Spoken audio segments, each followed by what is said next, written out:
Hey everybody, hope you're all doing well. Happy Wednesday and happy January 1st. It is the new year. 2025 is here, baby. Well, let's get this music pulled down, switched on over to my face. Hello. The plan for today is, despite being a new year, we're gonna keep doing the same old thing.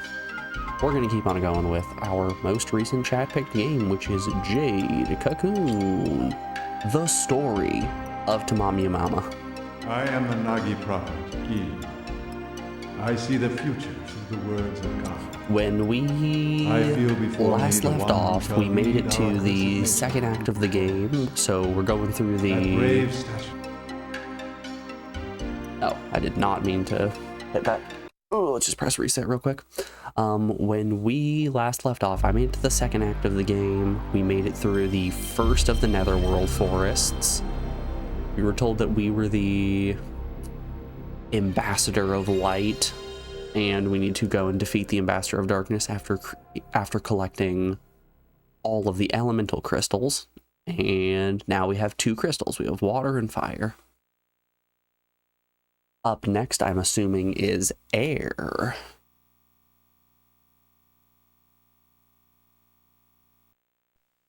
Watch me have built my characters or my creature's extremely focused on fire, and then it just turns out that it's earth instead. Oh, that would be the classic. We will see.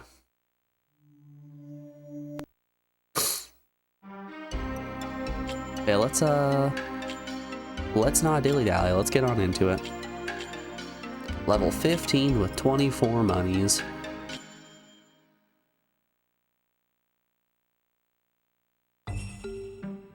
Also, for all those curious, I'm still feeling a little bit under the weather.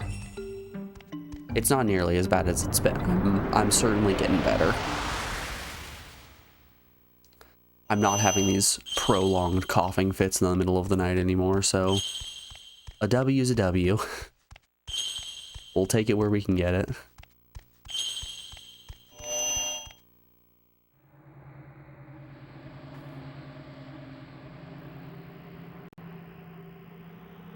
That being said, the cough isn't fully gone yet. Okay, let's have a look-see at our creatures real quick. Okay, we have two creatures that are very focused on fire. He has immunity to status effects.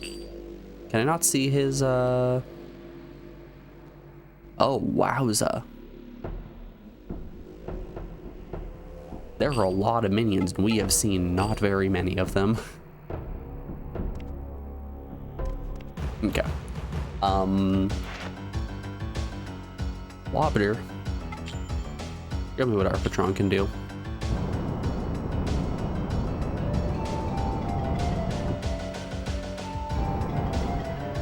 Oh, our Patron. Okay, yeah. Even if the boss of this area is air-based, we still have access to a wind attack, so that's good.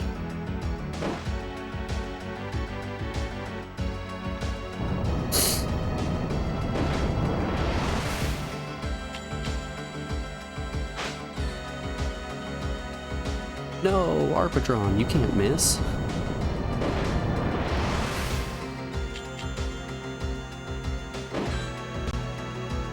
Damn. Half his health gone in 2 hits. Oof. That is brutal. Hey, you can't get 2 turns. That's not legal. This man's out here using cheats.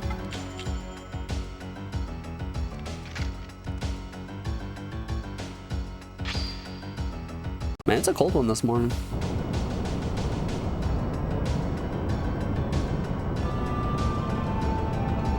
It might be because we turned the heat down just a little bit in the office, since Alex and I were both in here for Desert Bus last night.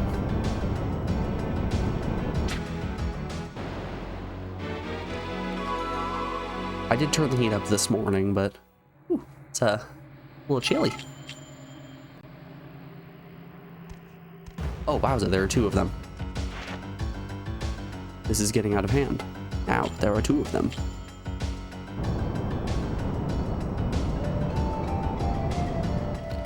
Alright, I don't have a wind-based attack, so I'm just gonna horn him.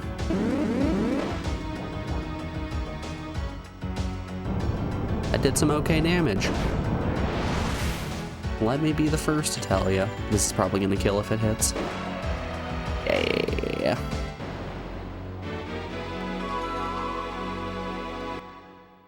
Welcome to Jade Cocoon, aka I've created one fucked up dinosaur.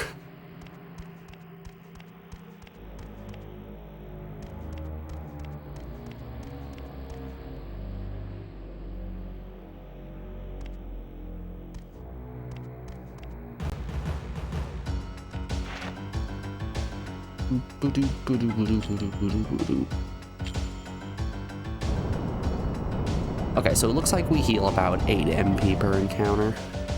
It's a shame it's not a full 10, but take what I can get, I suppose.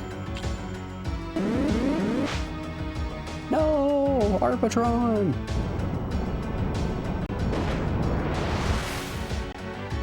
Oh, yikes. Guy's actually kind of threatening.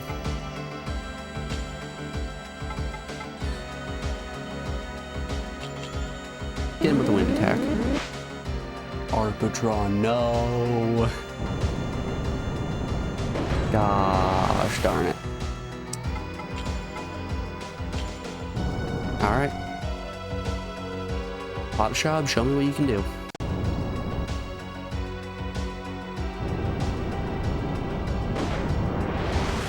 Yikes. How about... Oh, he doesn't actually have access to a lifesteal attack. I thought he did.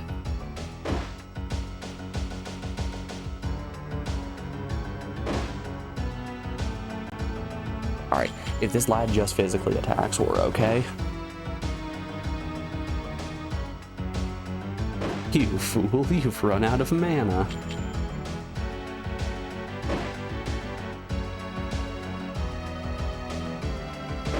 Microsoft Edge year in review. Nobody cares, and I would like to turn off notifications.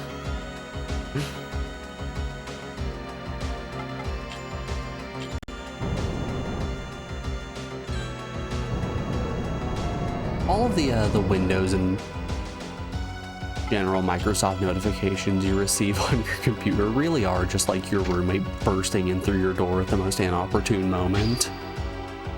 Hey, you doing okay? Do you need something? Like, no. Why? Get out of here. We don't want you here. We don't need you here. Why don't you just leave the spare key right there on the dresser?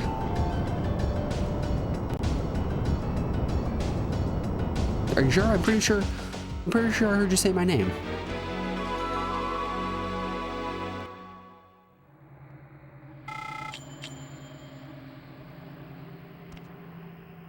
Oh, but come now. Don't you want your Microsoft Edge year-end review?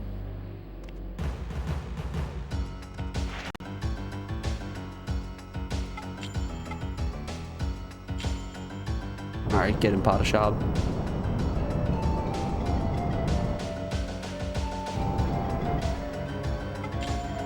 I trust in the power of Potashab. Hit him with the tail.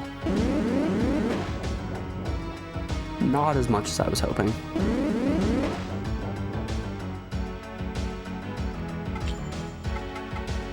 How about again?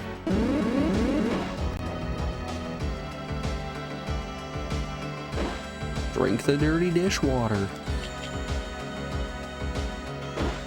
I am not drinking that. Dump it on her head.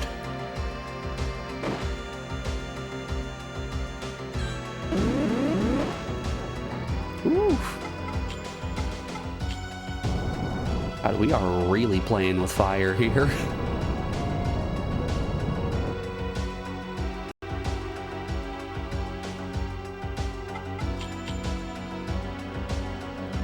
We're surviving a lot of these hits with like 3 to 4 HP. And you know, when your health is in the hundreds digits, it's a little bit dangerous to be playing that low.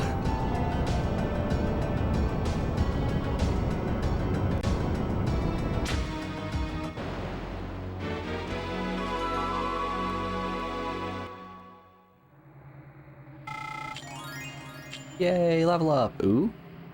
I'm a hero. Let's go. Big hero mode. Alright, yeah, I've still got 12 fine liquors. Let's boop and a boop. Arpatron, you've sat on the sidelines enough. It's time for you to get real serious about it. Get back in there, buddy.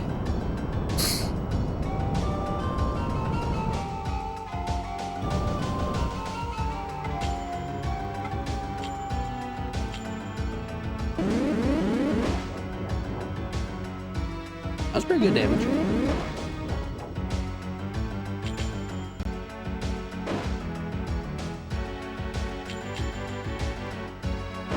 Man, I love Arpatron's speed.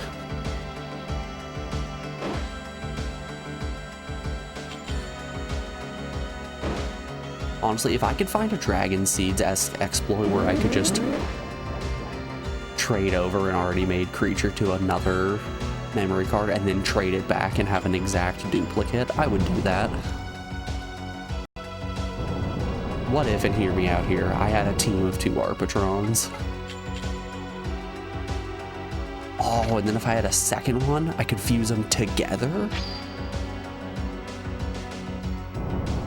And then take that fusion, copy it over to the next memory card. Oh, now we're cooking. I wonder if there's a monster trade function. Hold up here. I've seen there's a multiplayer battle arena. I want to see this real quick. Jade, Cocoon, monster trading.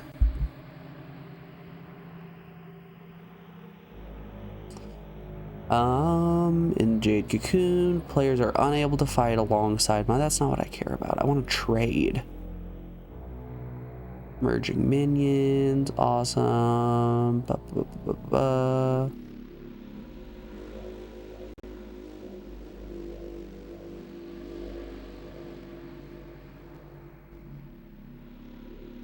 I don't really care about any of that, I guess.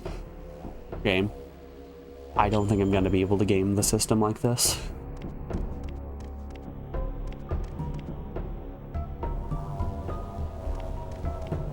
What a shame. I have to play it legitimately.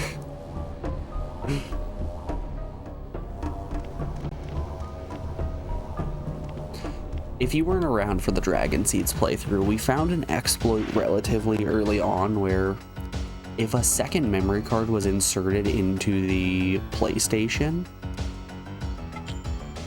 you would be able to transfer all of your data over to the first one and then trade the gold back to, or transfer all your data to the second memory card and then trade all your gold back to the first one. So it was essentially just as easy as resetting your console. You could just double your money.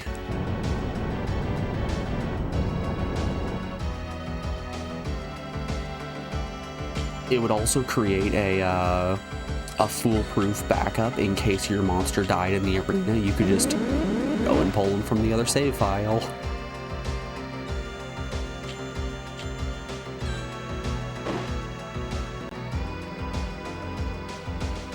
So yeah, we did a little cheating as a treat.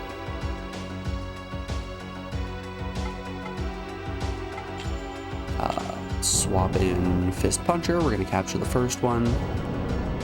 And then I think Hot Shop can take care of the last Muggo. We are going to take both of these Muggos, and we are going to turn one of our units into an Uggo Muggo.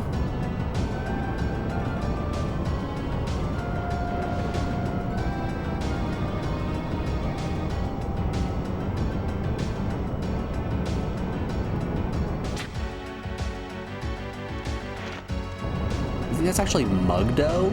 Is that a D? It's hard to tell if that's O or D just because this font is unreadable. Straight up a nightmare font.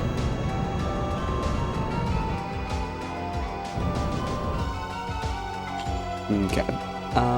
Poison. Let's go for fire. It's not super effective, but whew. Did not do a lot of damage. Ooh, yeah, that's not doing a lot of damage. Wowza.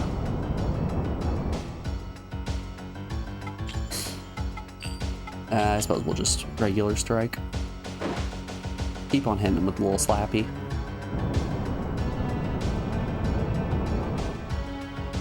We'll keep hitting him with the slappy until we get stoned. Then we'll wait one more turn until we swap back into Arpatron, assuming that we don't kill Mr. Magoo. Mr. Magoo. Oh.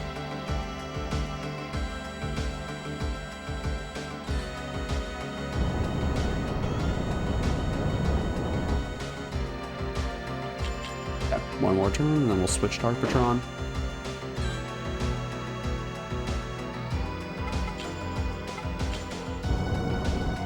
Get him, Arpatron.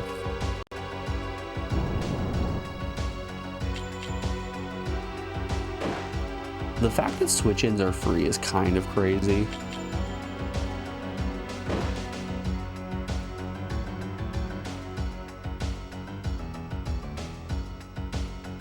It was bad.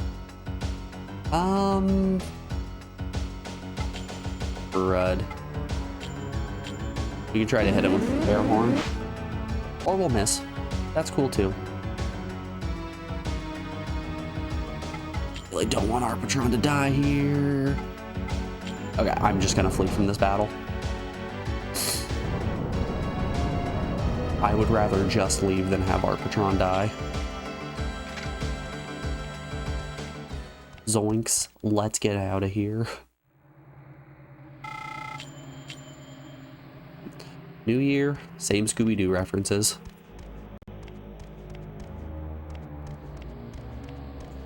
I can't change too much on ya.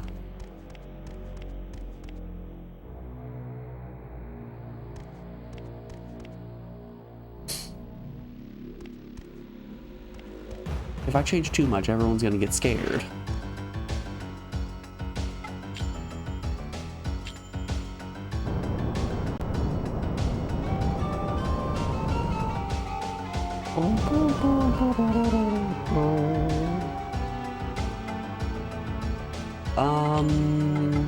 We can try to hit him with the wingtail.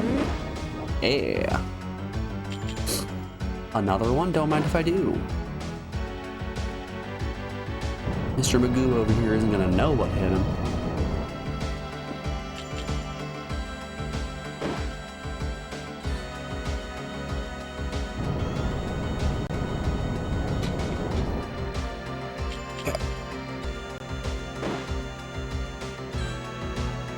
We're gonna do one more attack before we...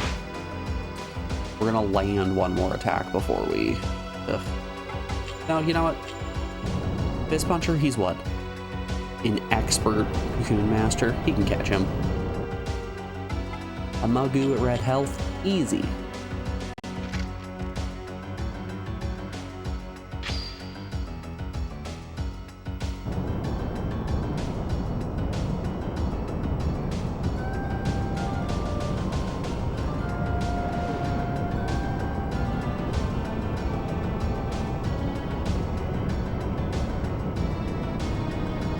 Oh no.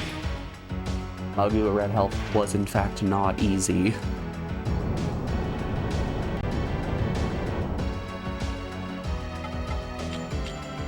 Oh boy. Alright, if I don't get the capture on this one, I'm going to switch in Potashab and we're just gonna kill. It's a shame to have to use 2 empties. Especially if it doesn't get the capture.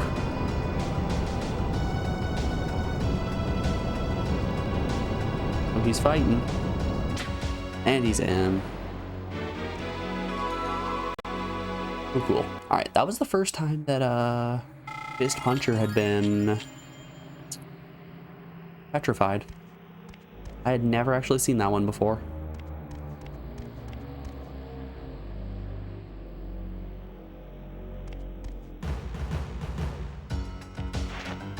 Two of them? Yes, 2 of them. Okay, let's put out Potashab and let's just spend all of his MP doing Earthshakers.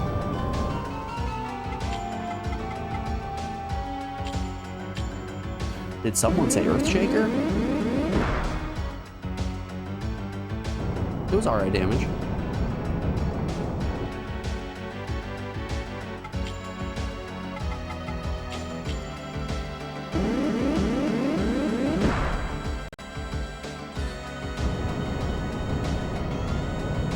Could definitely be worse.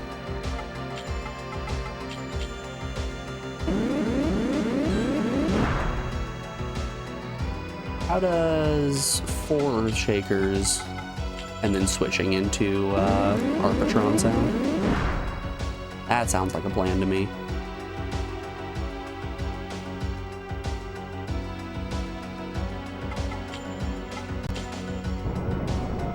Some would say Big Arpatron Gaming.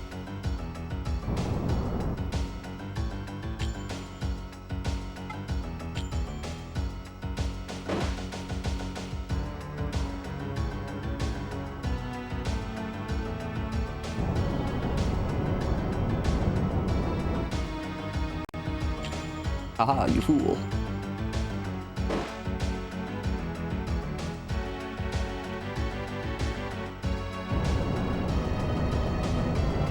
Ah, dang. I was hoping the stone wouldn't get off.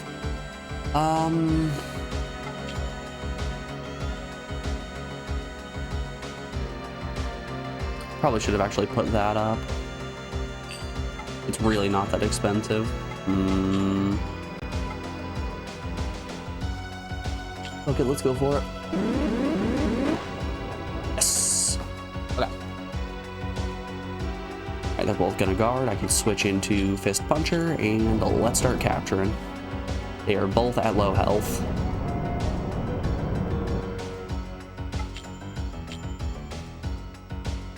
Buddies, you're coming home with me.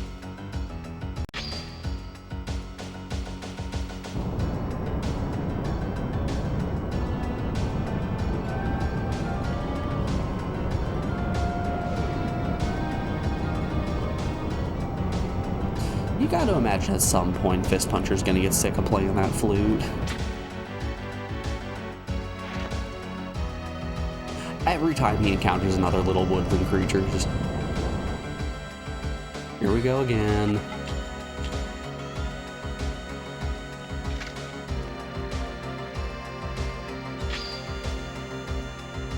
One must imagine Fist Puncher is tired of his flute.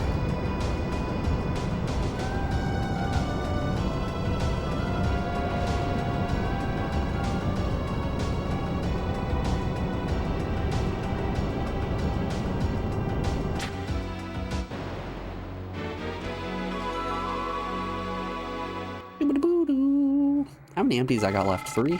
Yeah. Ooh, but I am getting major XP here. Okay, we don't want to fight another one of you. From around the corner. The bastard.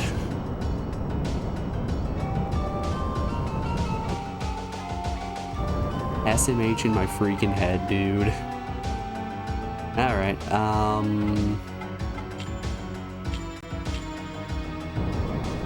let's just put this up turn 1.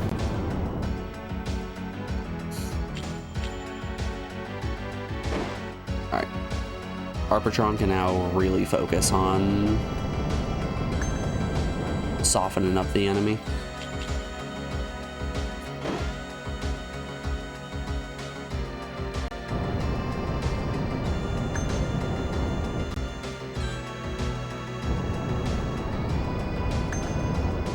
That burnt up a lot faster than I was expecting it to.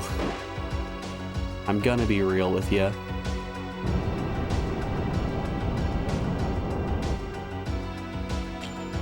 Hey, just don't get petrified by their last, what, 2 casts?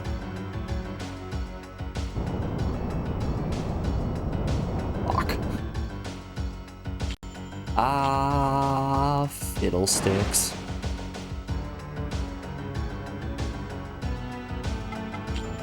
Alright, Fist Puncher, get in there. We can capture one. That puts us in a good position for Pot of Shop to weaken the other one.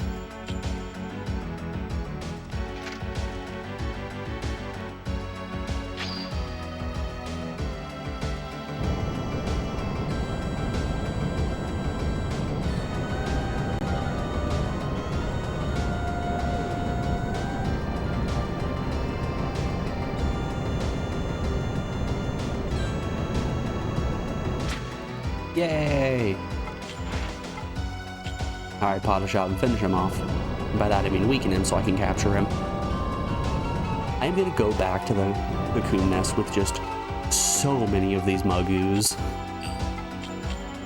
My pockets are gonna be filled with nothing but Mugoos. That is not a lot of damage. It's already all. I'll see you back in 30 or so turns.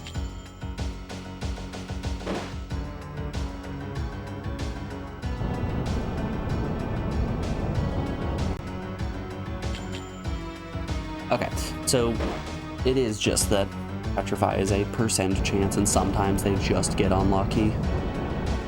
Which is cool, I like it. I love when my opponent fails to flip a coin correctly.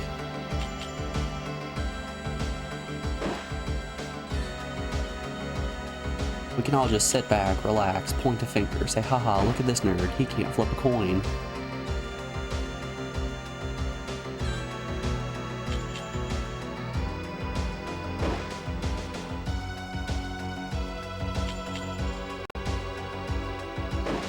You're awake, but at what cost?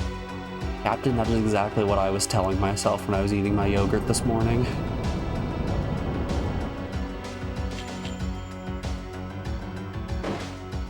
The burning sensation sweeping the nation in my eyes. A bowl of mediocre coconut yogurt in front of me. But here we are. The Jade Cocoon grind never ends. How you doing today, bud? It's good to see you. Hope you had a good New Year's.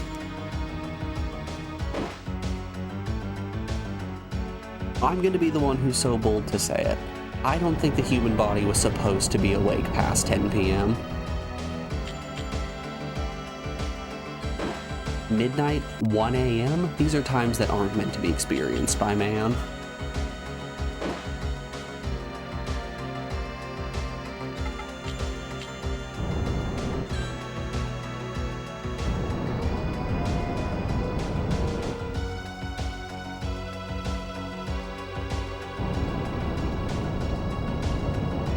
Oh no, I've been stoned.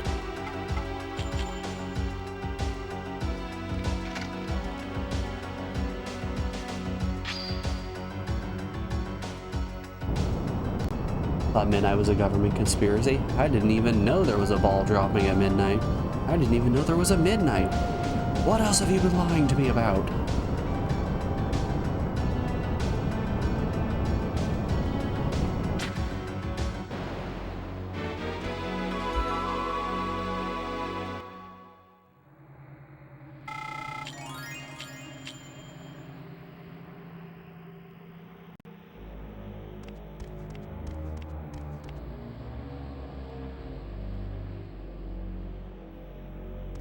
Alright, new round of create a weird little guy.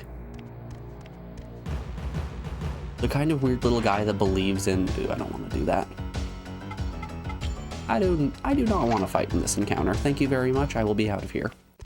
A weird little guy who believes in horseshoe political theory, but instead of being about politics, he's talking about sleep.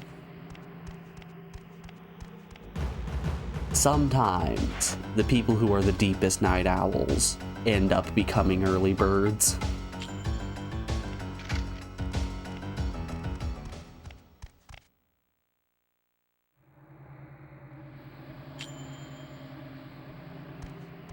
On the quest to wake up as late as possible. Turns out you're waking up early, just the next day.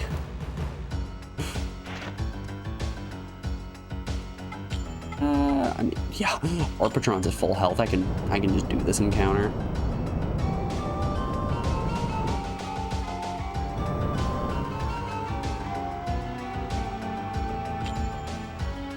Let's just kill Amasog.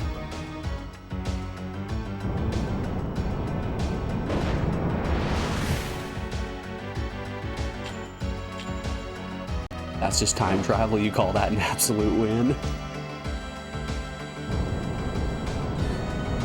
I don't know enough about time travel to say that he's wrong.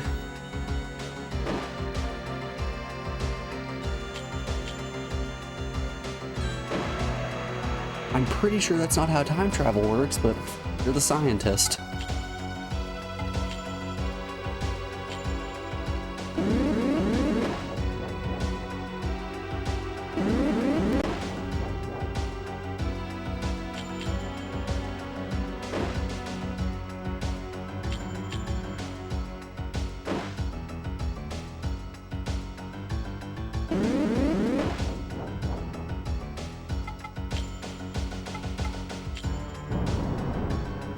Bar is completely green. All the power and the heat, it comes from burning trash. Gives the bar that nice smoky smell. The bar smells like trash. And then the smoke goes up into the sky and becomes stars. I don't know enough about stars to prove them wrong. Definitely not how it works.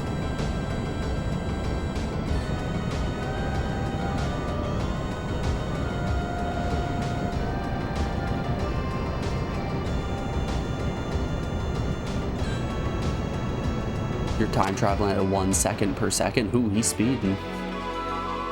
Better be careful, the time cops are gonna get you. Oh, bussin' went good. Bussin' went fantastic. How you feeling this morning, Kami?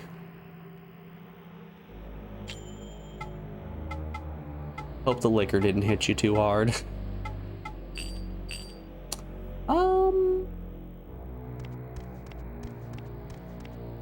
Are we right near the ending? This is looking kind of ending-ish. This is where we fought the poacher. Is there a save point around here?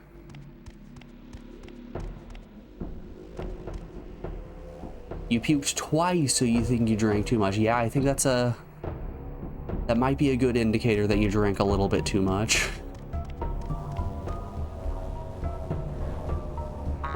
Jose Kiwi with the first little guy of the year.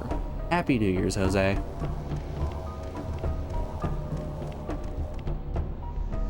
It's good to see you. Look at him, so small, so fresh. The first little guy of the beta generation.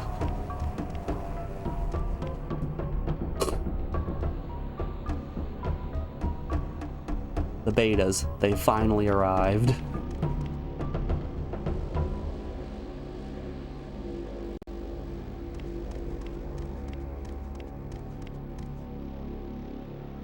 You know, you always hear people talking about how the next generation is not set off to be better than the one before them. This next generation, they really have an uphill battle. From day one that they're born, they're being called betas, and that's something that sticks with a person. Let's leave the forest.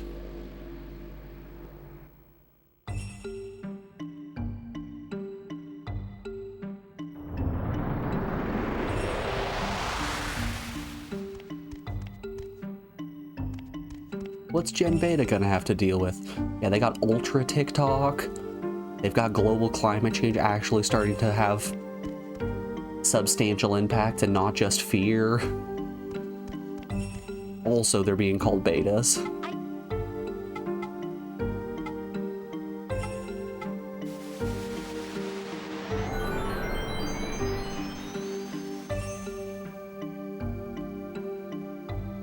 But yeah, the bus driving last night went great. We made it to our destination on time. Ugh, all magic and speed, all attack and defense.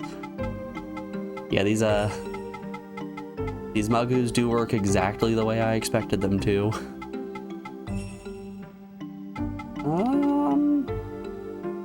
I mean, I suppose I can give them to Potashab. We can bestow an earth element on the Potashab. I'm hopeful that the boss of this area isn't... I do kind of want him to be air. I don't know what I want the boss of this area to be. We already have our water and fire crystals, so it's either going to be air or earth.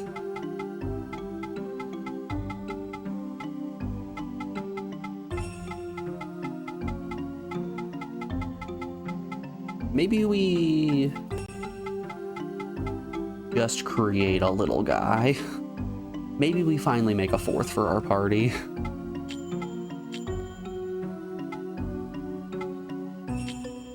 What's that gonna look like? Ah, yes, that little guy. I remember him.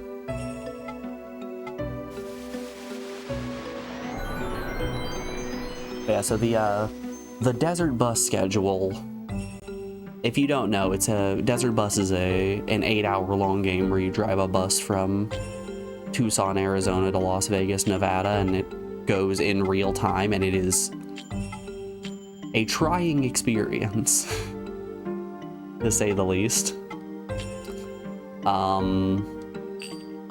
Sure. We had different events planned for every hour, so hour one, we did Guess the Song. So little snippets from songs, you had to guess them, be them from sitcom TV show themes, cartoon themes, video game songs. Just a nice smattering of everything that a person could want. From there, we played a little bit of the board game Final Girl. We got through one round of it, and that was a miserable experience. I was absolutely trying. I had never played Final Girl before, and honestly, I don't know if I'd want to play Final Girl again. The game has so much confusing setup. Final Girl, that's what it's called. Maybe it's the Final Girl. So essentially, it's meant to be a single-player board game where you play as the, like, quote-unquote final girl in a horror movie. And they have a bunch of, like, expansion boxes where you get different killers and other things like that. So the game amounts to you just kind of sitting down, rolling dice, and be like, I lose!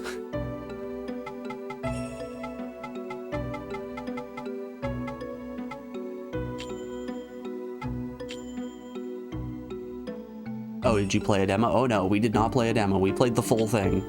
That's why it took an hour. The game itself probably took about 15 minutes, but boy, was it 45 minutes of setting up the tokens, getting out the rule book, reading through the rule book.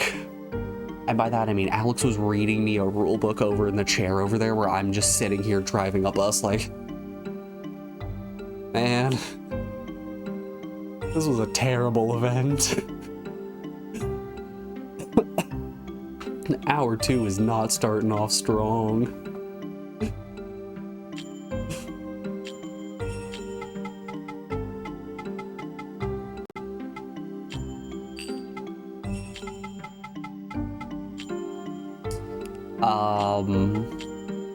After that, we did our dulls for the day. So we did our hurdle, our movie grid, our daily dozen trivia, guess the game, VGM bandle, everything a person could want. Filled that whole hour.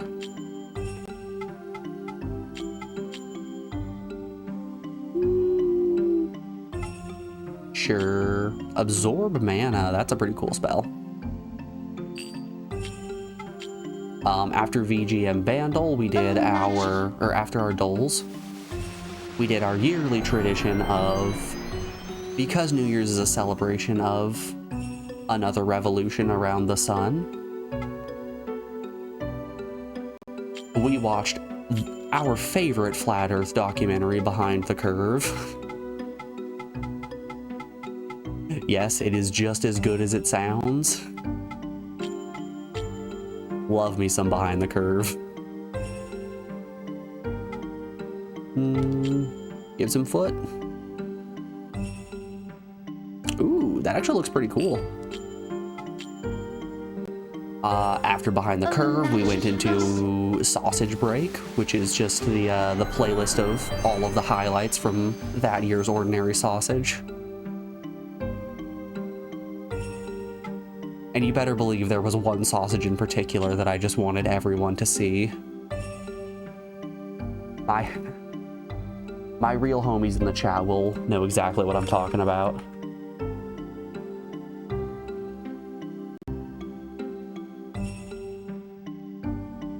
Hold up here, I got you guys. Who wants to do an Ordinary Sausage watch party? Cause we got some fun to watch. Sausage hand, sausage hand,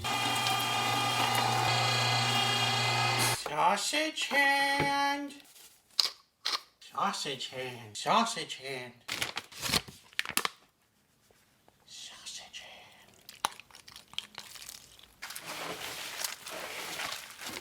sausage hand.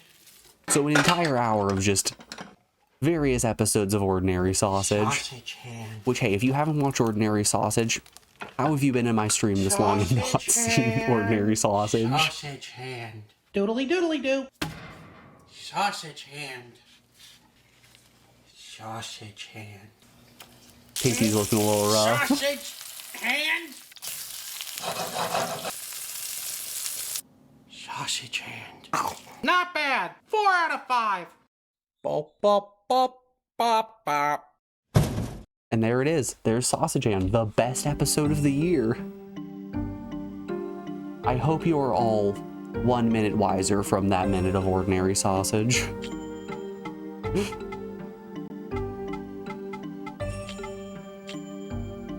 Oh, I love Sausage Hand.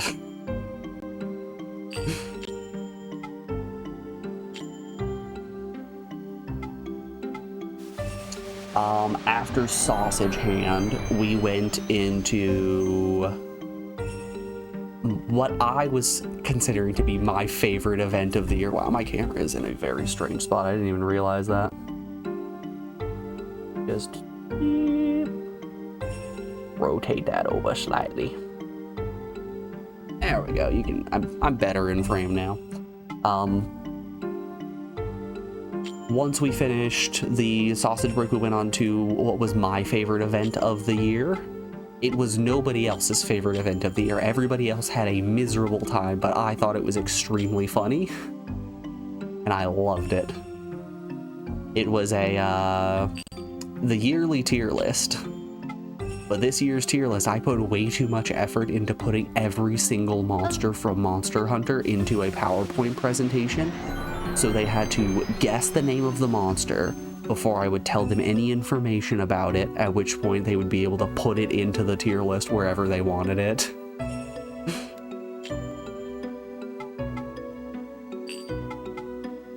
Which, hey, if that sounds awful and like it took way too much time, oh yeah.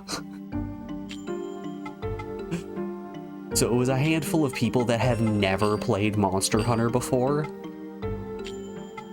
having to try to figure out, oh no, this Dread Queen Raytheon is very different from the regular Raytheon and the Apex Raytheon that you had seen before. Come on, of course they're different.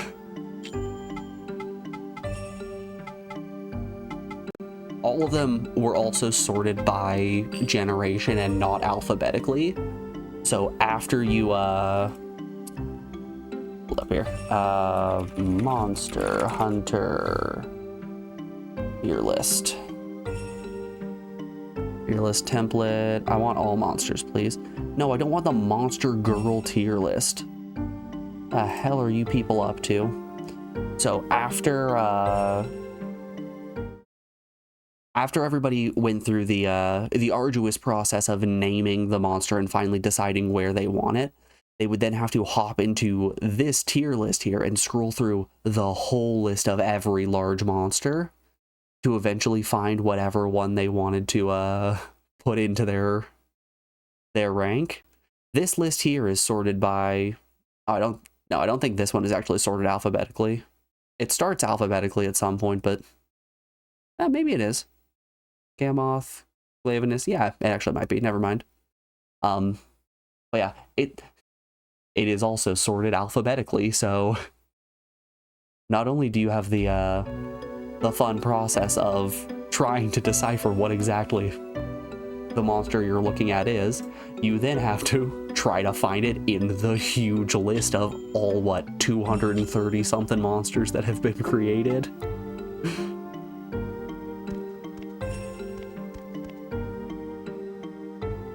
You don't see Vol'jang on there? No Frontiers monsters. Sorry, Kami, we don't play MMOs in this house. We play Monster Hunter and pretend that it's not just a 4-player MMO. It's not an MMO, it's just a MO.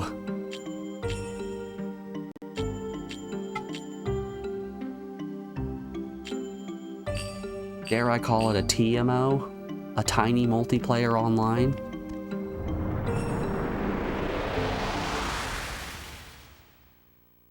It's an MMO, but the first M stands for mini.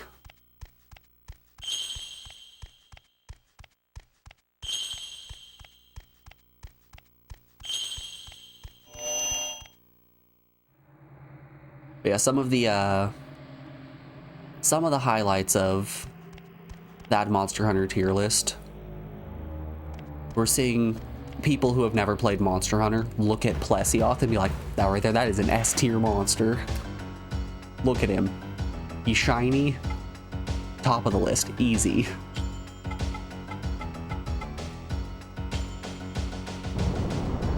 Having me say, yeah, all Rathaloses are male. And like, men have had it too good for too long. D tier. I haven't even told you anything about him. Nah. Straight to jail. Get him out of here.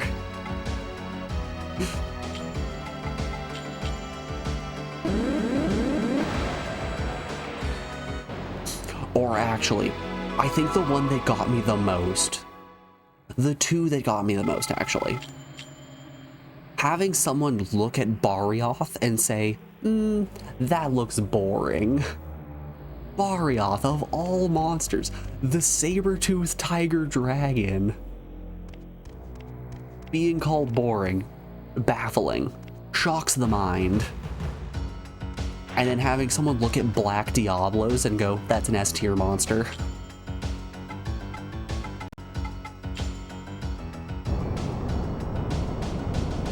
Anybody who says Black Diablos is an S-tier monster is one that hasn't hunted Black Diablos.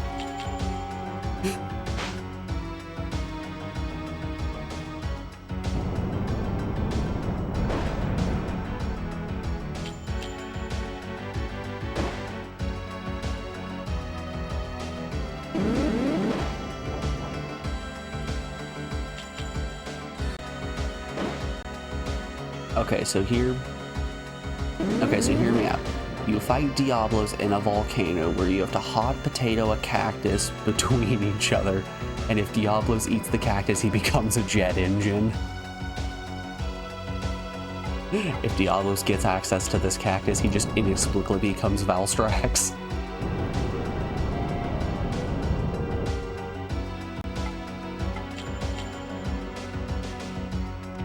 Flies in the air, hits you with the dive bomb.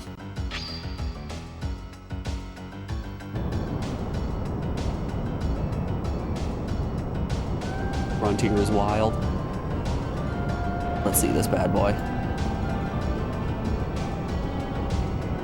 Oh yeah, that is just Diablos. I suppose you guys probably want to see this, don't you?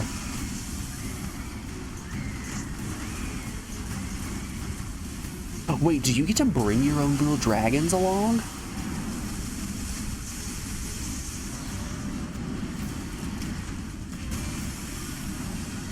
Yes, that's sick.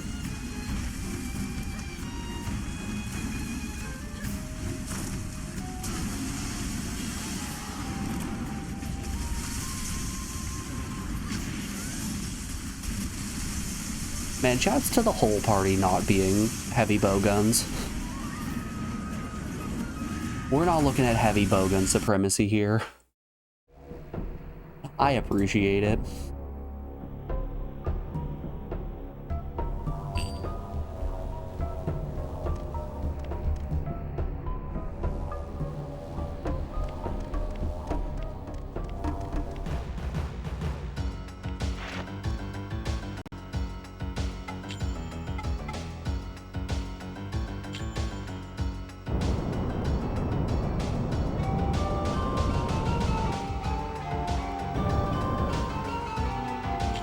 Yeah, I was so shocked, so absolutely floored that Barioth got put down in C tier and Black Diablos got put into A tier.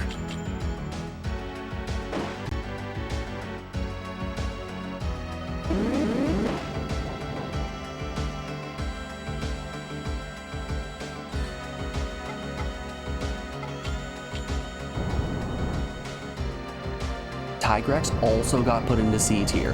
That one I'm not complaining about. Tigrex on his surface doesn't look like much. It's only when you start fighting him that you're like, alright, that's pretty cool.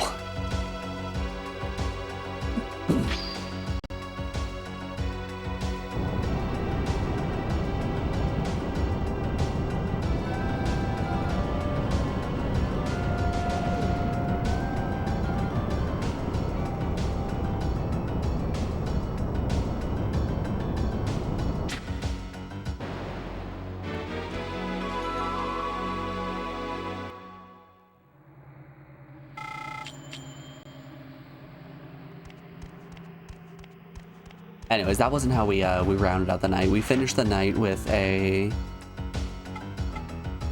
game show that do not capture.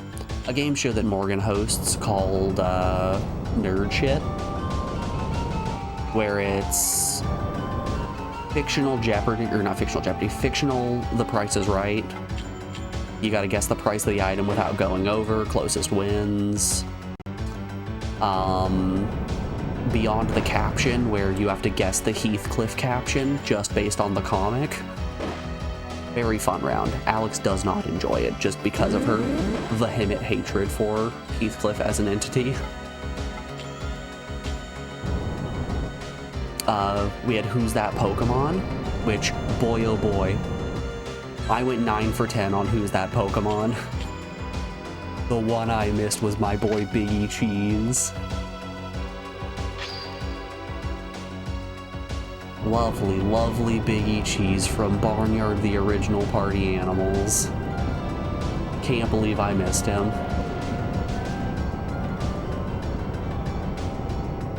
The thing that really got me about Biggie Cheese that made me miss it was the silhouette had his shadow also silhouetted, so it looked like just a goo puddle under him. But we had all the hard hitters. There was Bubsy the Bobcat. There was Mayor Lewis from Stardew Valley. Embor was in there at one point. Everyone that you want to know Who's That Pokemon. There was Squilliam Fancy Son.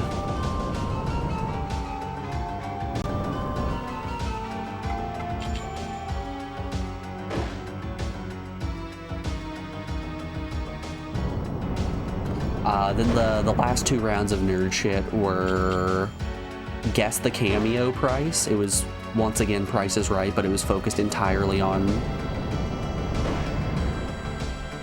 celebrities on Cameo. Which, hey, there are some stupid expensive cameos out there.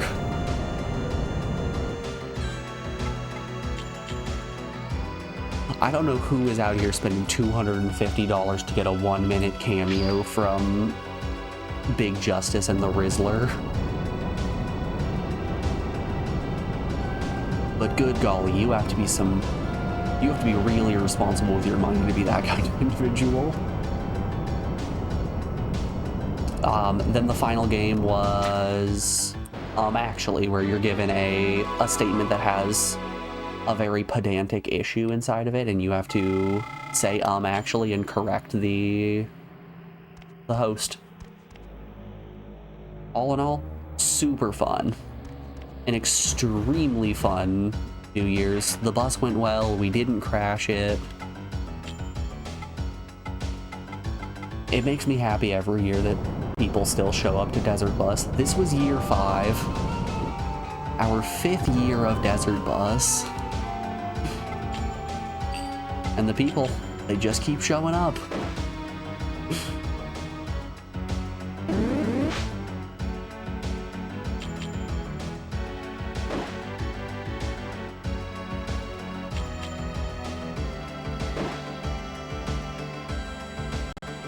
Alright, before we finish fighting this doggle here, we are wrapping up hour 1 of the stream, so we have an ad break coming up here in just a second. I'm going to put you guys over on the BRB screen and play you some music while these ads play. We'll be back in just a second, folks, with no more of those pesky pre-roll ads. Alright, y'all. I will see you on the other side of this break. Be back in a moment, y'all. See you then.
Alrighty, folks, we are back. Thanks everyone for sticking around through that break. I just decided to pull up TCG Pocket to have a look, see if I had a pack available. There's a New Year's event happening. There's some new solo content with battling for a promotional Blastoise, which is very exciting. This is fresh off the tails of a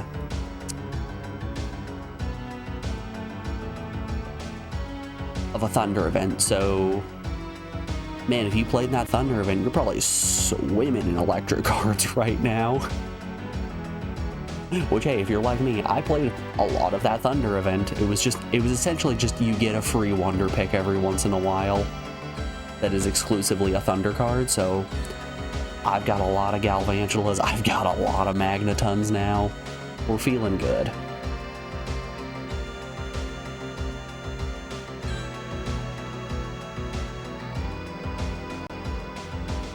But yeah, I started a battle here real quick. Let's end this bad boy. I've got 2 points. I have a Galvantula on the field. We're feeling good. I did not expect that one to take very long at all. Yay, 3 points. My opponent gets nothing. You know, much like what I was saying yesterday, I have this electric deck built in the same way where I will not be flipping any coins. I absolutely refuse to flip coins, actually. If you're requiring me to flip a coin, you're not going in my deck. Special? Yeah, why not? He's what flavor? Ooh, I actually think water might kill here. Never mind. I guess it's a bit... it's a bit low IQ of me to... like, I wonder what element the big glowing red dragon is. Is he earth? Is he air? Nah. That's right, he's water.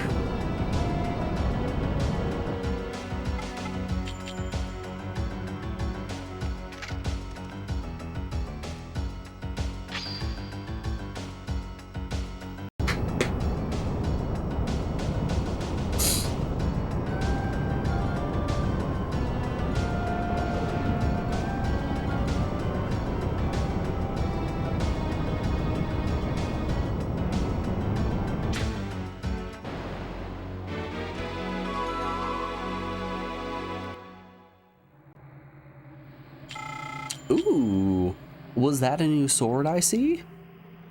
Hold up here. Tell me about this sword. Lowers my speed. Oh god, it raises my attack by a lot. Outstanding cutting power. You know, as much as I'm interested in astounding cutting power, it doesn't have extra speed associated with it, and that's really what I want. I'm a lad who wants to do more speed.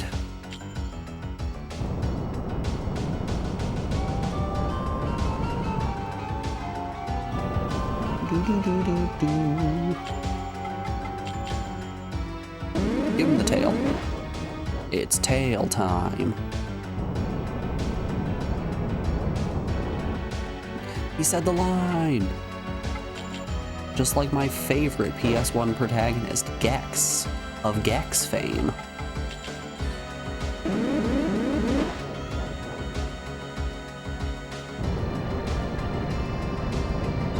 So when do you guys think the Gex Xenoblade crossover is gonna happen?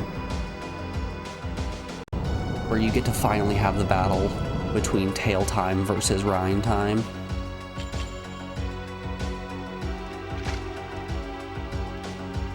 It's just like a taco party at James Earl Jones' house. We're all saying this.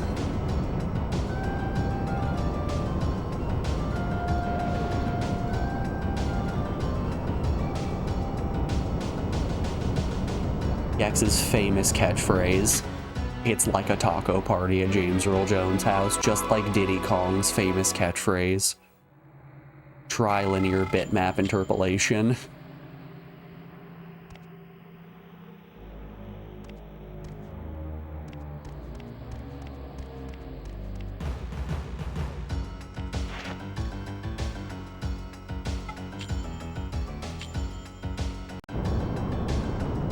Like, when I hear Diddy Kong say trilinear bitmap interpolation, I lose my mind just as much as when I hear young Sheldor say Bojangles.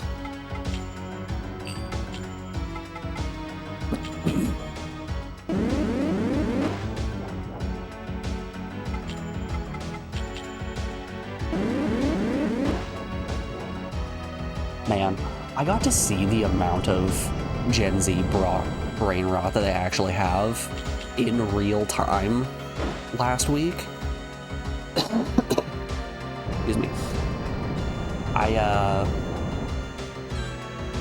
Alex and I went to her sister's birthday dinner, which is like a day before I left for my hometown for Christmas. And one of her cousins was there who is a freshman in college, and she was 100% just spouting off the most nonsensical stuff and unable to relate with anybody above the age of 12 at this gathering, as she is just repeatedly saying skibbity and bazinga. It's like, no, why? You are an active college student. How can the brain rot have set in this far?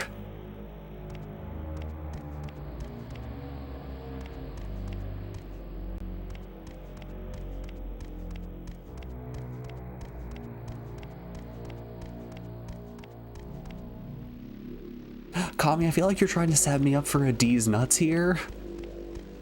She didn't say Idgebull. But am I gonna get hit with Idgebull D's nuts?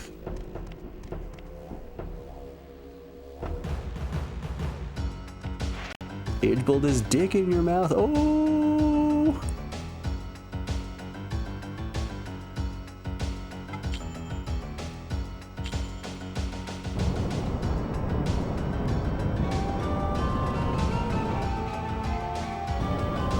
I feel that way anytime there's a word that I don't fully know how to pronounce. If somebody posts something like, "That is a word I have never seen before, I am about to get ligma'd,"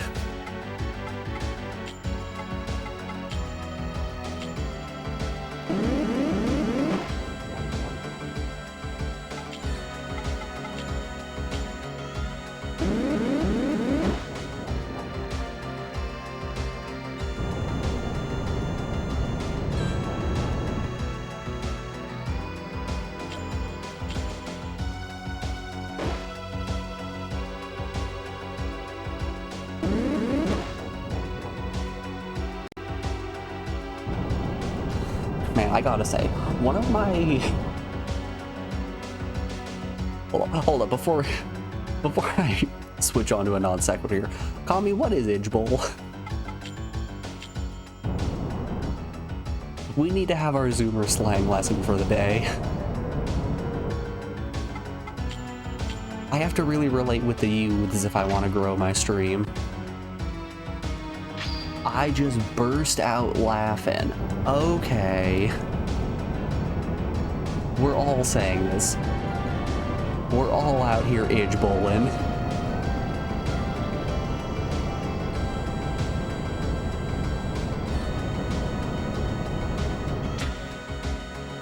It's just Lamau, but new. Why use the tried and true Lamau when you can instead be Idgebowling?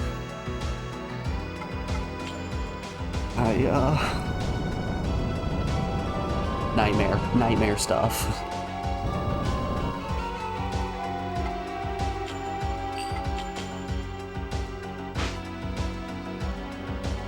Anyways, what I was gonna say, one of my favorite things to do when I raid over to somebody who I don't raid over too often is to pop into their stream and they'll be like, genuinely inquisitive as to what I was doing, how I'm doing, all of that fun stuff. But no, I roll in and go, smell like Upgamer in here? And 10 times out of 10, nobody in chat will play along with it, so instead they'll be like, what is that? What is an Upgamer? And you better believe the second that they do not fall for it, I hit him with the Ligma balls and then run away.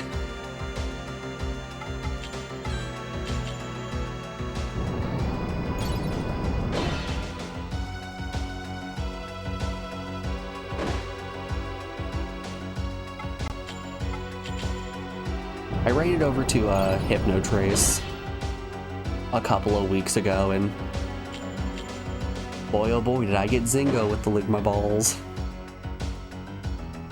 Wasn't ready for it. Had to hold that L.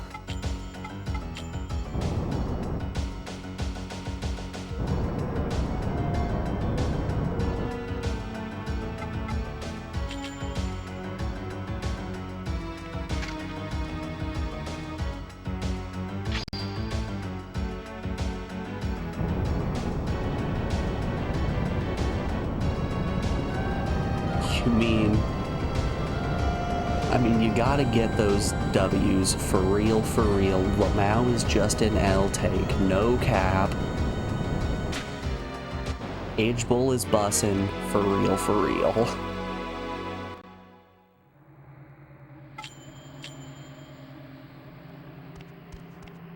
Do do do do do do do, brain rot.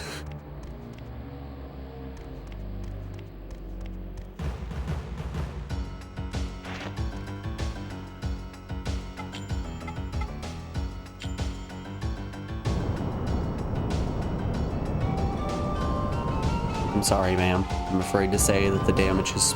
the brain rot has spread to the prefrontal cortex.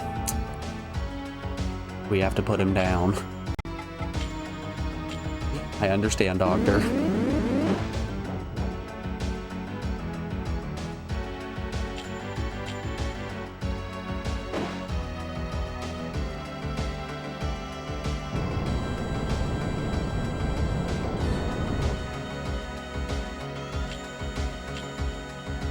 You'd complain, but you used to say fat back in the day, so like, slang be slang. Yes, but the slang from the 90s and early 2000s, that's slang that I grew up with. Therefore, it's okay. The slang that's being said these days, that's not the slang I grew up with. Therefore, it's not okay.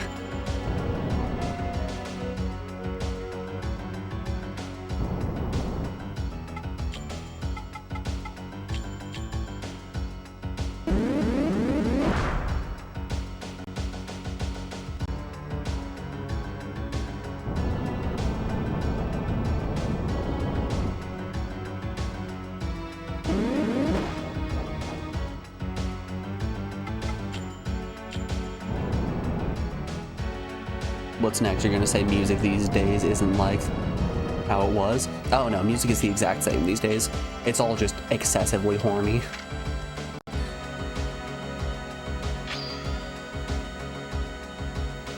Art, still the same. It's still just people getting out sexual frustration and a creative outlet. Painting, music, it's all the same.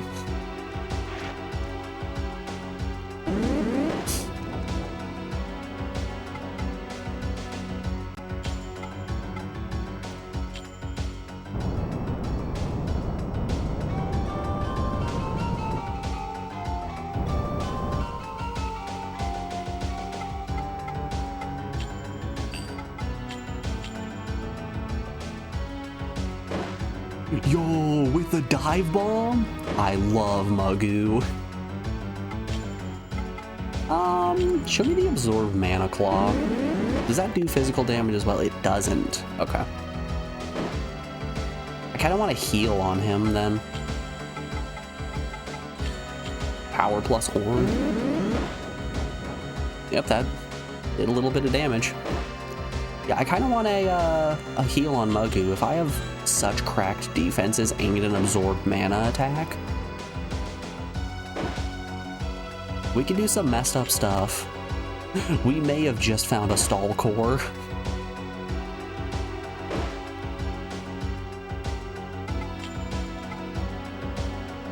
If we have a way to poison as well, we have created Toxapex.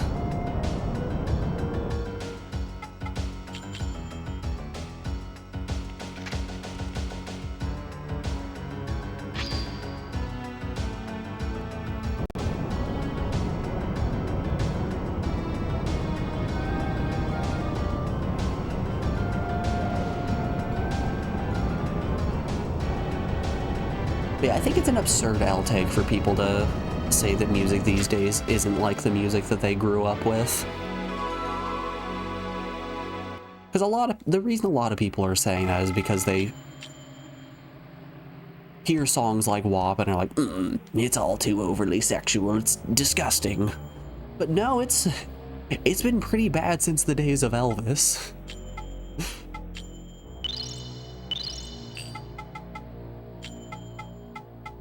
That man was out here with his hip gyrations.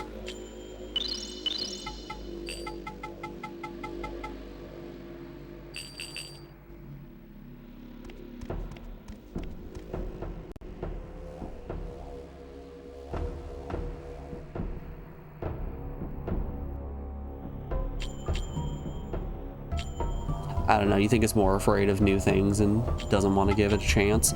Yeah. That's an extremely valid criticism, and one that applies to most media properties at this point.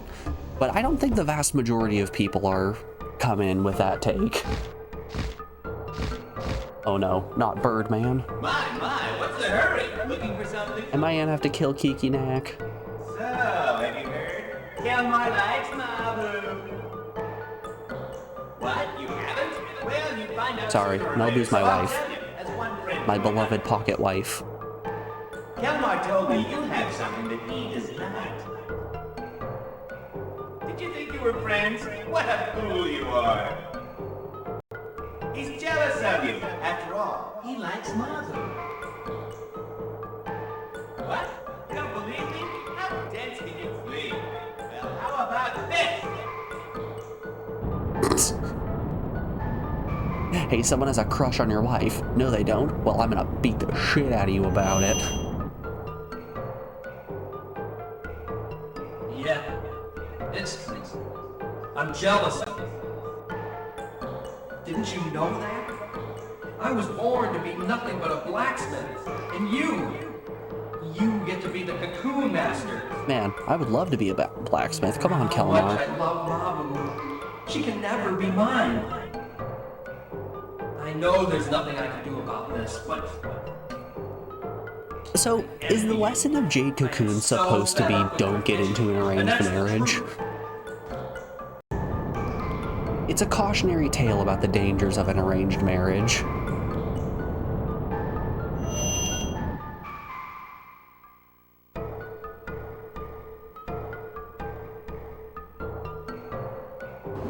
Friendship and jealousy. How sinful your existence! He is the wind boss. I have a firm grip on the darkness in his heart. I have a firm grip on the darkness. Wind boss here didn't pause as much as fire boss did.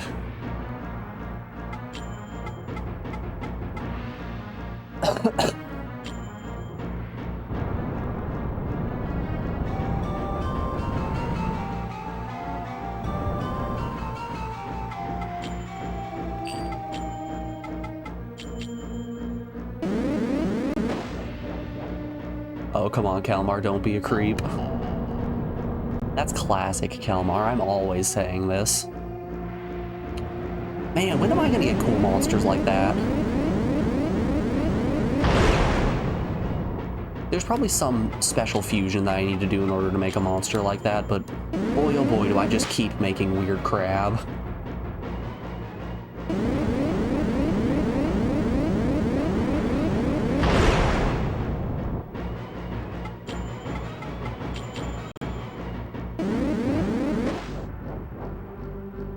What do you have? I have a 4-armed skeleton monster with the butt of a caterpillar. He's strong and has access to wind magic. What have you made? It's kind of like a blob, but it's got wings and a horn. Oh.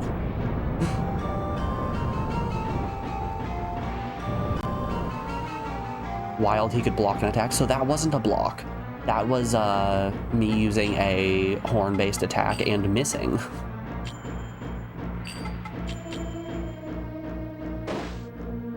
Ooh, that was not a lot of damage. Oh no. Oh boy. Okay, we are probably gonna game over here. I don't think we got a snowball's chance in hell of making it out of this one. Let's go back to Fist Puncher and try to heal up. But yeah, not a block.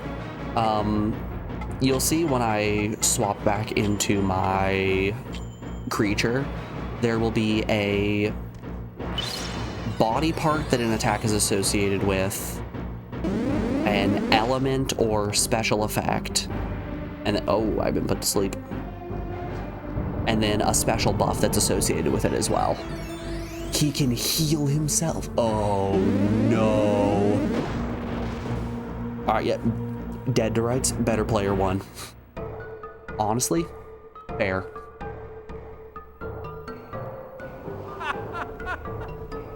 A jealous heart is frightening indeed. Oh, what a wonderfully destructive power it holds. Your defeat heralds the corruption of the souls of the beast of knowledge. If you fail to defeat me, the next ordeal facing the beast of knowledge shall be the eternal suffering of hell. All right, let's first off, what does death do? Let's see the penalty for death. This is our first time dying. It definitely just tosses us right out of the forest. Okay, we're in command. We still keep all of our little guys. We're at 1 HP. I'm not really seeing much of a penalty. I didn't lose any equipment. I suppose I lost an item. Oh no, my fine liquor. I mean, money? How do I check my money? Nope, still have 24 yawn. Didn't lose money either. I think the penalty might have been just that I was sent home.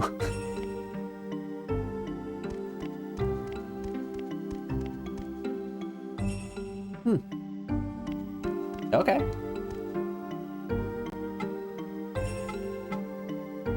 I'll take some of that sweet Nagi magic if you don't mind. This looks rough as fuck. It does seem a little tough, but I don't think it's going to be too bad. I'm presumably pretty under-leveled, being that I went in there with a level 16 unit as my strongest actual usable unit, while everything else in the area was in the 15 to 18 range.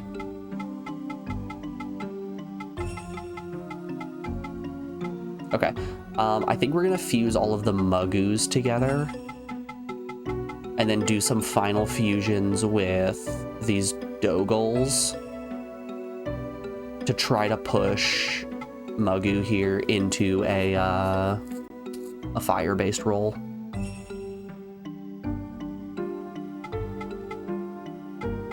You probably also do it to Potashab. Yeah, I think it's what we're gonna do. Okay. Oh, we've got some magic-based units. Mugu's not a magic-based unit. I believe these magic ones we're probably just gonna turn into silk. Okay, so how many? Let's just turn them into silk to start. It makes the math easier for me. Spin these minions.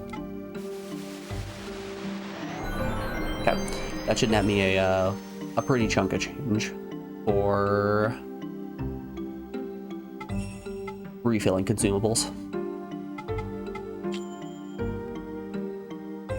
You like her new hat? Actually a new lady. So you were doing a little sippy when we got to the next part of the game. So if you remember the granny from the village, she got, oh whoops, I don't want to make cocoons, I want to merge. The granny got sacrificed because of the evil woman in the hut thinking that she was going to side with the monsters of the forest. So when she got sacrificed, her spirit activated the kind of like safety measure that was in place from the spirit tree that then caused everybody in the village to get turned into stone except for the Nagi magicians, at which point my wife got turned into a fairy who only had the energy to come out of her cocoon once. At which point she came out of her cocoon and guided us to this next area.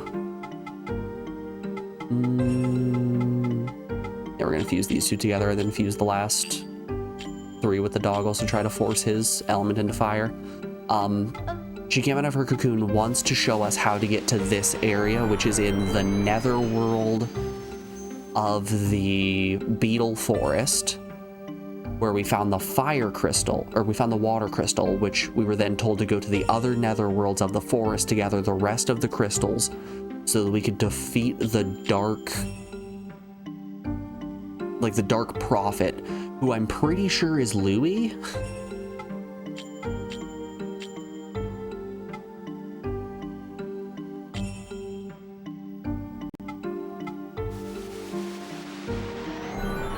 And while all this is happening, my wife is currently in a cocoon in my pocket, currently evolving into her final form.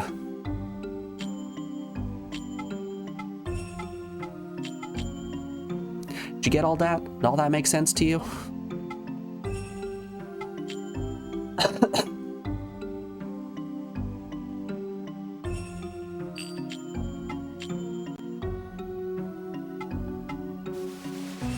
Because yeah, that right there, a plot of Jade Cocoon.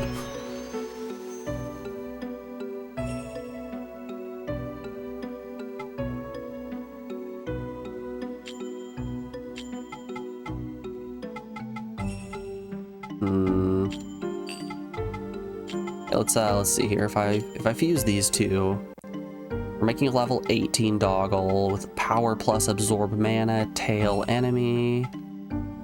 Agni and that. What's he gonna look like? Like a big green guy. I mean, his attack is damn fine. He's got good magic defense. He has fire. Kind of like it. Yeah, the story of this game never started on the rails.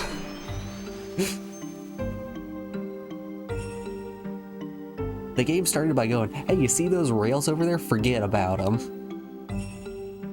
We don't use those around these parts.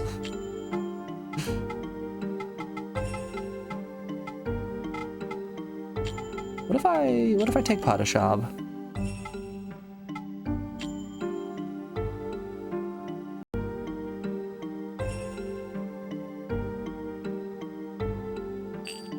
I mean, he's already a heavy defensive unit.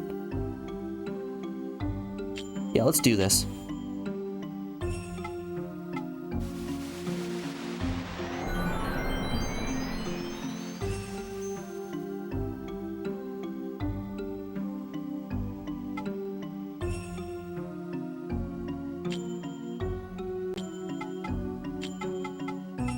All right, how's this gonna change the way the Potashab looks?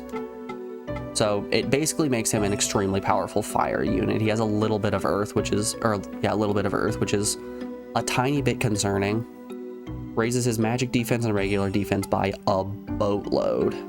Gives him power plus, accuracy plus. He still has foot all. He loses access to his healing magic. That's a shame. And he's looking It's looking kind of abomination-y. What if we do Doggle plus Potashab? So it lowers stats.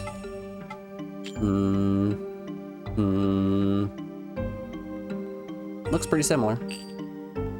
Very, very bulky.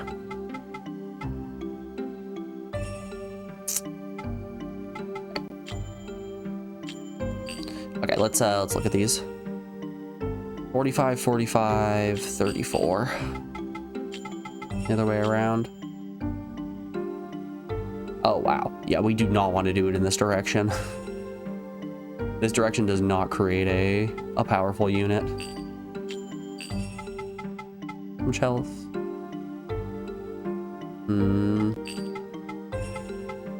Alright, let's do it this way. He's got magic defense, he's got physical defense. Let's do.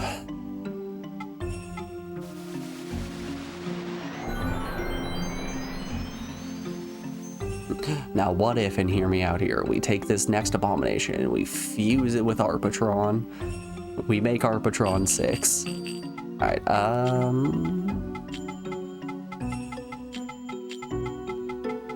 my good old Pash Dog. Arpatron's level 16, he's level 18. So this is 100% going to take away a lot of speed from not as much speed off of Arpatron as I was expecting. Few Agnes.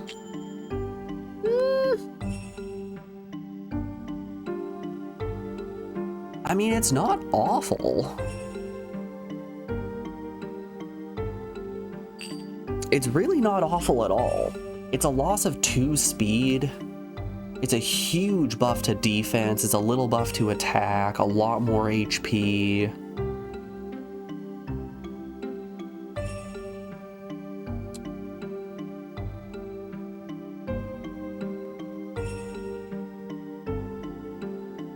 Fuck it, let's do it. We ballin'.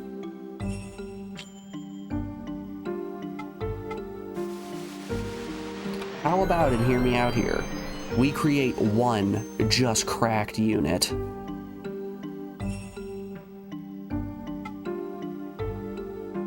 You don't seem to be getting double attacks anyway, right? Yeah, I'm not getting double attacks against bosses, but against regular enemies, it sometimes. Babe, wake up. Arpatron 6 just dropped.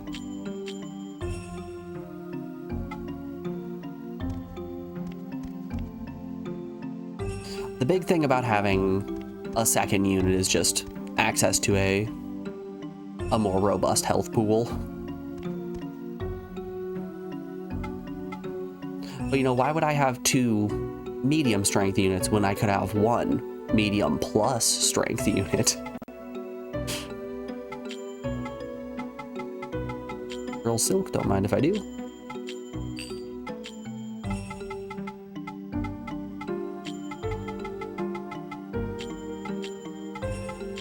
Yeah, screw it, we'll buy 12. Thank you, my 4 little guys. Your sacrifice will not be forgotten.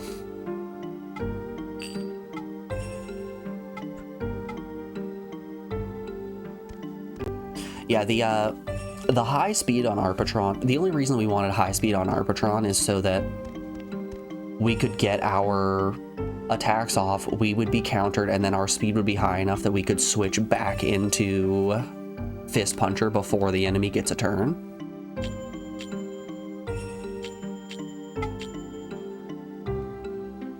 Because I think instead of there being like a raw turn order system, there is some underlying value that gets added up after every action. And switching to a different unit eats up some of that action. So I think if our speed was lower, that action takes more of that unseen value.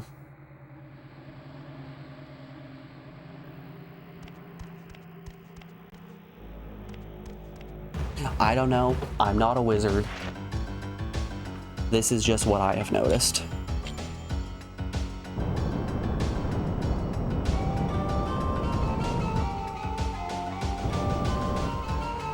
Hi, Arpatron. Alright, show him what you got, buddy. Ah, good stuff right out the gate. Opening with a miss really does bode well.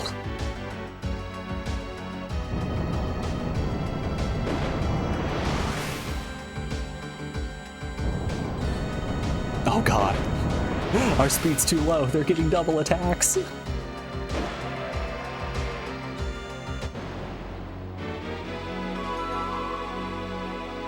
We haven't really ran a low speed unit before, so I don't know if speed ties into accuracy at all like it does in Breath of Fire.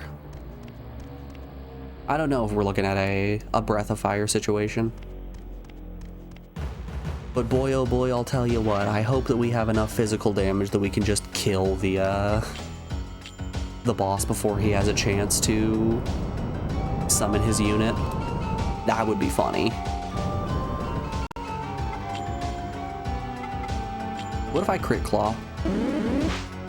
What if I miss a crit claw? Holy shit, did that just burn up 45 MP?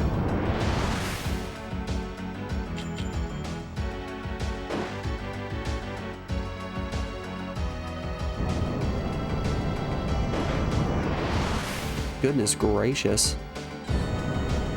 Okay, hey, I think this fusion of Arpatron might have been a mistake. I think we might have created something that's not good.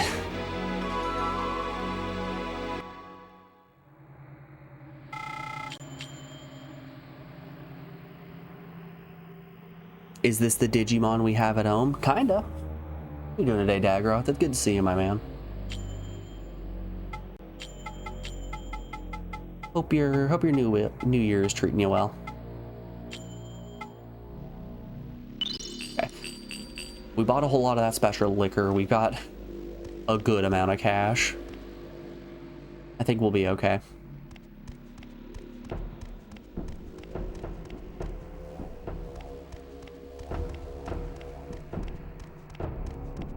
It's kind of like Digimon Monster Rancher.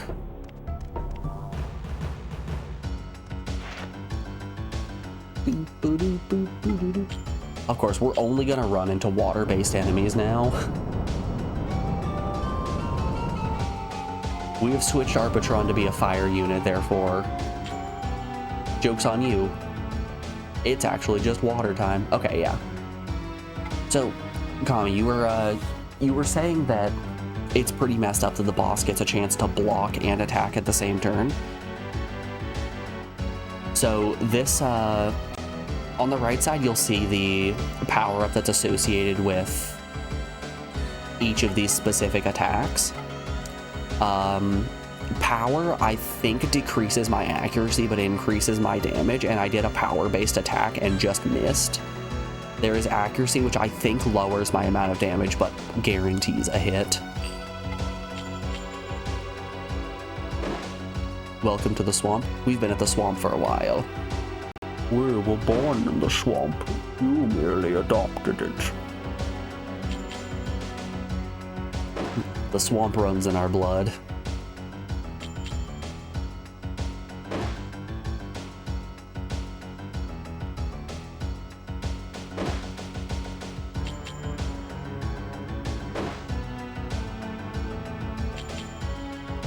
Hey, we're still faster than Zolmu.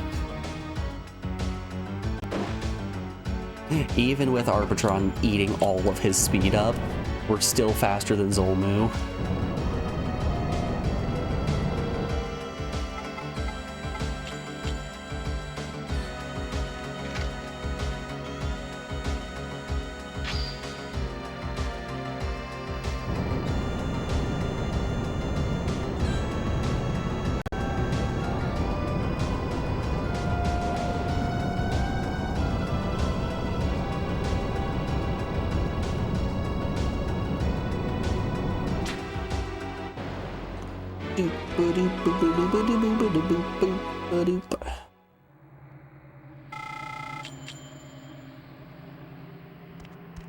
We finally caught one.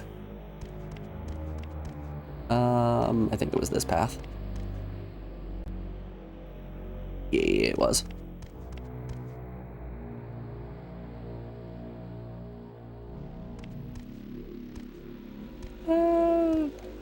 We may as well save. I'm just gonna save on the off chance that I don't want to have to make this run back. That's really the whole reason.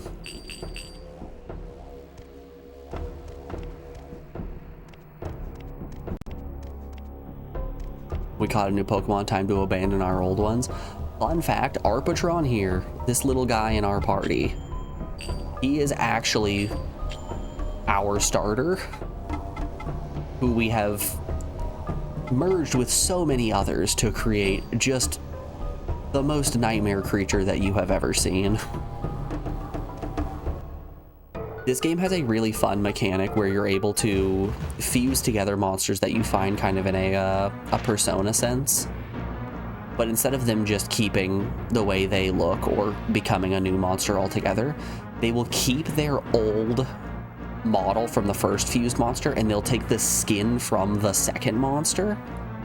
And if they hit certain thresholds, it might be with stats, it might be with position on their build layout, you will gain specific parts. So like Arpatron here, he's got wings, he's got horns, he's got 4 legs, he's got a good tail, needs more spider legs. It's a lot like Spore.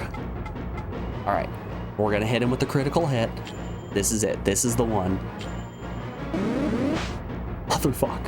Motherfucker. Every time, it's always a miss.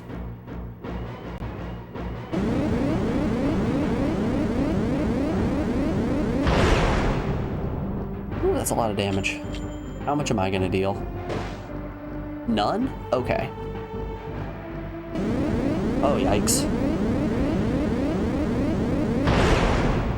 Okay. I think we might need to find some heavy attacking units. Oof. That or maybe just like really lean into defense on Arpatron.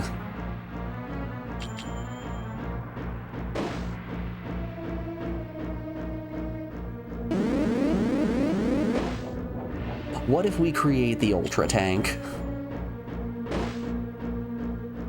It worked in Armored Core. There's no reason it shouldn't work in Jade Cocoon as well, right?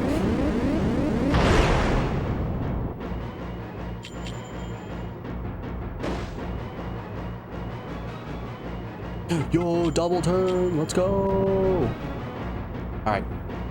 Just don't kill Fist Puncher in one hit. Don't you do it. Don't you one-shot me. Hey! That was bad.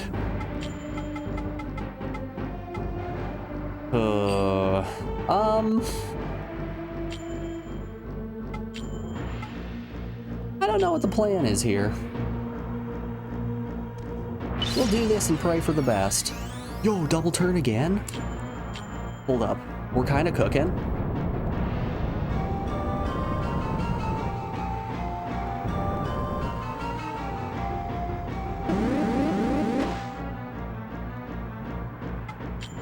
Okay, here it is. Are you... let's do accuracy plus, actually. Let's not burn through all our MP on an attack that'll probably miss. Yeah, that's the damage. Keep going on accuracy plus. Okay, okay, we're cooking. We're cooking.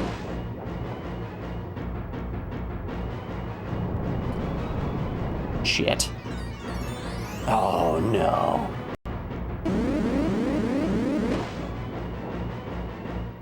Put me to sleep. Hit me with the big puncho.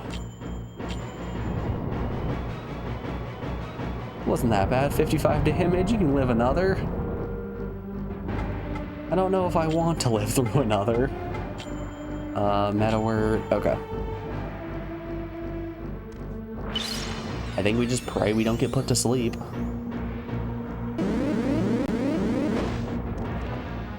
Ooh. You sure about that one, Dagroth? You sure we can live through another?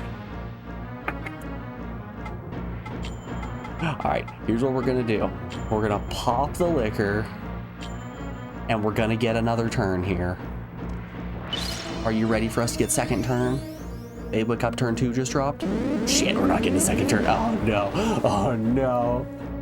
We're cooked.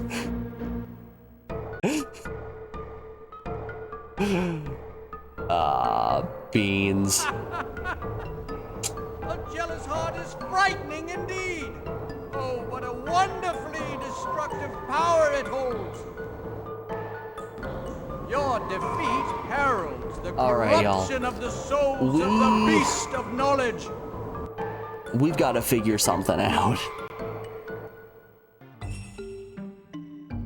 Maybe a second unit is the answer.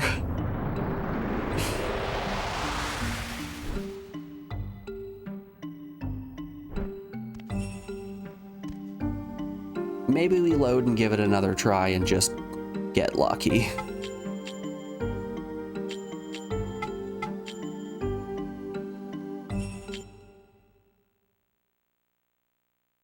How about, and hear me out here, we just land the critical hit out the gate. I think instead of throwing turn 1 crit, we're gonna do a fire attack both times on his summon.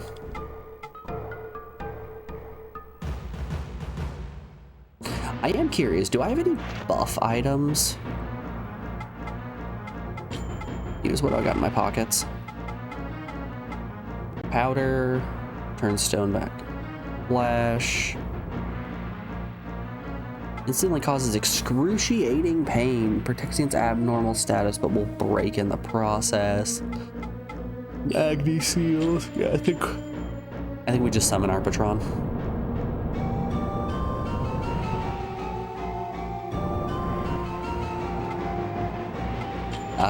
We'll regular attack win boss. We'll see him. Just land a hit, Arpatron. Just land a hit. I'm begging ya. Ah, oh, crud.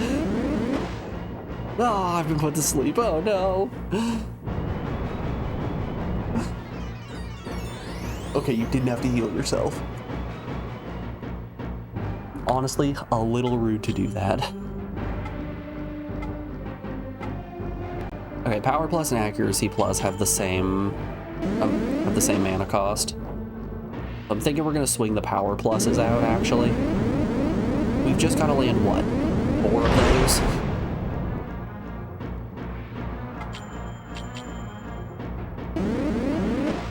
We've gotta land 2, we've gotta switch back into Fist Puncher, heal up, and then do that 2 more times. Alright, just don't kill me. Yes. All right. Liquor. Heal up.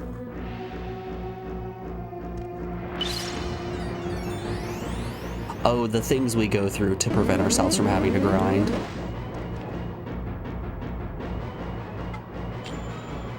Mother of mercy.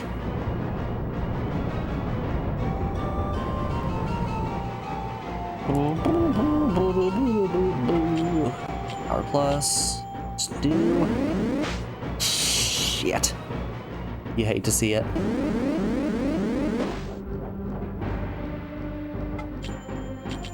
Brutal miss. Okay.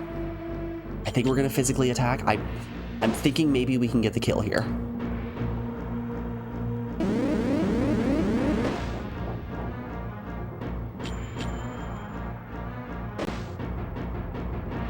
He lived with like 1 HP. Oh, the bastard. Alright. Okay, his minion is down. Let's hope he doesn't get an attack off that's going to kill Arpatron. No, Arpatron's still alive. Okay. Oh, he gets 2 hits? He's so fast. Alright, we're gonna switch into Fist Puncher. We're gonna heal Fist Puncher, and then we're gonna heal Arpatron. Use Meta Mugwort. Yeah, I don't want to use my bitter one just yet. We're gonna get real meta up in here. And by that I mean, we're gonna spy through your camera and steal a bunch of your data. Okay, we're gonna pop a second meta mugwort.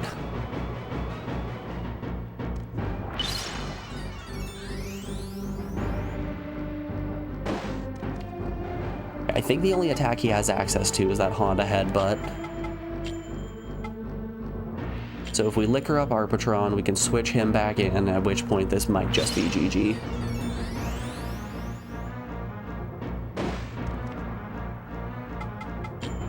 Alright, summon our Patron.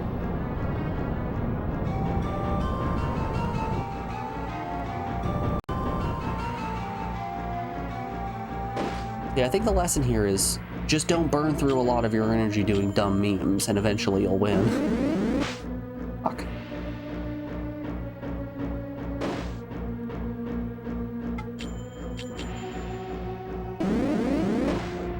There we go. Half his health in one hit. That's what you like to see. We've just got to land our hits.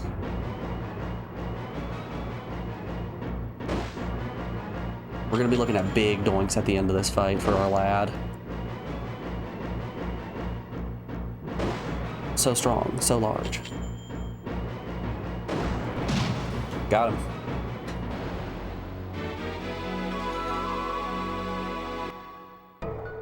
Sorry, brother. You're dead. Okay. He only gained 1 level. That means that the familiar that we fought in that fight was level 20. So we were 1 level behind. Cool. Alright, let's do. Give me that crystal. I'll take a new crystal, please. Wow. You've gotten so powerful. I know it. That's why Mabu is in love with you. Compared to you, I'm... Thanks. Your true feelings really hit me with your final blow. It's wrong to be jealous. I blew him know, with feelings. but True that's part of feelings. who I am. We're still friends, though, right? I know I tried to kill you, it was really creepy about your wife, but we're tight, right? Right? You know, LaRusso, you're okay in my book. Friends, you tried to cripple me. No! Man shall obtain yet another fruit of knowledge, but it shall bear the seeds of responsibility. I'm always saying, with great fruit comes great seeds.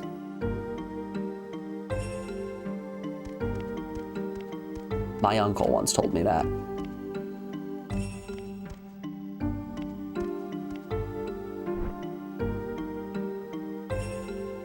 I am glad you returned safely.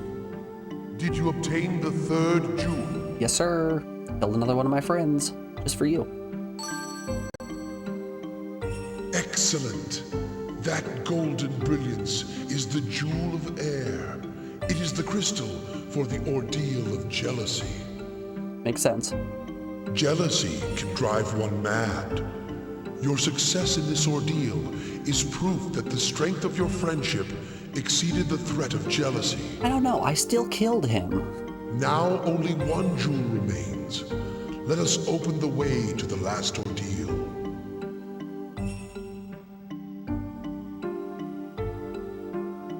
We have the ordeal of pride, Now the you are ordeal to of venture jealousy, into the and Spider finally, Forest the of ordeal of Netherworld piss. for your final ordeal. The chosen one of darkness will do everything in his power to defeat you. I'm still saying the chosen one of darkness is Louis. You must not be fooled by his trickery. The moment you unite the 4 jewels, I will be you must transported back in confront time, the chosen one of darkness. head to Tower of Fiends Revisited, and fight chaos. He shall severely test your minions. You must be prepared. You hope it's Luigi? The Green Man himself?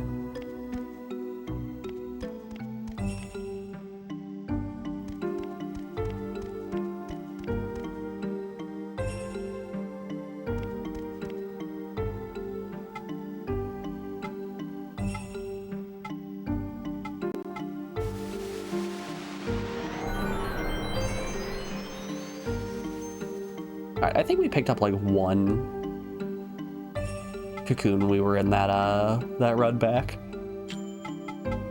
Yeah. Oh, Zolmu. There he is. It's our friend, Zolmu. I know that guy. Alright. We'll spend him, sell him, go buy some more liquor, and then head off to the next forest.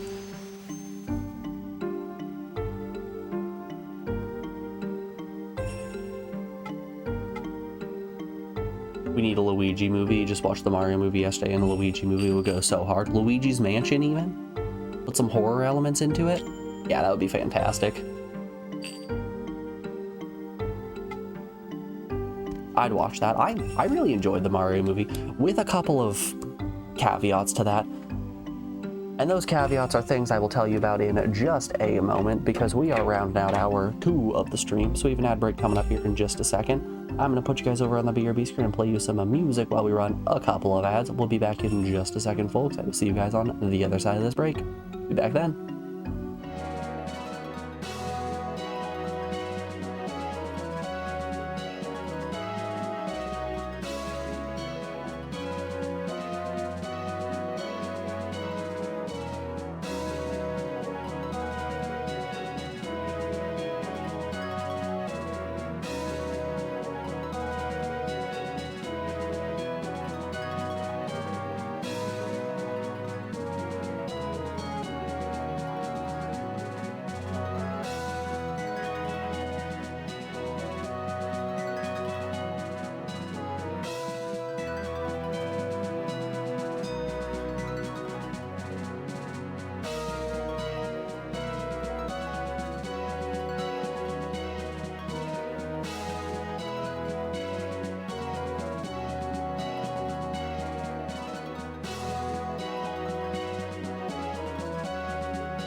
Alrighty, folks, we are back. Thanks everyone for sticking around through that break. I do appreciate it. Started off strong.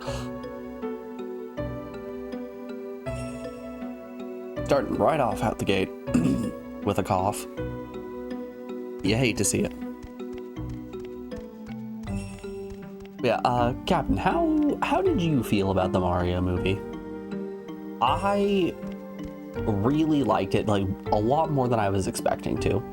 I was expecting with a cast of so many celebrities and not proper voice actors. Like, yeah, Jack Black is a great voice actor, but having, like, Seth Rogen in there, Chris Pratt's the obvious one that is a big, you sure about that one?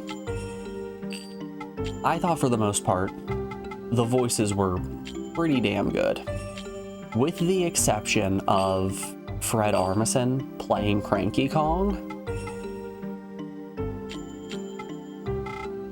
I thought everyone did absolutely phenomenal, and then Fred Armisen was also there and did not do that good of a job. Which is a little bit of a shame. That Cranky Kong of all people is one that just has a terrible voice.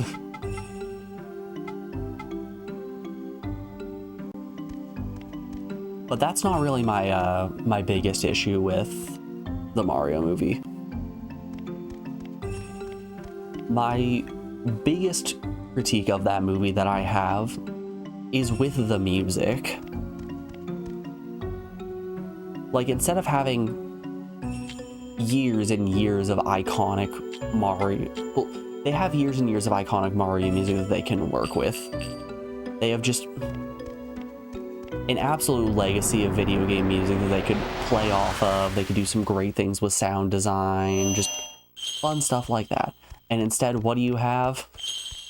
You've got them driving around in carts while Thunderstruck is playing in the background. You have No Sleep Till Brooklyn playing as they're running through a Mario stage. And it's just, it has me sitting there like, oh, come on. Really, man? Really? And, you know, the lack of a water level scene was disappointing. Totally fair. And, you know, this music complaint is one that even... The complaint is deepened even farther when you find out that the movie's original Japanese release, I say original Japanese release, the movie's release in Japan didn't have all of the iconic pop music playing in the background. They had actual Mario music being played that was orchestrated for the movie itself. But for some reason, I don't know who decided it, someone decided, American audiences, no, they're not watching Mario because they like Mario. They're watching Mario because it's popular. And you know what else is popular? AC/DC.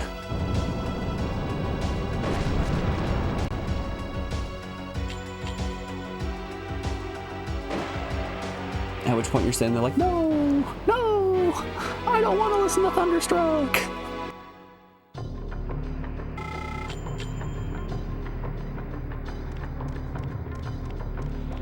Yeah, if you're curious, you can find the music that plays in the Japanese version online. They're actually pretty bumpin' songs.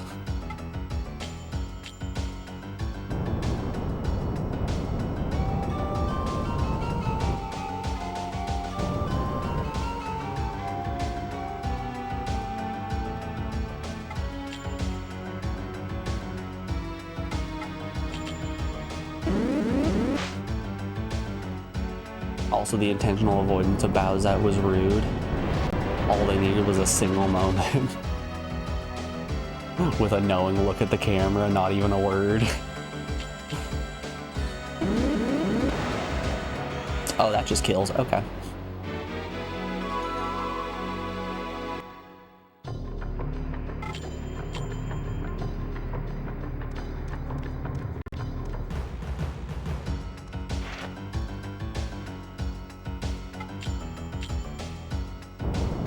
I'm wondering if every time that I enter the forest, the game rolls a type and then makes that element more prevalent than any others. I feel like my first loop through the last forest, I found a lot of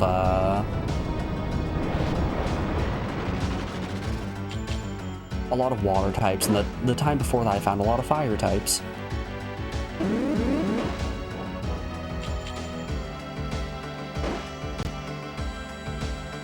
And this go around, it looks like I'm finding a whole lot of earth creatures. Which, hey, that's good. We're going to be able to make Arpatron into an earth monster. That's what we want. I want Earth Arpatron.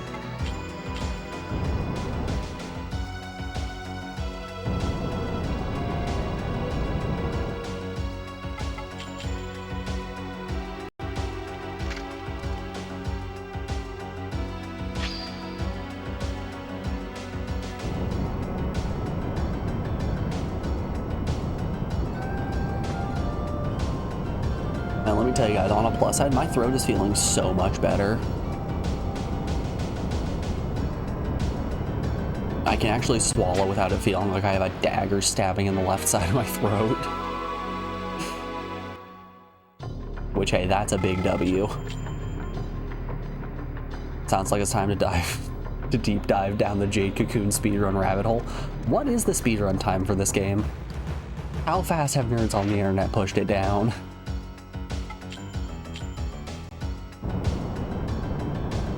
I'm gonna say since cutscenes aren't skippable,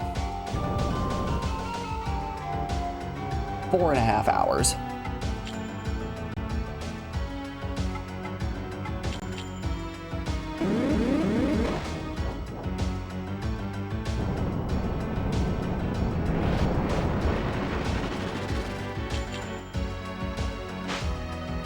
It also seems like a lot of events are sequenced on each other, so there's not like a very easy big jump that you could do. 50 minutes. Ah. Yeah, that's a different number, isn't it? Well, fuck me then.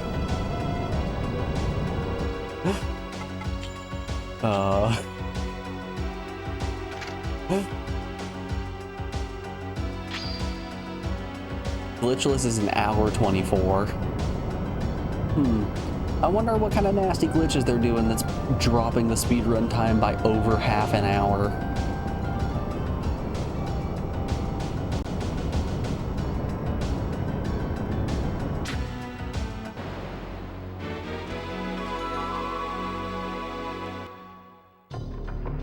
God, speedrunners are insane people. There's no two ways about it. Speedrunners really are just cut from a different cloth.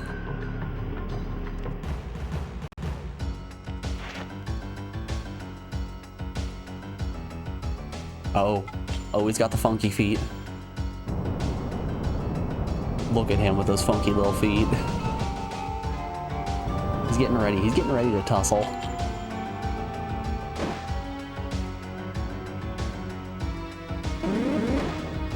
That wasn't really that bad.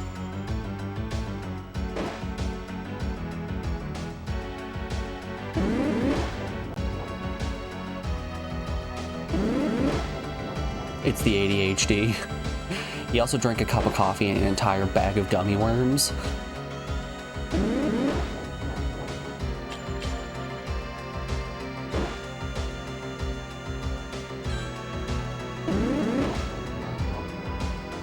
All right, Gerald, are you ready to go to the store? Yeah.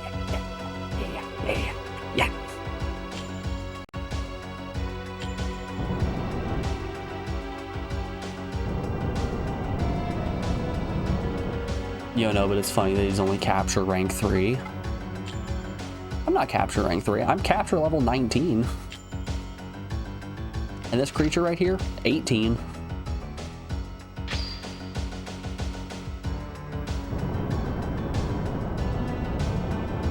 We've been making pretty steady progress on our capture levels just because I've been very worried about not capturing an enemy and then not being able to capture one later down the line because of it. Oh, he broke free. Man, watch him just kill Fist Puncher in a single hit here. Oof. Oh, but that did hurt. Oh, in the speed run. Yeah. I mean, it makes sense. Look how slow capturing is here. This is taking forever.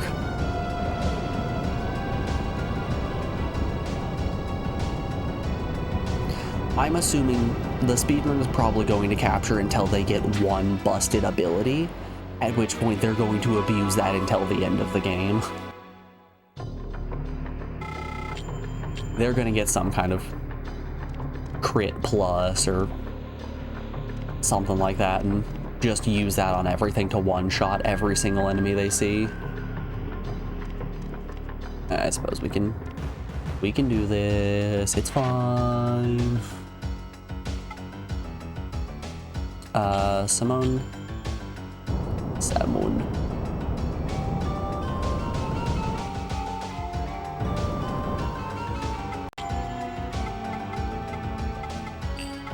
We don't much care for foot on all enemies. We'll just attack.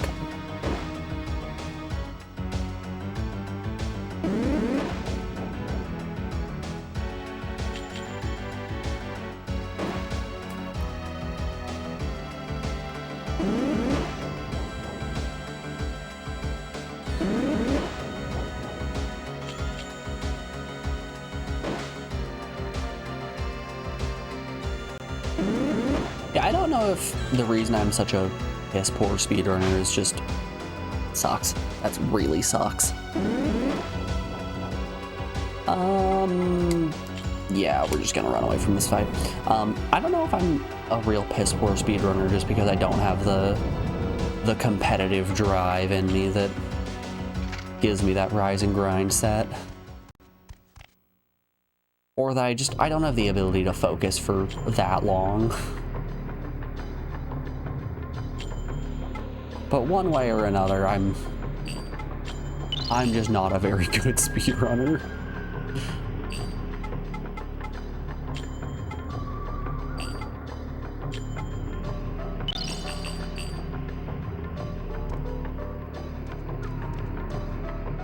I got my Ape Escape time to a point that I'm happy with. I got my Legend of Dragoon time to a time I'm happy with.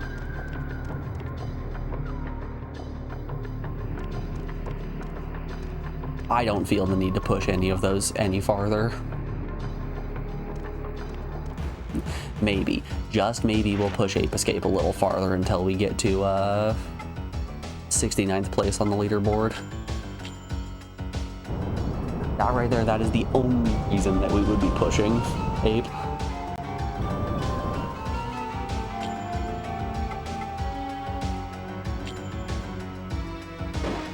Alright, Carmine. Ow. That actually hurt a surprising amount. What if I accuracy plus fire horn you? Did some damage.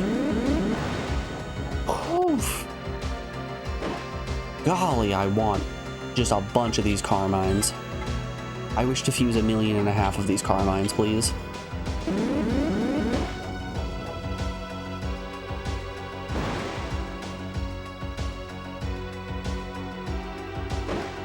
Ooh, we're in bad shape here. Alright, he's in red health. Alright, yep, our Patron is dead. I for sure want to capture this Carmine, and then I'm going to get the frick out of here.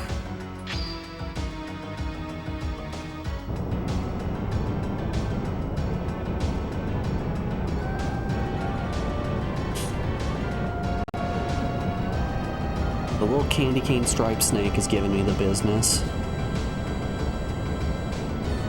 Don't you break free. Oh no. Oh no. This is bad. Oh, this is real bad. We're still alive.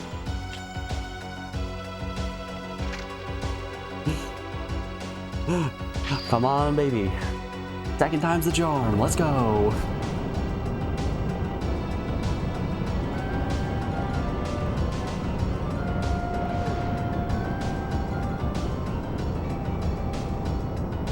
Oh, that's a bad sign. Fuck. Yeah, we're dead in the water. Everyone F's in chat for Fist Puncher.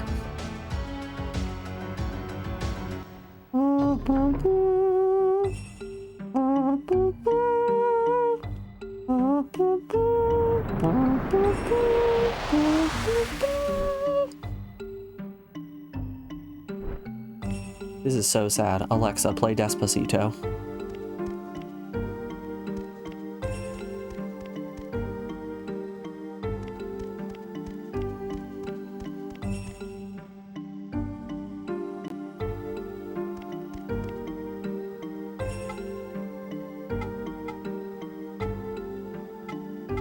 God, one of the Guess the Songs that we did last night was guess the song, and they're sorted by the 2 most popular songs for that year. And without fail, every single time I was able to... Ooh, that's actually pretty good.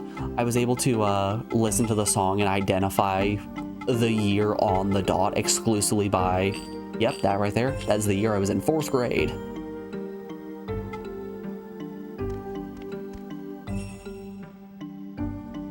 Easily. I know that one easily.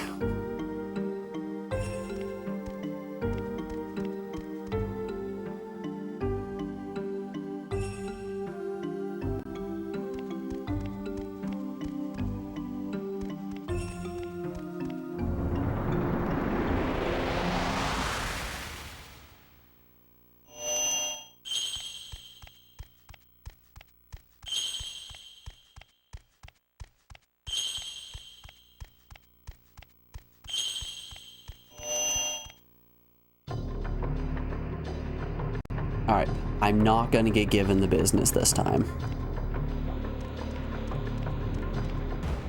You have my word. Ah, he's an air one. Good thing we have access to fire. Quick, burn it!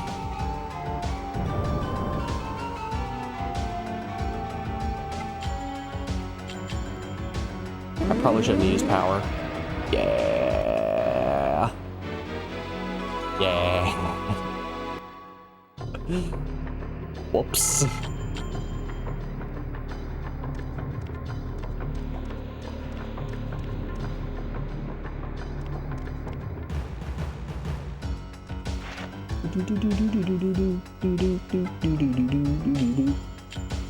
Okay, we're not gonna make the same mistake twice.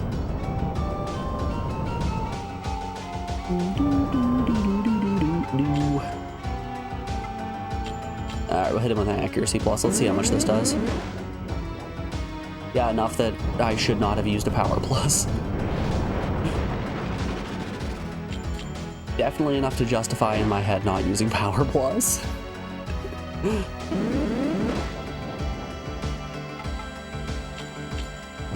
Off to Fist Puncher.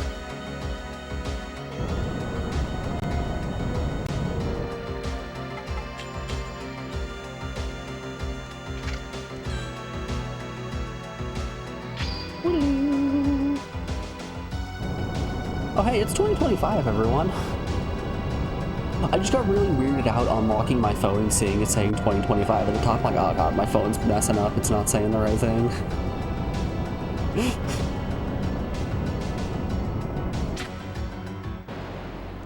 Nope, my phone's right.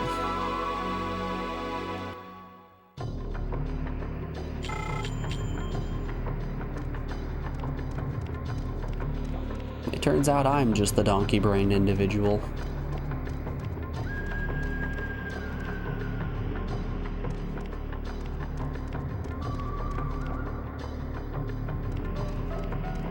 Which, as you know, means of or consisting of having the brains of a donkey. We all know this.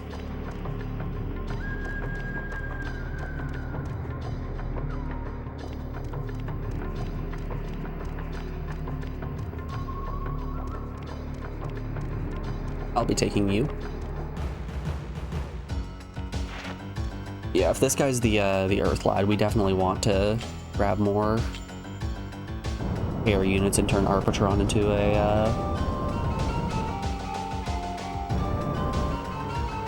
an airy boy.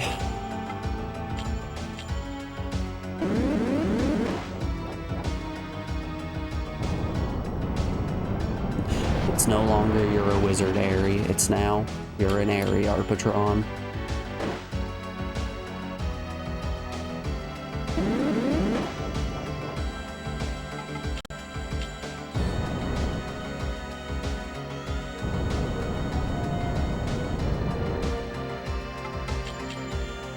Capping.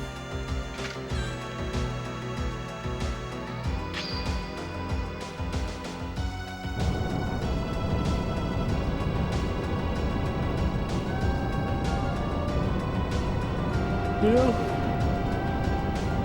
I have once again forgot to go back downstairs and get the ps1 controller that I brought back.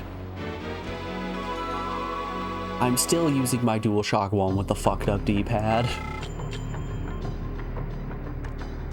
You know, I was born with this controller, I'll die with this controller.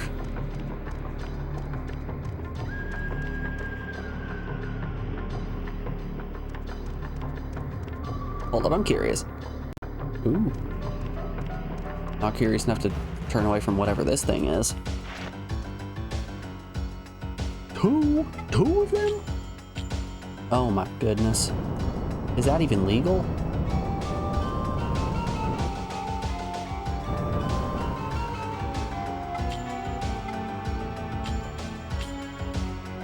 Give me that accuracy plus.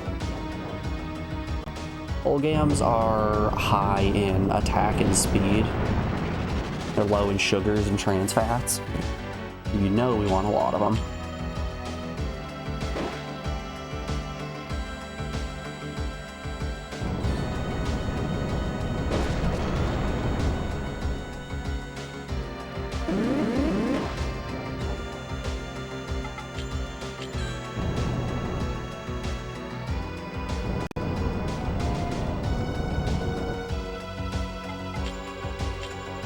Okay, hear me out here though.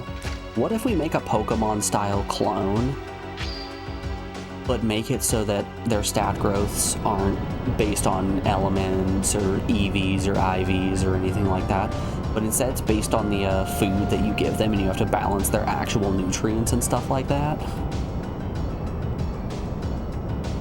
I think that would be funny.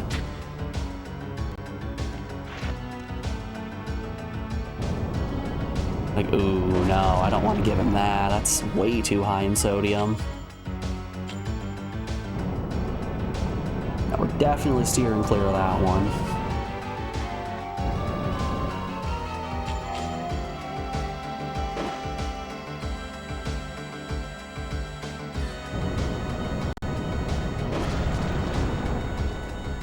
Oh, but buttons, huh? Well, shit. Y'all, I think Brabantza might be dying here. Yeah.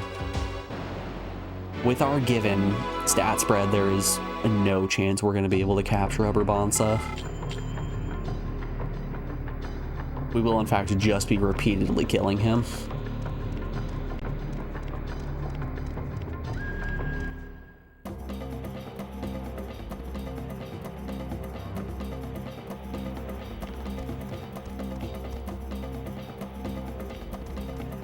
Yo, sick hut. I have the spear. Nope, nothing all too fun happening here. Just a cool hut.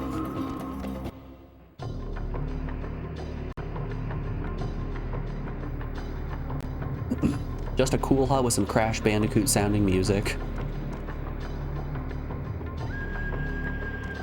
You know, I always talk about how I'm shocked that some games haven't been picked yet.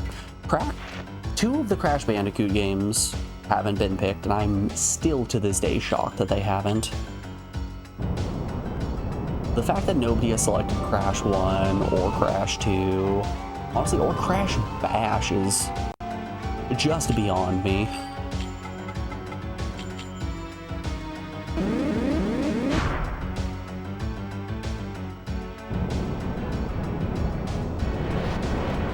I get the off feeling that nobody likes 200%ing Crash Bash.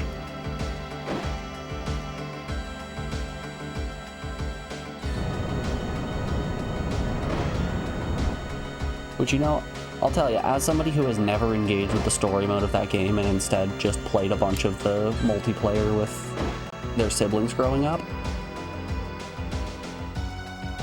man, Crash Bash rules.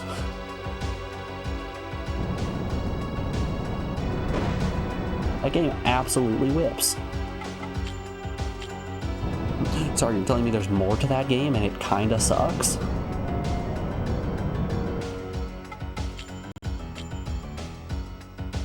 Don't remind me. Tommy, did you end up 200%ing it or did you quit?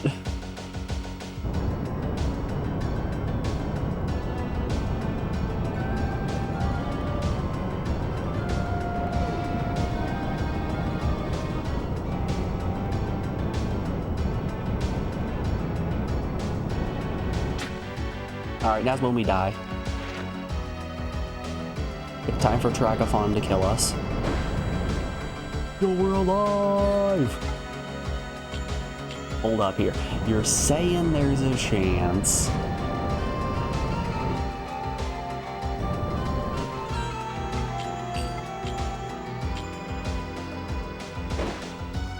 Oh, there's not a chance. Oh, there is very much not a chance. Holy shit, Arpatron can take a hit?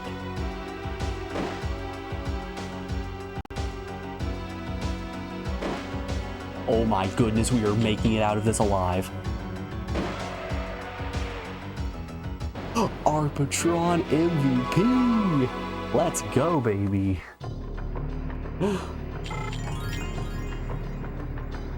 Champion. Quick, give me the champion's belt now. Give it back to me. I've earned it.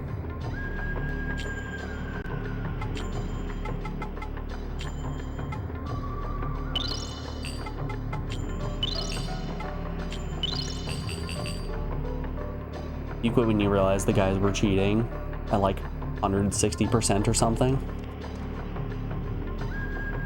What a shame. It sounds to me like I could be 40% prouder of you.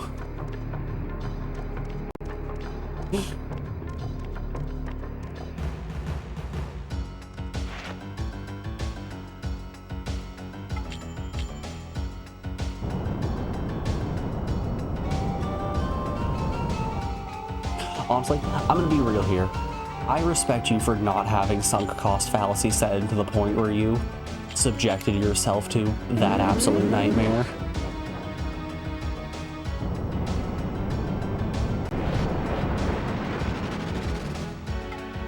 I know too many people in this world who have put too much time into things that they hate because they're like, done this for so long, just can't. I'm scared for the day that we inevitably hit that with the PS1.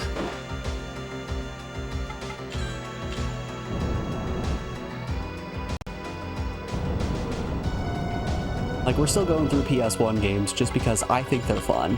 I think it's fun and cool, and there's so much on this platform that I enjoy. But man, eventually when we're on Japanese Dating Simulator 30 in a row, we'll be sitting here just... Maybe I should just play a modern game. Maybe I become a Warzone streamer.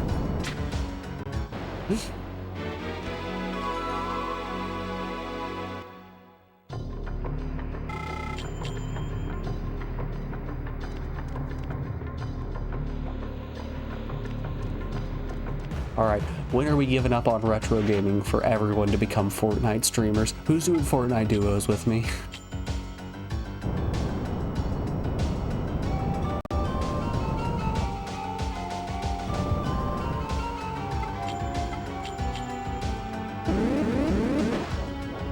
It's alright, I've never played the game before, but I'm sure I can pick it up real easily. I mean, what do? You play as the guy who shoots the gun? Easy.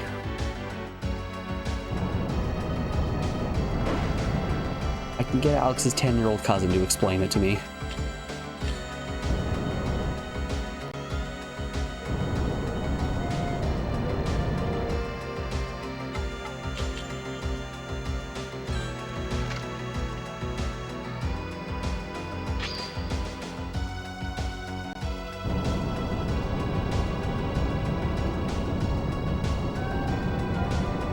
Honestly, I don't know what I would stream if I didn't go on this ps1 adventure.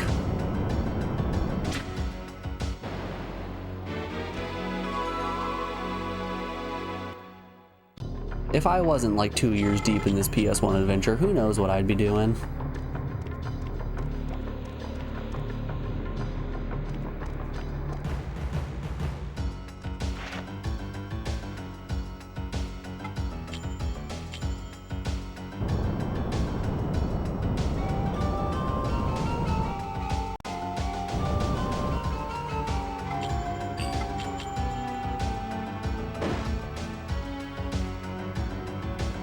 Looked up, played in 29 hours to get 158%. Damn. That is brutal.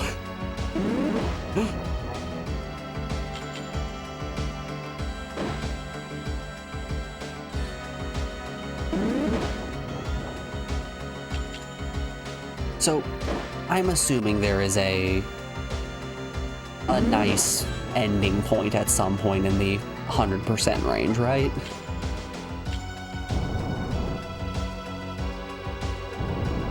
What goes into 200%ing Crash Bash? When I inevitably get Crash Bash picked for me, what sort of hell am I in for?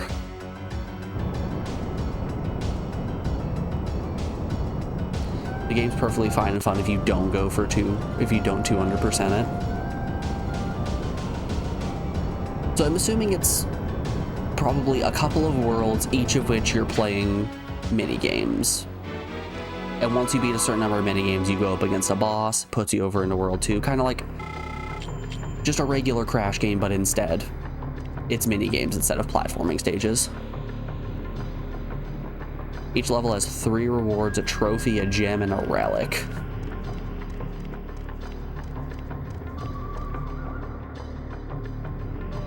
Then when you get all those, you unlock gold and plat relics. Gold and plat relics are brutal and unfair. And that's where the real time sink comes in.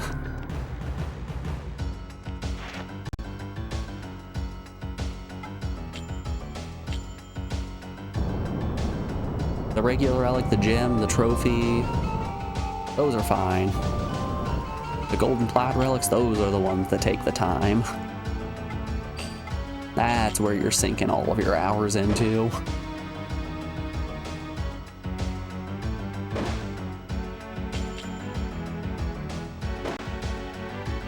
Kami, I don't know if it was you or somebody else who said it, but the way I heard it described is the game essentially becomes 3v1 at a certain point, where the computers, instead of trying to go up against each other and trying to win on their own, they are instead actively attempting to make you lose.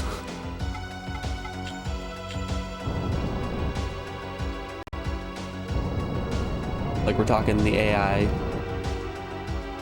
is set so that one of them will try to win and the other two will be against you, so it's a 3v1. Hey! Same hat.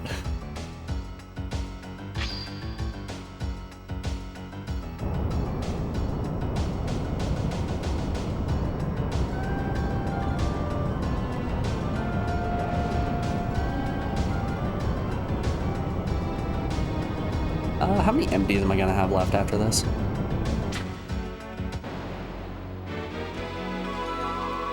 I'm gonna say 3? Or close.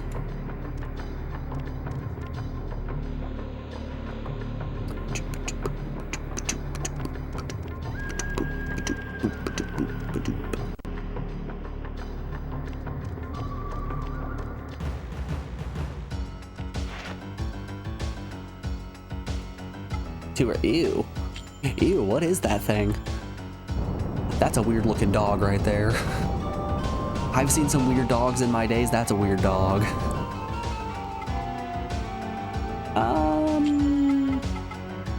Yeah, let's foot him.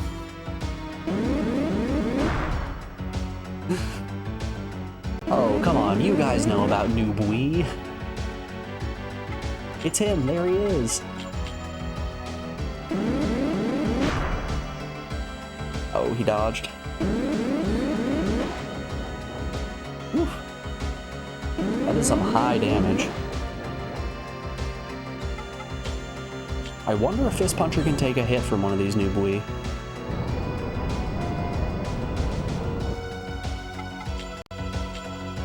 I will be taking this. Thank you very much.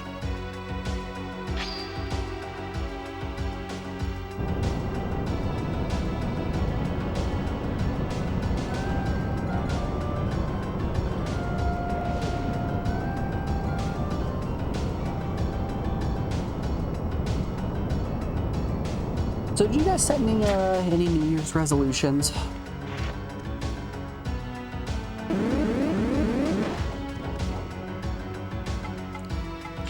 I've never really been the kind of person to do New Year's resolutions, so we're once again going into another year where I have set nothing. My New Year's resolution is I hope to eat more butter.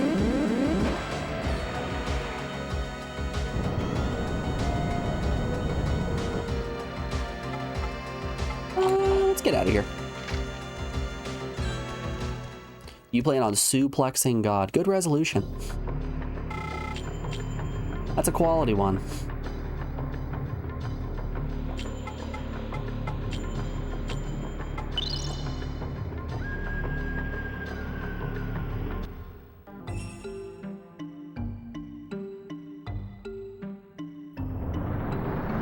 Yeah, I feel like every time someone sets a New Year's resolution, it's just so that they can say that they have this goal that they are inevitably going to give up on, just so that they can be like, yeah, I'm gonna work out more, and then get the dopamine rush of telling people that they're going to work out without actually having to put in the effort of going to the gym.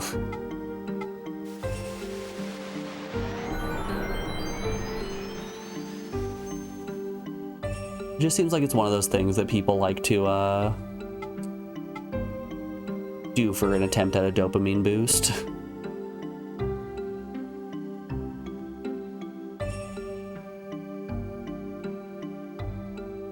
You read about Yule boasting recently, where instead of something tangible, you just proclaim something absurd.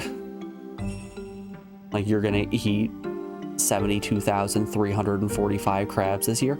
This year, I am going to finish every PS1 game. I'm gonna do it. All of them. How many we got left? We've only got a few left. Come on. It's easy. So let's pull up the list real quick. Games. Oh god, the list grew. Yeah, right there, right there. We only have 4,766 left to go. That's not that much. We can get that done easily. How many days are there in the year? 365?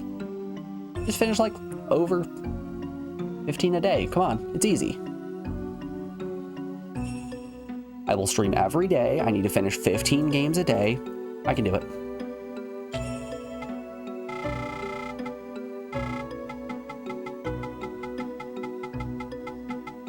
Okay, are any of you... Yeah, we've got one magic unit. The rest are kind of sick with it, though. We're gonna make Arpatron into a god? Shall they ever know good fortune? Those who fight for what is right, never shall they return to Elrub. Oh, if we but only ask, grant us our Never new resolutions. I'm everyone else's problem now.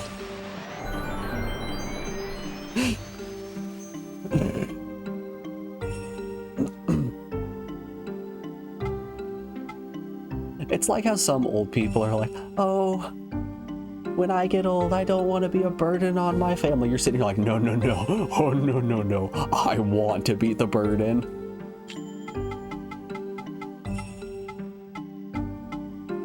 You said in sickness and in health when you signed this paper, and I am holding you to it, dummy. Shouldn't have agreed to this one, you fool.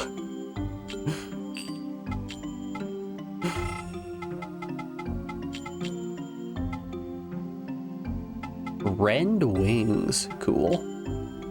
What do you look like? Not as cool as I would like you to be. How about weird dog? What if we make weird dog?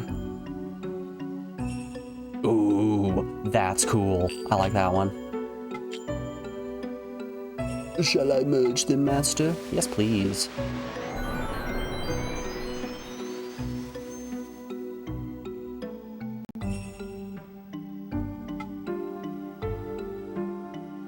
No boy.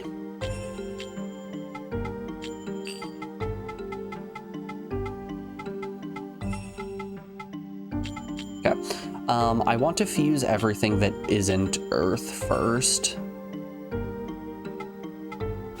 Just because I really want those Earth elements to persist throughout. Or air elements, not Earth. Turn. Turn. Okay, we've got 4 of those. He's an 18. Okay. What are you gonna look like? Weird looking. That right there's a funny looking dog.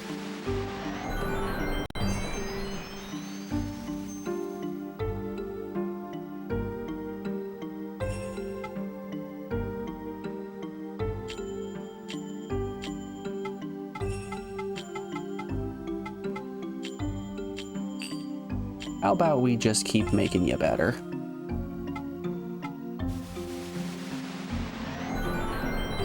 We make these guys better so that we can make Arpatron worse. Worse in every tangible way. Larger. Uglier.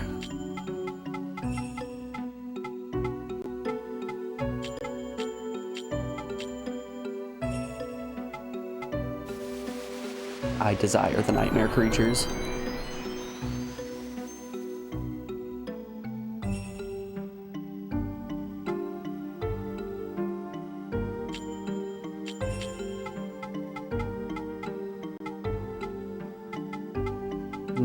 Up to 20. Yeah, that's gonna be good. What's this Jariel gonna look like? Pretty cool. I really like the goat models. Hold up, what abilities? Rend wing, earth attack, works for me.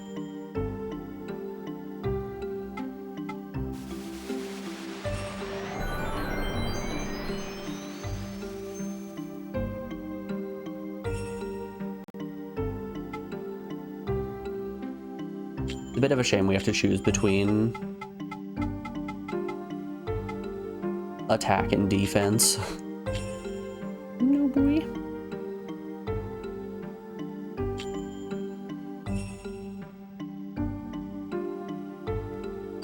You look sick with it. Let's send it.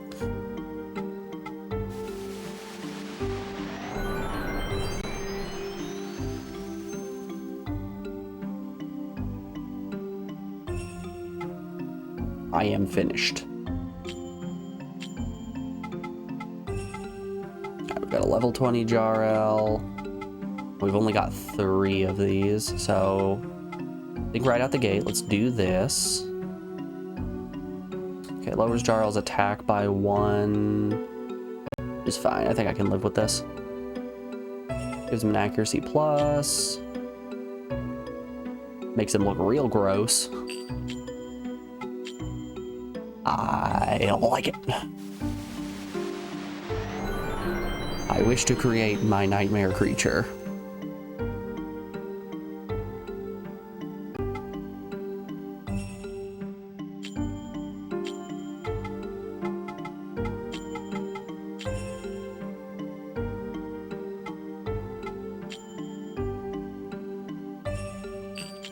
Yep, he's just getting bigger.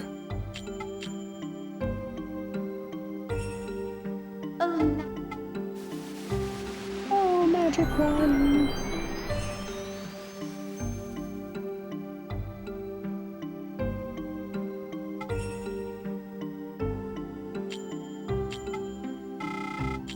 Ooglam. Right, if I take Ooglam and I take Jariel, better attack, better speed, better pizza, Papa John's. And how's this gonna look? Pretty boring, actually. What if I take Jariel first? Lowers magic defense, raises regular defense, gives him access to some cool stuff.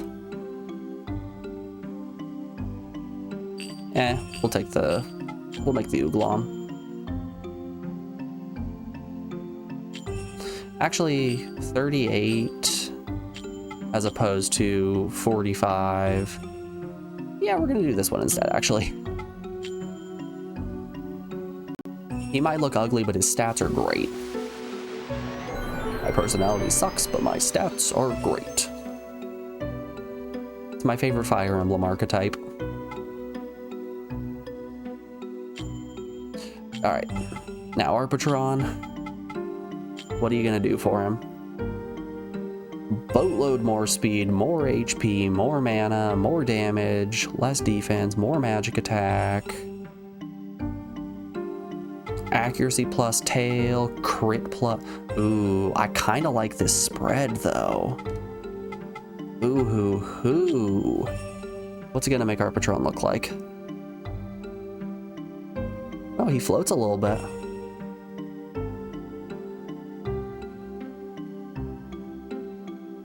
He is no longer on all fours. Results in a level 21 Arpatron 4, or Arpatron 6, let's go for it. We are encountering our next iteration. We have found Arpatron 7.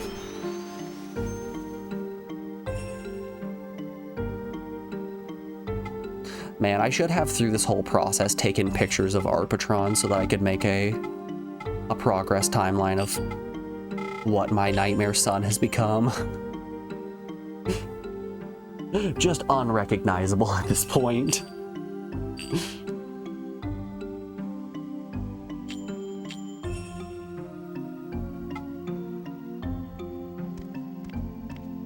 Alright, back into the forest we go. I'm quite a bit more confident in our abilities now that we have our build set up in this way.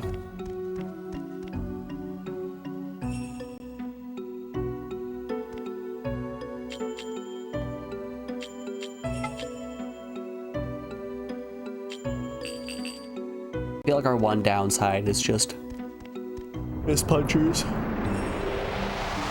Raw defense values. Because if I hit a point that I need to switch into a different unit, Fist Puncher's gonna be in bad shape. This man is going to get hurt.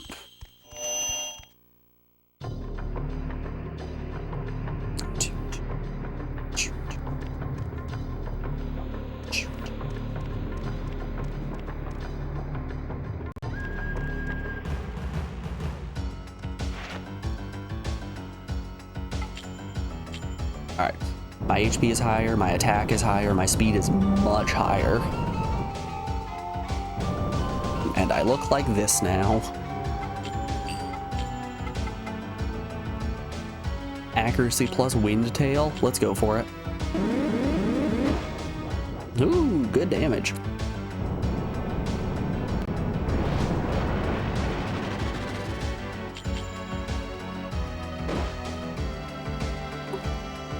Oh god, I have the hiccups.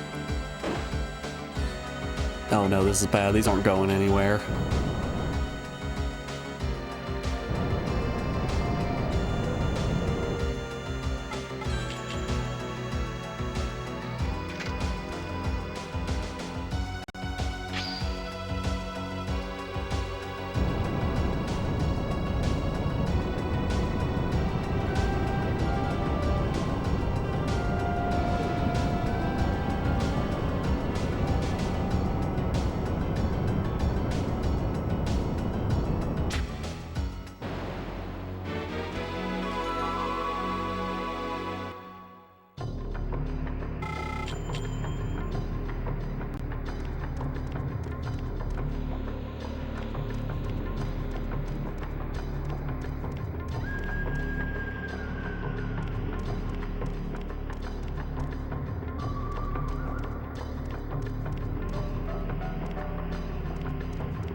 Oh, okay, 1 minute.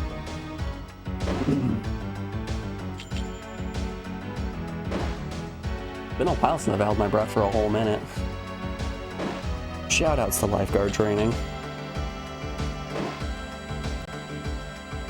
I kind of miss the days of when I used to work at a pool.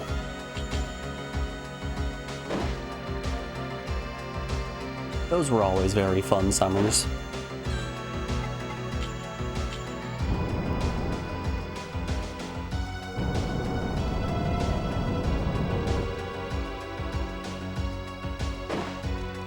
It's been a hot minute since I've gone swimming in my adult life.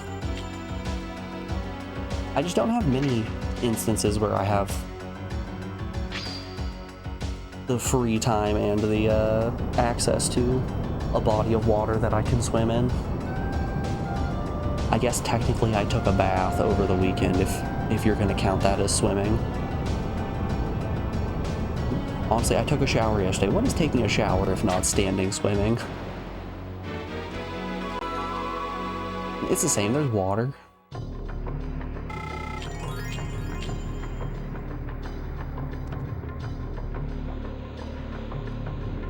I don't see what the difference is. They both make bubbles.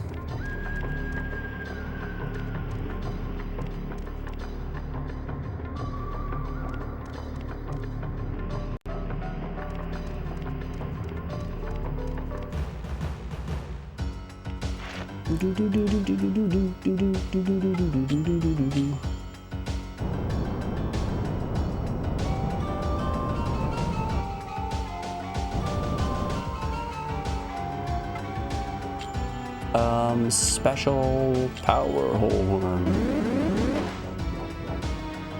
Fair amount of damage.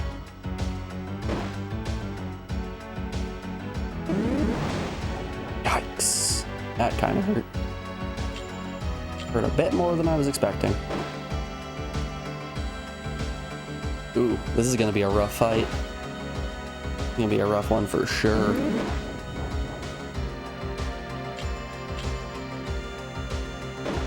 You know, I feel like a lot of the troubles that we have in certain battles are exclusively because I keep trying to capture.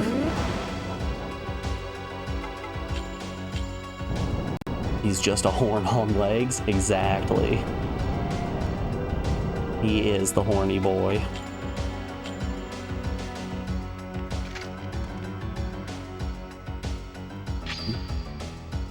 Evolutionarily, he is just designed to cause maximum damage. He's not just a horn with legs. He's a horn with legs and a sick set of shoes.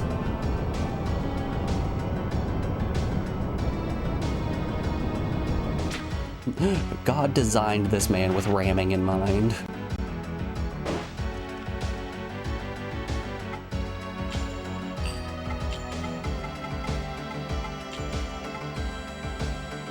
Oof. Excellent. Yeah. Boy, oh boy, I hope he doesn't hit me with a magic spell and kill me.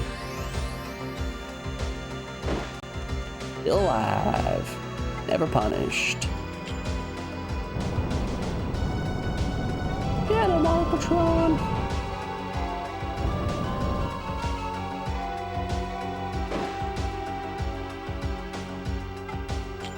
Special wing attack accuracy plus.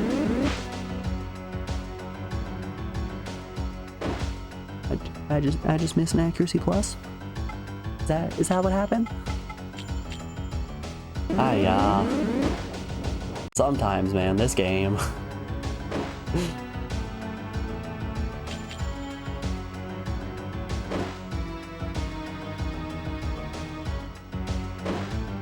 I'm a lad who loves to miss accuracy plus. It's my favorite pastime. It goes chewing glass, getting kicked in the dick, missing accuracy plus. It wasn't plus enough. It's actually a fake plus. If you look real hard, it actually says minus.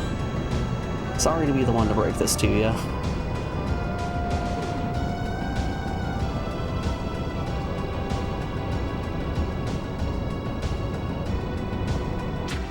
Woo, we got him. Alright, y'all. Before we keep on going through this forest, we are rounding out yet another hour of the stream. I'm going to put you guys over on the BRB screen and play you some music while we get rid of these nasty little pre-roll ads. We'll be back in just a second, folks.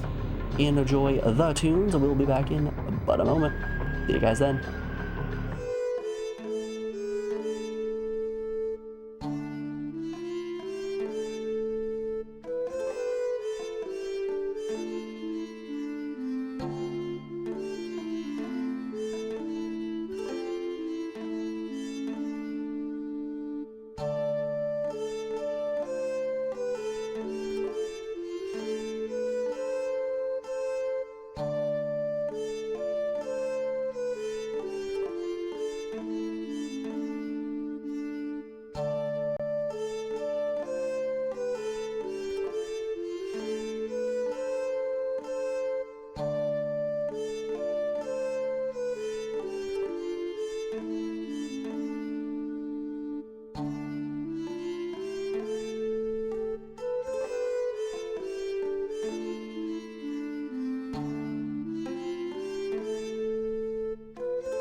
Alrighty, folks, we are back. Thanks everyone for sticking around through that break. I do appreciate it.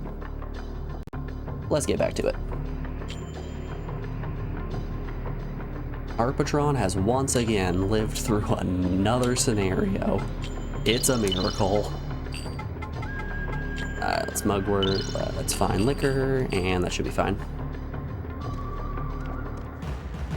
Let's kill more!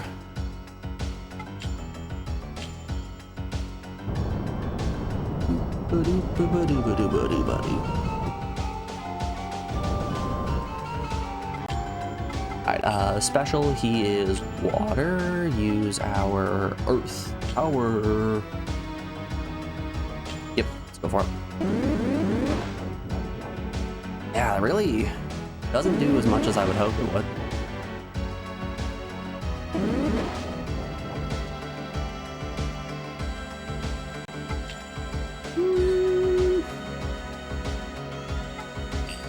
You pay this much.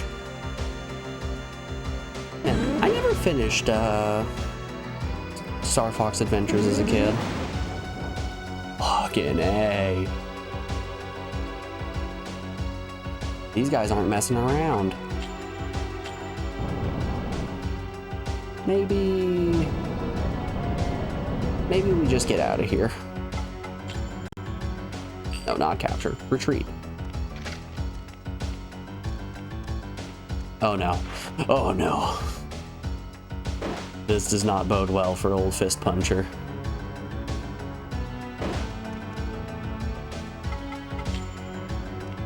I said zoinks, let's get out of here. There we go.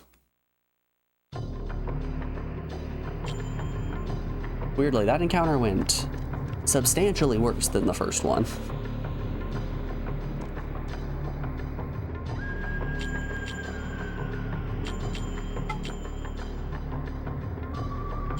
But I wonder if it would be worthwhile for me to go back and actually finish Star Fox Adventures. I'm sure there is some game in there, right?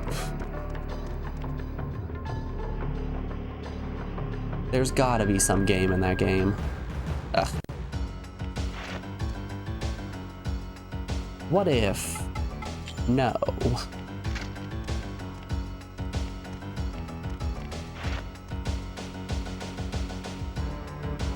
Yeah. Yeah. That's fine.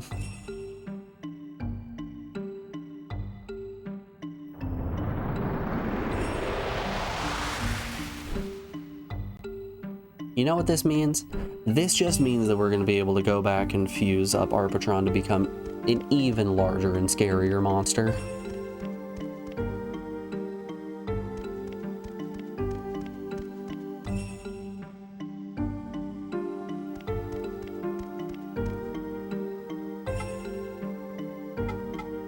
What do you wish? Give me your Nagi magic. Man, you know, speaking of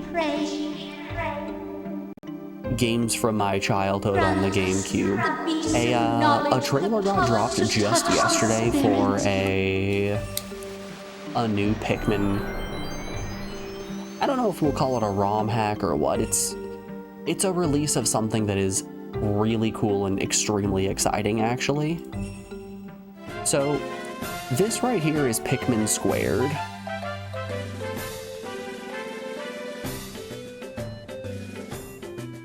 After 4 long years, we have recreated all of Pikmin 1 within Pikmin 2's engine, and even more.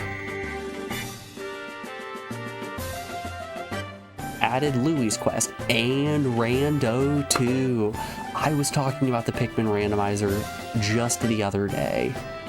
Talking about how it's just a really weird gecko code that you put into the Dolphin emulator. But now they have a full standalone ROM hack with the quality of life features from Pikmin 2. But all of that sweet Pikmin 1 flavor. All that Pikmin 1 flavor with half the calories. So yeah, that's all just showing off quality of life features. It has a proper co-op mode. 2-player split screen, you can do either vertical or horizontal. You've got the rando features now. This is the thing I'm really excited about. So not only does it randomize parts, it randomizes what onions you find in what locations. It adds purple and white Pikmin.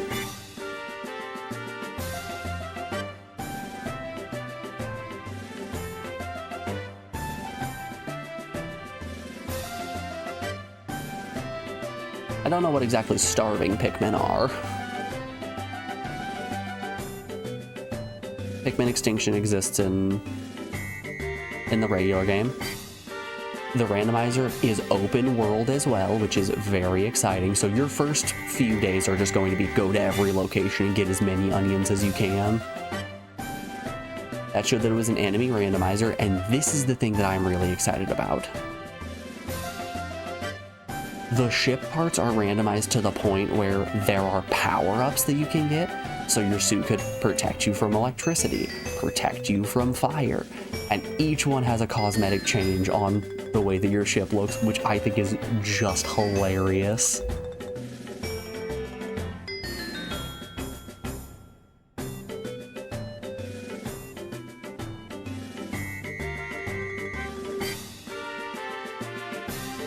remixed areas, improved AI.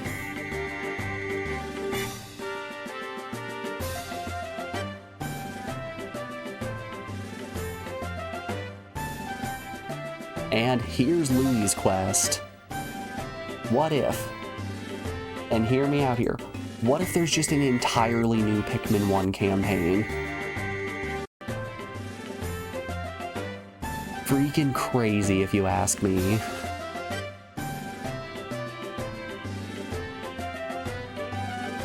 It's just so cool. It's just so cool. It's available for download. It's completely free. What's not to love?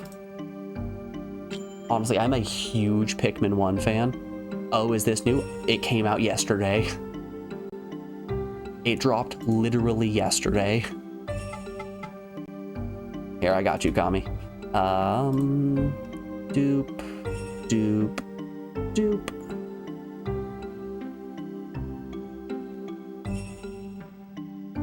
What was it again? It's called Pikmin Squared. Here's the list of the download plus every other thing that he's made. Kami, if you're a fan of Pikmin 2 in general, this guy has a bunch of Pikmin 2 mods that are actually extremely interesting. Like Pikmin 251, I think in particular, is one that if you're a Pikmin 2 fan, it will really speak out to you. Because it's essentially just, what if Pikmin 2, but more?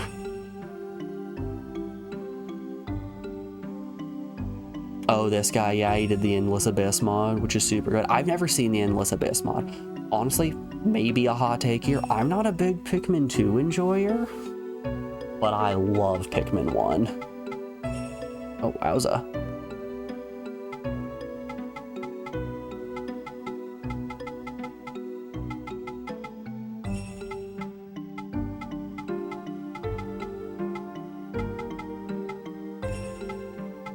Uh, 17 and 3 18s. What don't you enjoy about Pikmin 2? I feel like the structure itself is just... It's not what I enjoyed in Pikmin 1. I liked having the strict time pressure of the 30 days to get all of the parts and having yourself put into this larger world that you could manipulate and it would change, and the changes would stay with each day, so it feels like you were chipping away slowly at this large task while you had this strict time pressure. And Pikmin 2 felt more just like a game that had way too much focus on the cave system.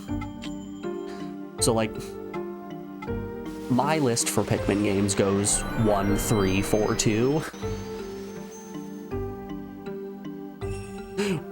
Which, when I tell any Pikmin fan that's my list, it is met with nothing but the most vitriol.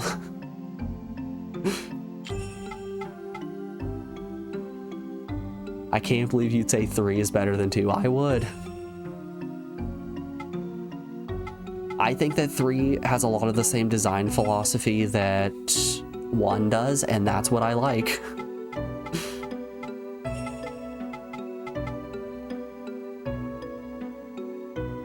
Did you play it on Wii U or Switch? I played it on Wii U. I rented it from Hastings even.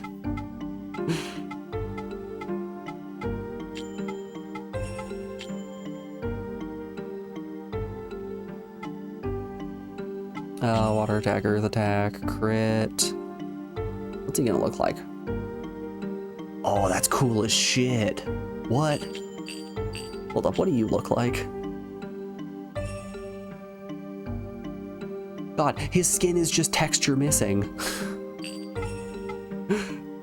That's fantastic. How is this gonna change his skin? Substantially less cool.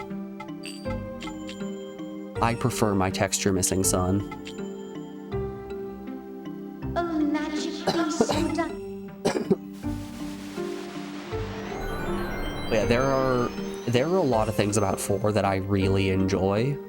it is kind of hard for me to say that Pikmin 3 is better than 4. But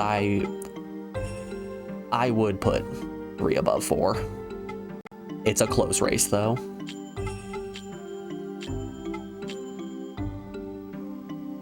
Shall they ever know good fortune? Those who fight for what is right, never shall they return to Elrub.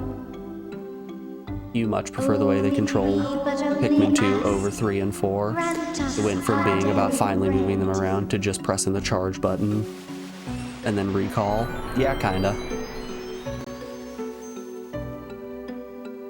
You'd like 4 or more if it wasn't so focused on those Dandori fights.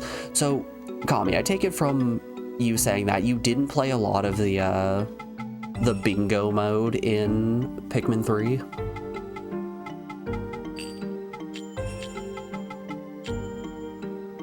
Because boy, oh boy, that bingo mode in Pikmin 3 is so much fun. It is an absolutely fantastic game mode. If you get a couple of friends together, it is just a grand old time.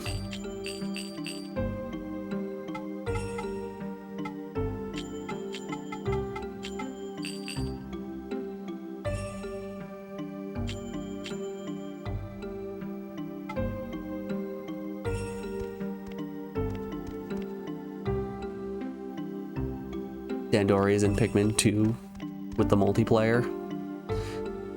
I never engaged with Pikmin 2's multiplayer. Honestly, at some point I do need to sit down and give Pikmin 2 another chance.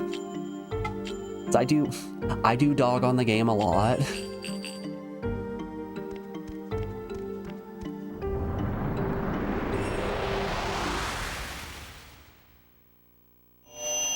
And, you know, maybe it's going to turn out like a, Shit, what game did I... Hold up, let's pull up the list. I played a game recently that I hated that I ended up having an okay time with it. Final Fantasy VI. Yeah, Final Fantasy VI. I used to think Final Fantasy VI didn't have many redeeming qualities, and then I played it and realized that it doesn't have very many redeeming qualities. No, there's some good aspects to 6, and I think if I play Pikmin 2 again, I might fall into that same camp of realizing, oh, this isn't too bad.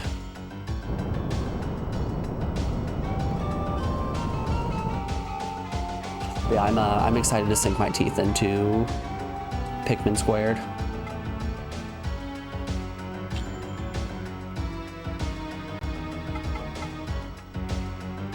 What flavor are you? You're air. I only have crit plus fire attack. We'll just do regular strike.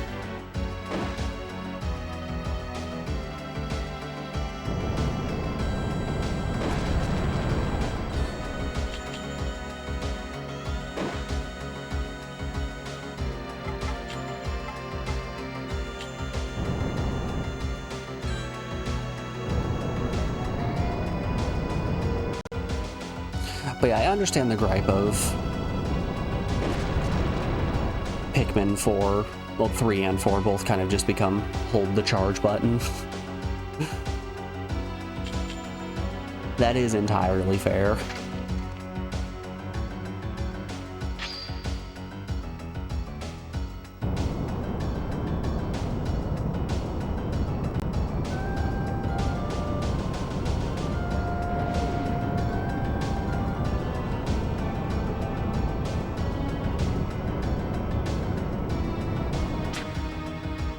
I think what it boils down to for me is just the fact that with Pikmin 2 not really having a time limit of any sort, there's no real threat to your Pikmin dying in combat. So while you can play with like real tight movement and nice finesse and all of that, there's no real incentive to do so. It's like, you lose all your Pikmin in a cave? It's fine, you just go make more.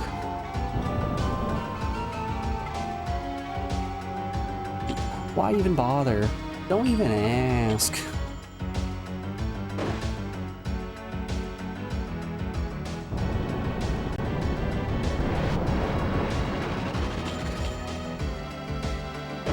We're in Pikmin 1. You're battling burrowing Snagrets and too many of your blue Pikmin get eaten. Oh no, you needed those in Forest Naval later. What are you gonna do? Figure that one out. The math just got a little bit more complicated.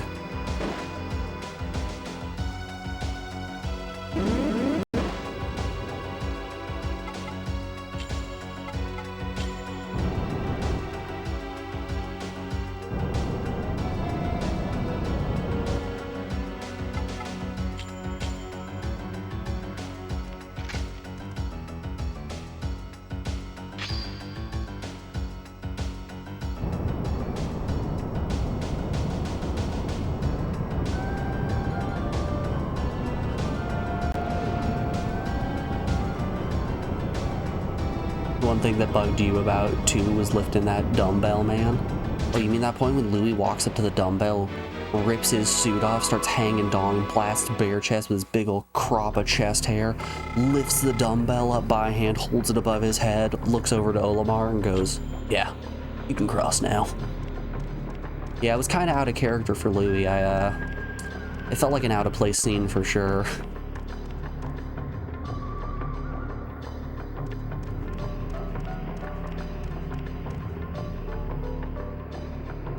It was an odd choice on Nintendo's part to go so vulgar as to show a fully nude Louis, but you know, whatever sells.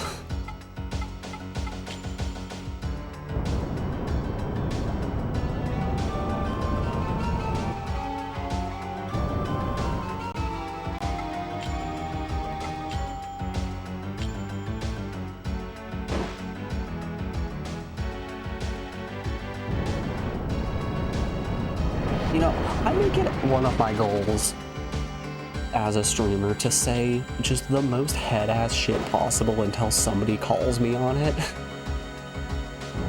And you know, to this day, I don't think many people have called me on it.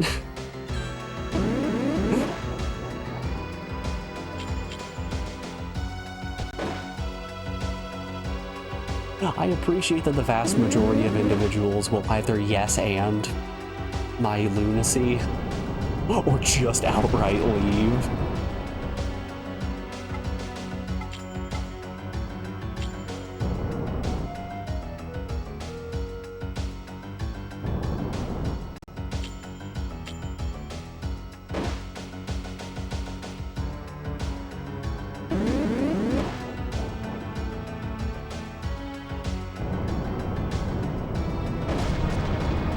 Yikes. These guys really don't mess around. Maybe we need to pivot a little bit off of speed and into defense. We didn't seem to have that many problems when we were pushing so heavily into defense.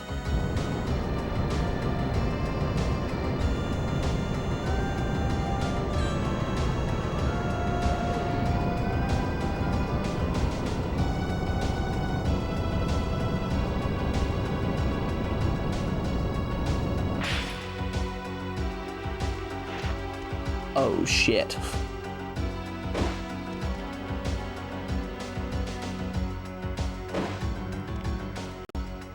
Hey, this could be bad, but I'm gonna try to capture again. You might say it's a mistake. That's the whole statement.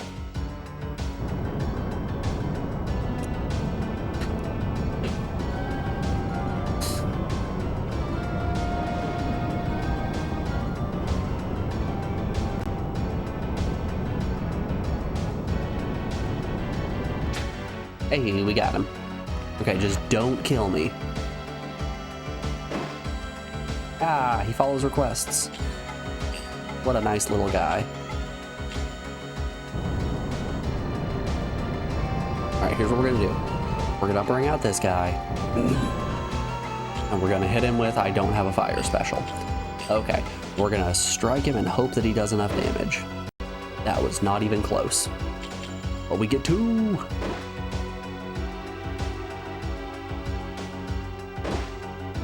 Oh, wowza.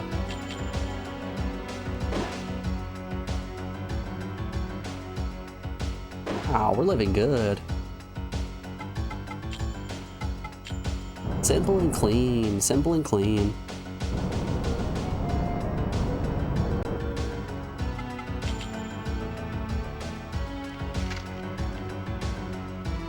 I feel like a lot of my video game opinions I need to tell people to take with a grain of salt because I have bad opinions.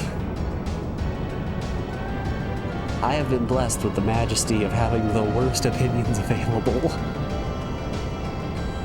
And for that reason, Pikmin 3 is better than 2.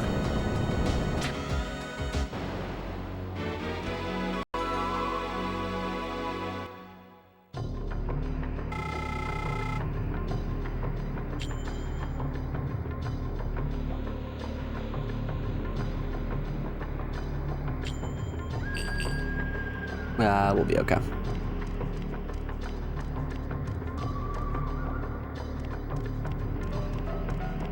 Hold up, what's down this other path? This is the hut, isn't it? Yep. Yep, that right there. Hut to tip, that's a hut.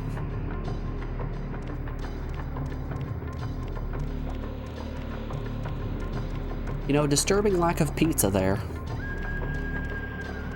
I've always heard that no one out pizzas the hut, but here we are.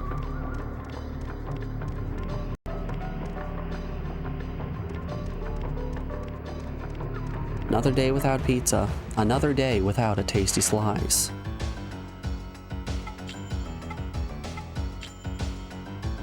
What kind of pizza is that? Sausage or pepperoni? Honestly, my hungry ass will eat just about anything.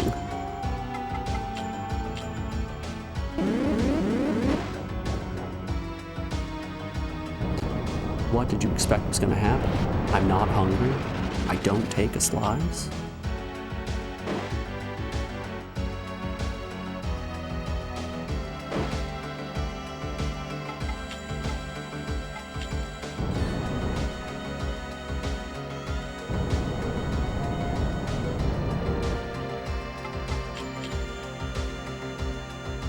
To Catch a Predator has to be one of those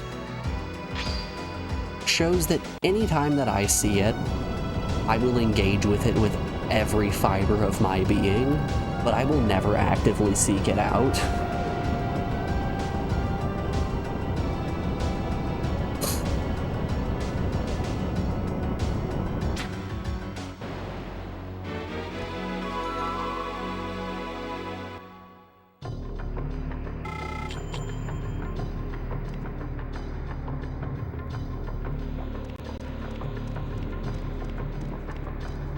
This is the entrance again. Hold up. God damn it. Just gonna keep fighting Dragonfly after Dragonfly. Oh, he gets a bonus turn. We've been ambushed. It's okay. Arpatron will give him the business. Arpatron's gonna hit him with that Wind Wing. Oh, he's speedy. Sorry, Wind Tail.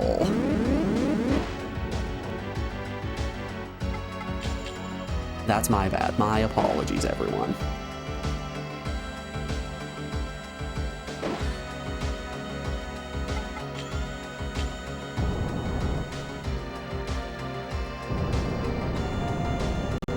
We'll be creating my apology video for this egregious overlook.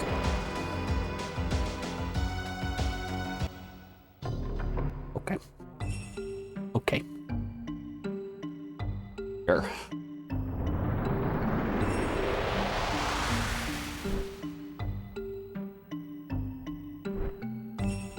God, Fist Puncher's kind of having a terrible day, isn't he? He just keeps getting killed.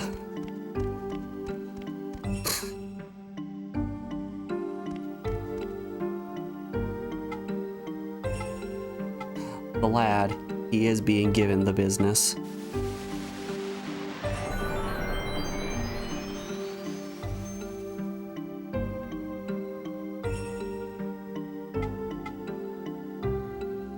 Alright, what do we got here?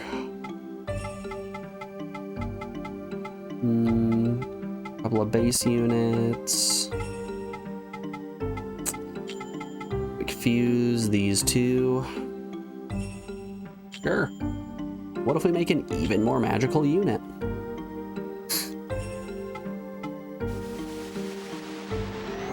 And then I'm probably... I should have probably just silked them to start. It might have been a waste of resources to fuse those two.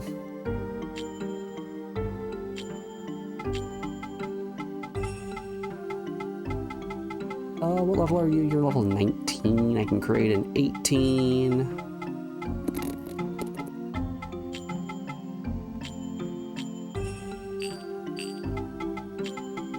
Could I do something like that?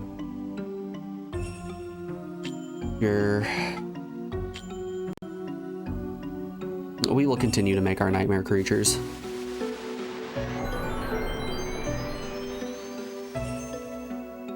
All of this is just in the hope of eventually making a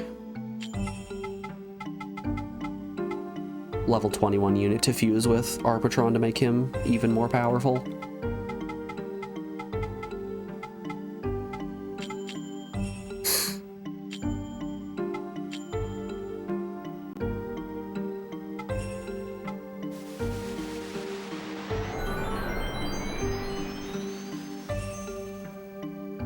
I believe we're gonna get there.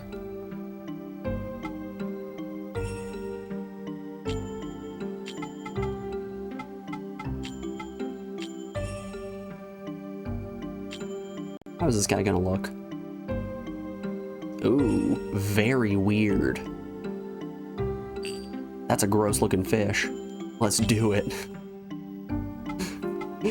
Ew, this thing's disgusting. I love him.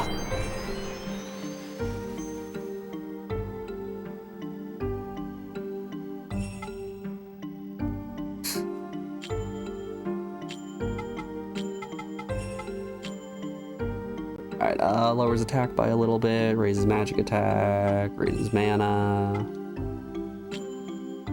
But what does he look like? Kind of weird. How about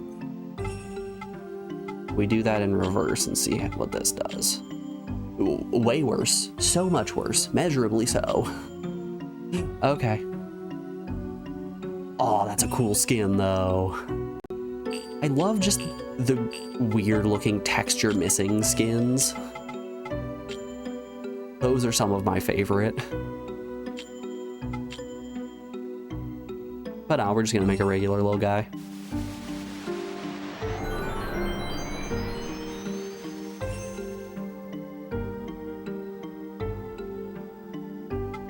Alright, how's a fusion of this gonna go with Arbitron 7? It brings him up to level 22, gives him a bit more speed. Takes fire off of his fang, though. Ooh. And makes him ugly as sin. Crummy stuff. Alright. Let's go back into the forest. I unfortunately have not found where we're supposed to be going in the forest. So that's a problem.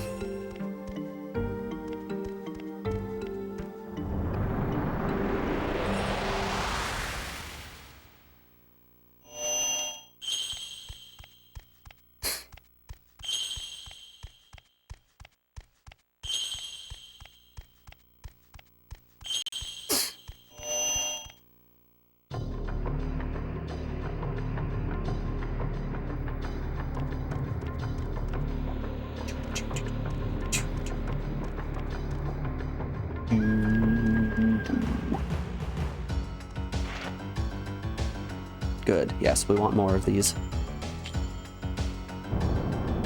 These guys have really high attack, really high speed.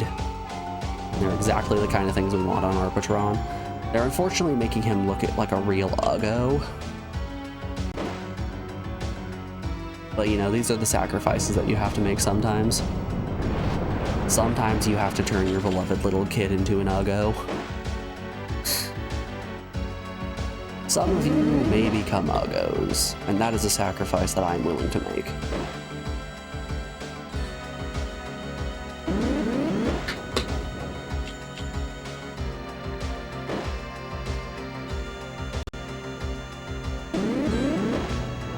So have any of you guys watched the new season of Squid Game?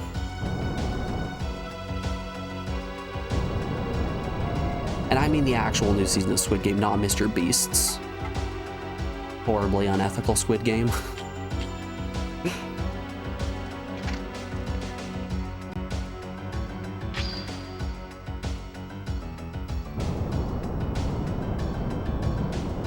I keep getting ads for Squid Game 2, and it's not really making me want to watch it when the weird dystopian Domino's ad shows somebody almost getting murdered and then ordering a pizza and not getting murdered because of it. It neither makes me want Domino's nor to watch the new Squid Game.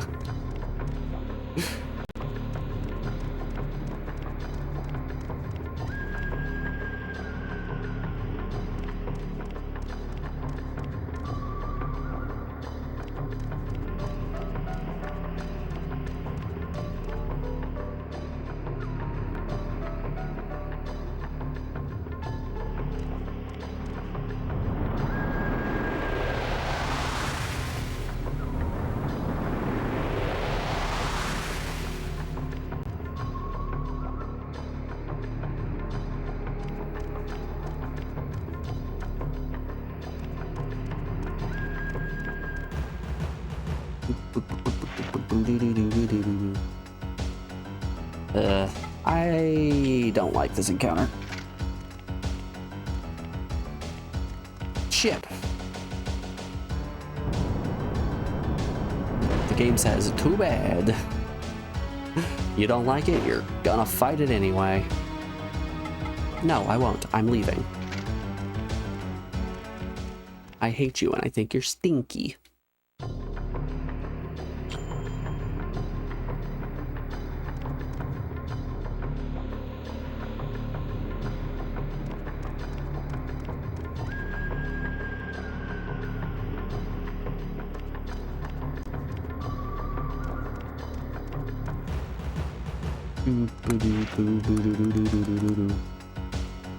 Golly, why do they gotta be double encounters?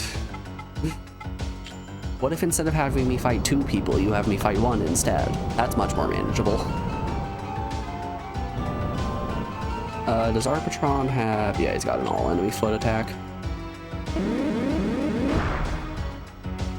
Ooh. Goodness gracious, great balls of fire.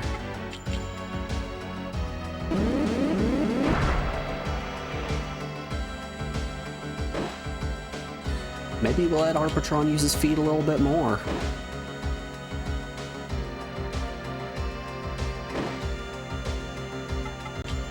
That is before we get hit by that Tatsumaki from a goat.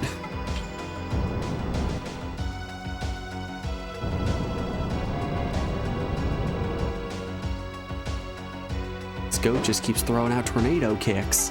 There's nothing we can do about it. There is no known counter to the power of a goat's tornado kick.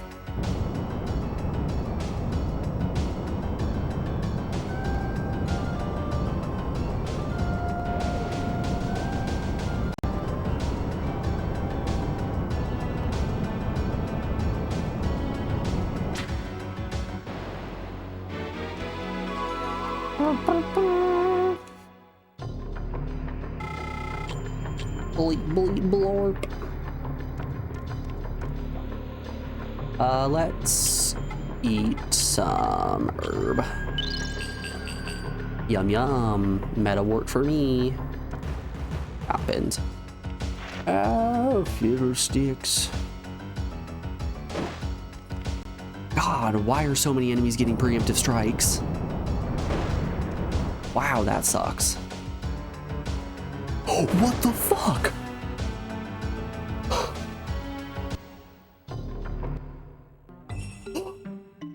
Are you kidding me? Oh, come on now, game.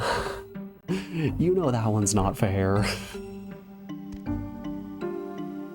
Hiya.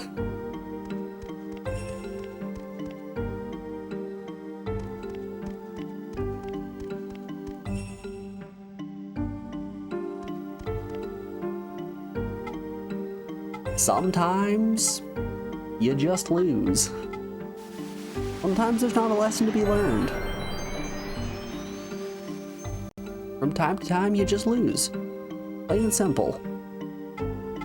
GG, better player won. That's all I'm saying.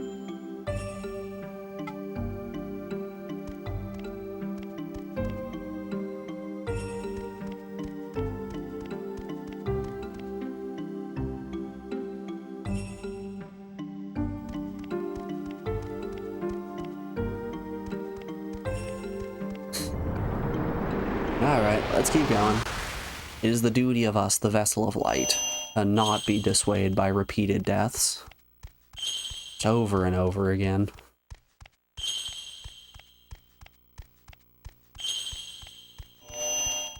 Cha.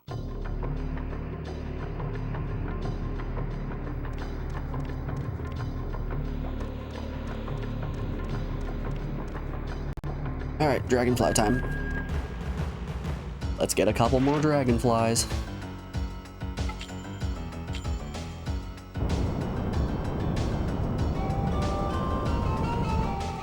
At some point soon, Arbitron is going to be more dragonfly than Anne. No need for crit. We'll just regular punch. Punch, kick, it's all in the mind. If you want to test me, you should find.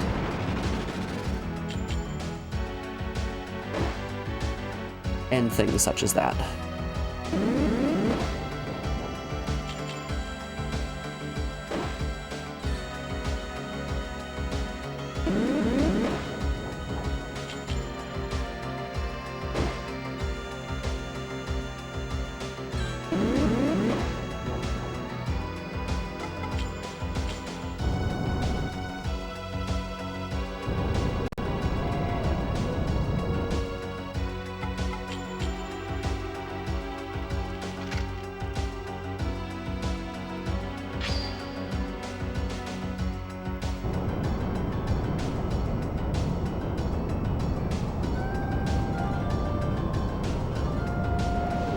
Oh, I'm going full RPG mode. I'm just kind of, I'm zoning out. I'm getting into the vibe of things.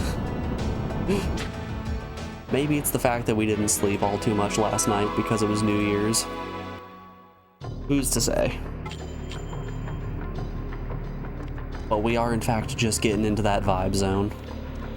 We're having a comfy little time. Anyone else comfy out there? Who's out here with their warm blanket? Big blanket, tall glass of milk, primed and ready for bed.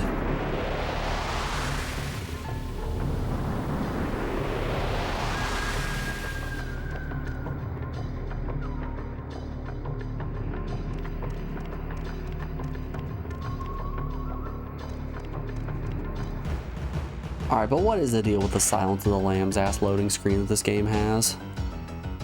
Stop getting preemptive strikes.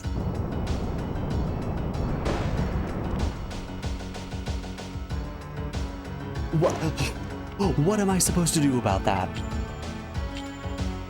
Please, game, please inform me what I am to do. Hiya.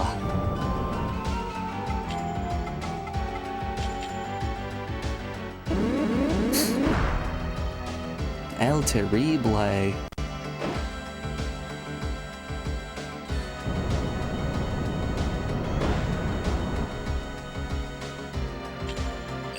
Not attack. Another foot special.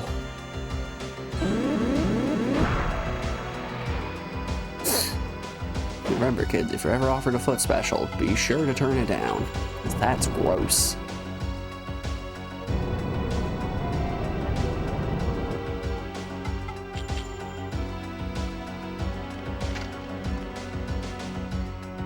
And that's the point when someone in chat comes in. It's not actually gross, it's actually very common.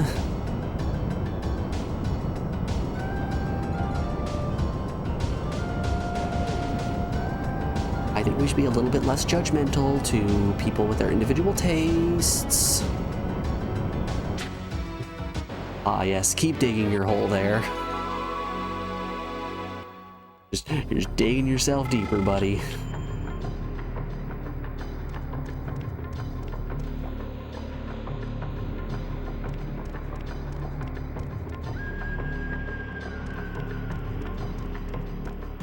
Alright, we'll fight the dragon.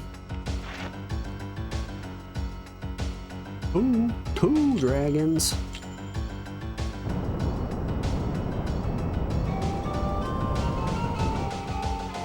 No, sorry. 1 dragon and 1 ram horn. You know, funny enough, ram horn was actually my nickname in college.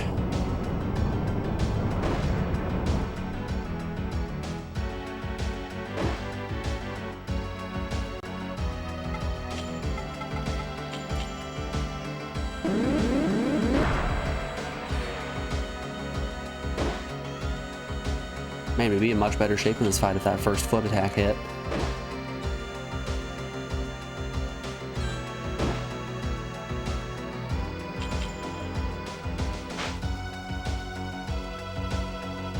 I hate accuracy.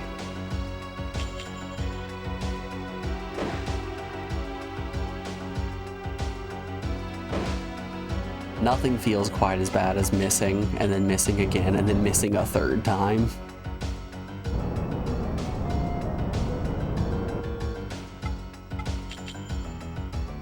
Capital! You're coming home with me.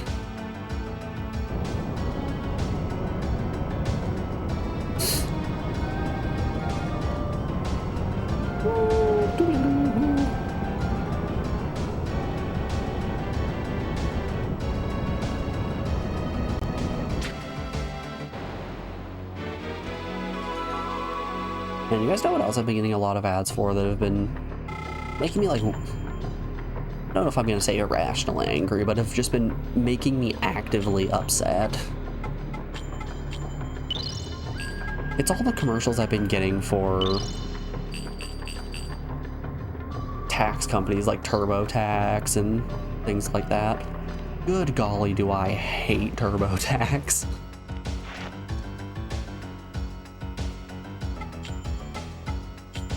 Weird concept here, but it turns out if you're a corporation that is paying absurd amounts of money to lobbyists in order to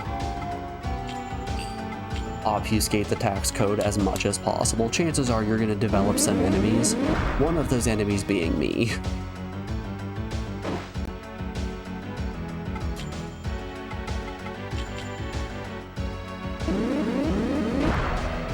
For those of you that don't know, there's a really messed up things that a bunch of tax companies do where they pay politicians to change the wording on various legal documents to make it so that a regular person will be entirely unable to understand what the documents are saying or asking for. So that person will be unable to fill the documents out themselves, and they will instead be forced to purchase TurboTax and use their service instead. So they're essentially paying to make things difficult for regular people to be self-sufficient and instead have to rely on their company, which it's job security, I guess, but good God, is it such a scummy thing to do.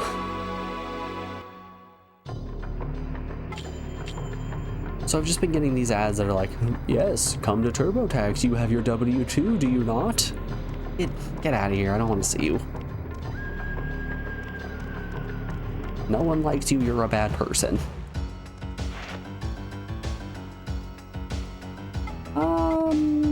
No, I will not.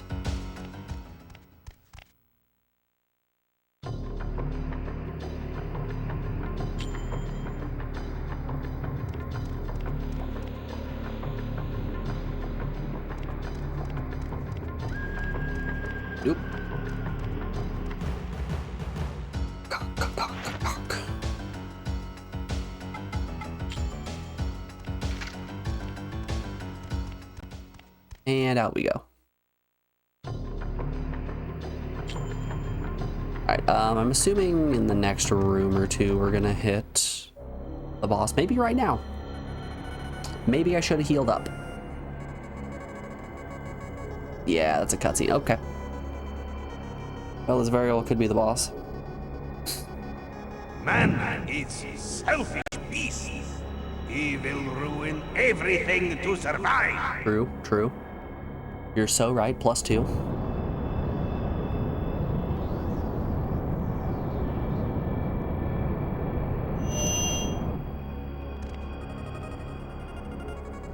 My wife? What are you fighting for? I suffer. I don't know. every Zero's been asking that time question for years now. Purification for you, both my body and my soul. For the sake of the village? For the forest? How stupid. To protect those you love? To stop demons from What are you destroying fighting civilization? You selfish idiot. A forgettable boy who can only play the flute. Do you really love me? Am I more important than the village? Or the forest? It's not very altruistic of I hate you. grown-up women. I don't want to be like your mother. And I hate boys, too. I hate them. I What? hate them all. What? Don't you dare Record grow that up one in the and other leave room. me. This game's sound design is something else. Oh, she's going Joel mode.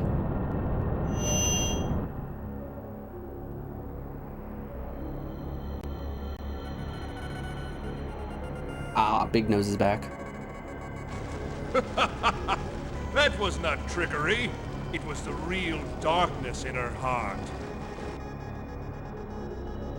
Can thou really understand a heart like hers? Easily. Esley.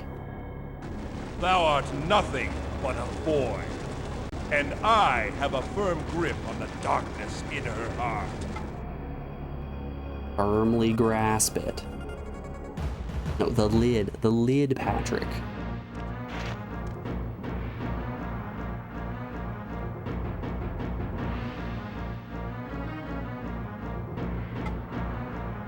You kind of dig it though, it adds a weird vibe. It's so floppy.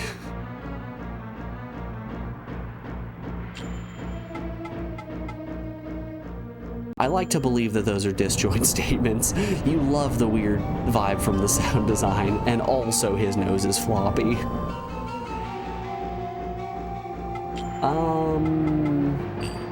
Yeah, we're gonna be doing accuracy plus wind hits. Let's do a regular attack.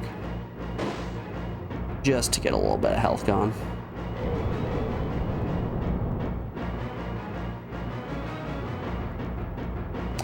Okay, that's just a weapon from Final Fantasy. He's just all feet. Alright, he's Earth Element. Yes, hit him with the wind. Did a little bit.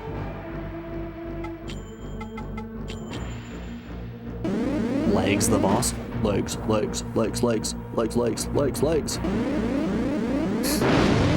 It's okay. He's got little hands too. He's got little tiny hands.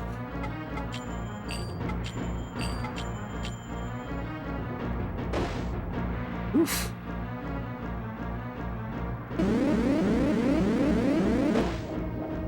Oh, he casts stone. No. All right.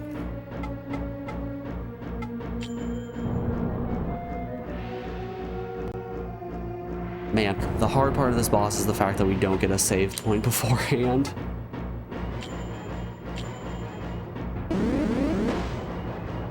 We've got to just kind of freeball it.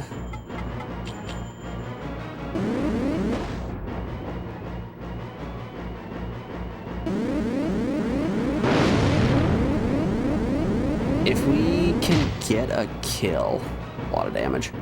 If we can get a kill on his monster, the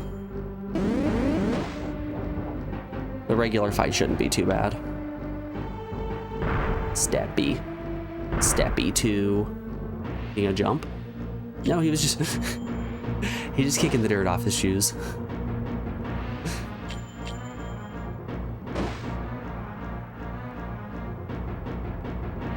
So yeah, I'm thinking if we can get a kill... Ooh, big step. If we can get the kill here, we'll be able to switch back into Fist Puncher, cure Petrification on Arbitron, heal ourselves up, get ourselves a little bit more MP and everything. At which point we're kind of in the clear.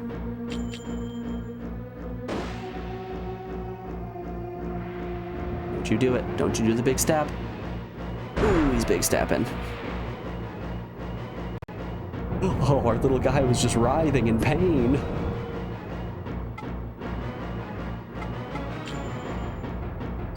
This is a tough choice we have right now.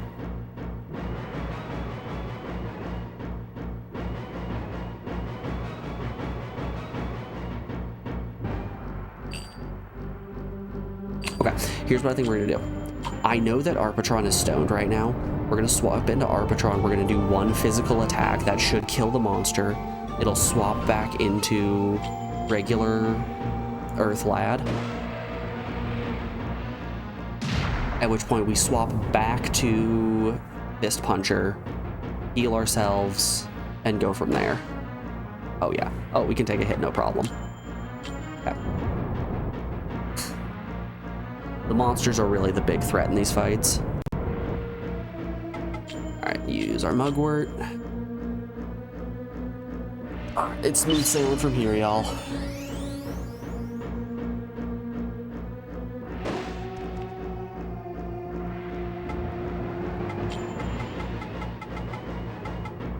Is the powder that turns, yep, stone into flesh.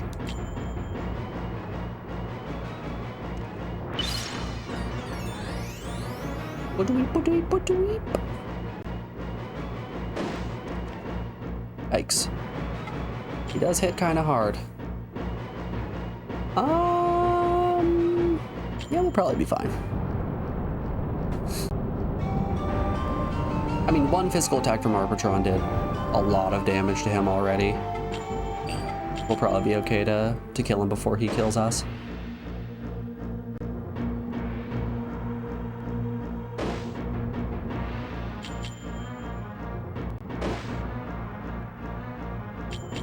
Oh, especially if you get multiple turns. Look at that. Look at that 2 turns. Speed paying off already.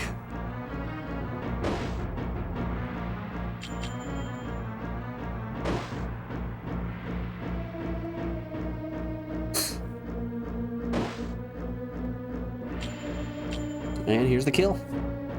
Ooh, baby. Your heart is no longer full of darkness. Alrighty. Before we keep on going, we are rounding out hour 4 of the stream, so we have an ad break coming up here in just a second. I'm going to put you guys over on the BRB screen and play you some music while we run a couple ads to get rid of pre-rolls. If you've been sitting for more than an hour, take this opportunity to get up, stretch your legs, get a drink, get a snack, any of that fun stuff, and we will be back in just a second, folks. I'll see you guys on the other side.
That was the wrong button. Alrighty, y'all. We are back. Thanks, everyone, for sticking around through that break. I do appreciate it. Let's get back to it.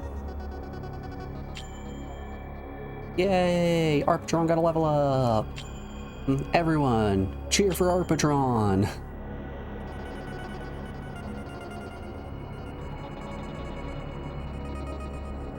Alright, that's the last of the crystals. We probably have, what, one more dungeon, one more boss? Thank you. I finally understand how you feel. I was afraid of love. I thought love was something that chained us, like our inevitable fate. Once again, this is just the way that somebody feels in an arranged marriage. But now I realize that love is a good thing. I didn't know that. I can believe you, right? I'm no longer alone, am I? I didn't know love was good. I thought love was a terrible thing. Darkness is also a part of me. Do you still love me? He seems a little needy.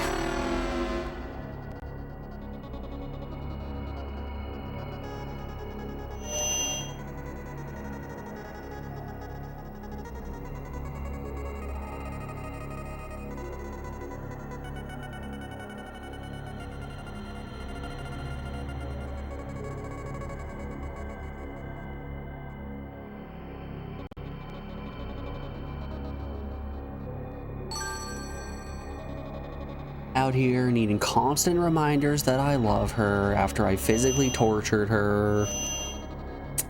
Just don't get it.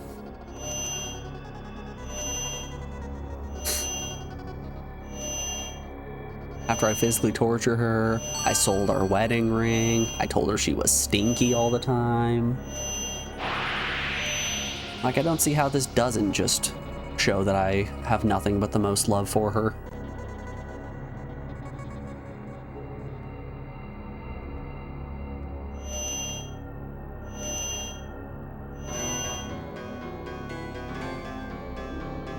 Yo, he brought his guitar! It's Dream Man! Hi, Dream Man.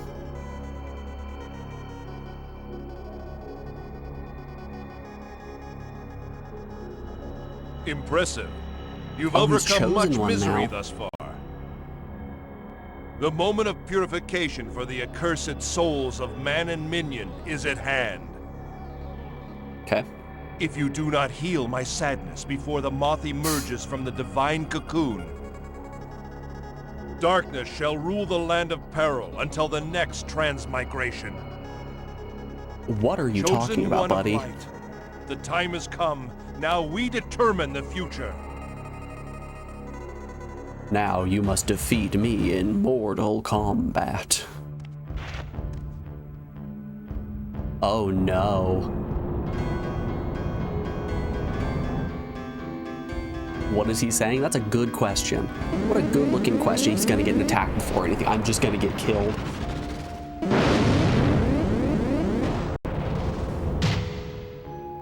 Hell of a fight. Good hustle.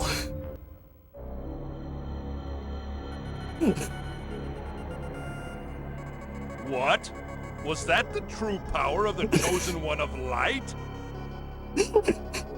The sound of your flute will not heal the troubled heart of the forest. If you truly wish to save the people of peril and the one you love, you must conquer me. Conquer me.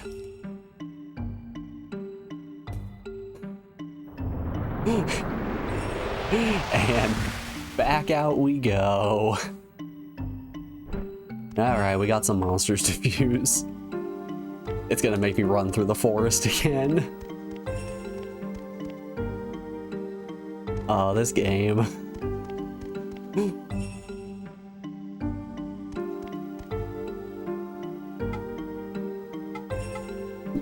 What do you wish? Well, first off, please heal me.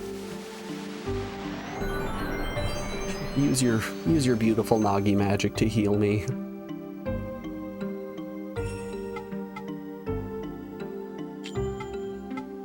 Alright, 22. They look to be all attack and speed units, so that's good.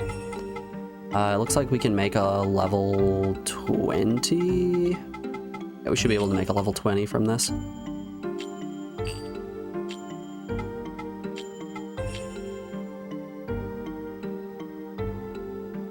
Oh, magic beast. You know, Kami, if you haven't figured it out by now, this game is supremely unserious in how serious it is. It really tries its hardest to give you this long and really involved story that just is nothing but a bunch of made-up words.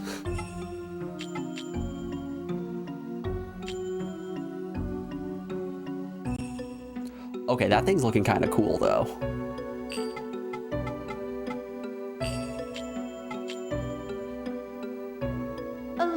You wonder if even they know the story that they're writing? I don't think they do. You know how, have you ever done the thing where it's, you fold a piece of paper 3 ways and then you start a drawing and then you extend it very slightly over one of the folds and then the next person gets the fold so they can't see what the first part was, and then they continue the drawing and then extend it a little bit more so the last person gets it. And then you end up with just like a big gross pile at the end, and it's really funny. Everyone laughs. I think that might be what we're looking at here with Jade Cocoon.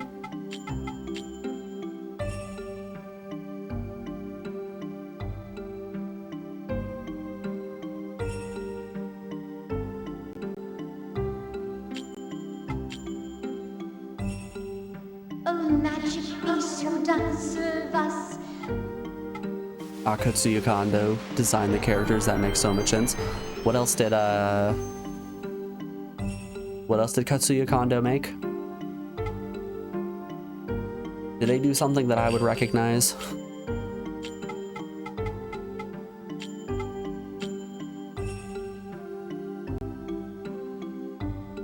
He's the guy who designed the character for Studio Ghibli. Oh, you know, that makes a lot of sense. Yep, that does make a lot of sense. That's a penis. Come on. Come on. They're not even hiding at this point.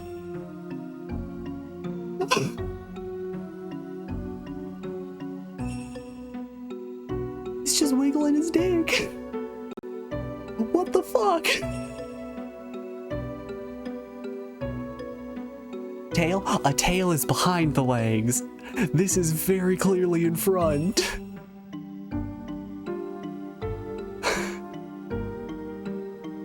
That's a wiener. Ladies and gentlemen, we've done it. Peak character design right here.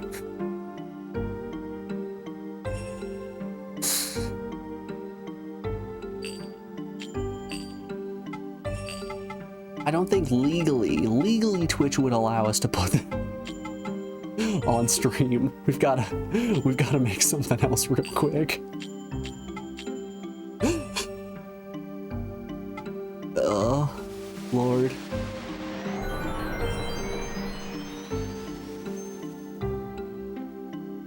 Yeah, I was talking about this on our first day of playing, how the characters kind of give me Secret World of Arrietty vibes, but I didn't know if that was just because I was fresh off of watching Arrietty, and I'm like, oh no, they definitely don't actually look like that. I'm just Ghibli pilled currently. Oh good. Not another dog dick. But no, you're telling me it's the same guy.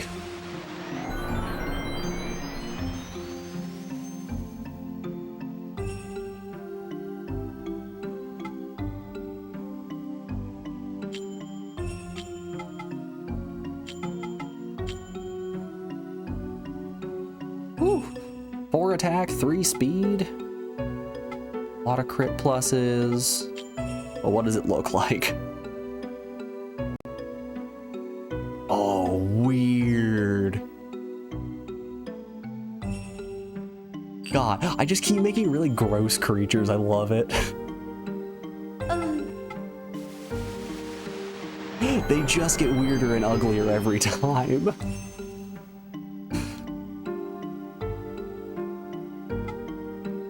And I'm done. Okay. And if I fuse this, we can make Arpatron just a little bit faster, a little bit stronger, and still have no water. Shall I merge? No, I want to look at his abilities first. Crit plus, accuracy, accuracy crit, all enemy foot. How does he look? Okay, that's kind of cool though.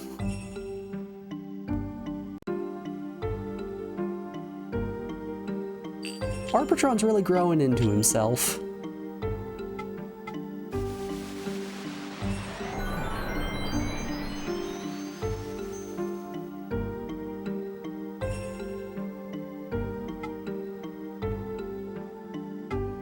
And you guys already know what time it is. We're here with our next iteration. It's my boy Arpatron 8.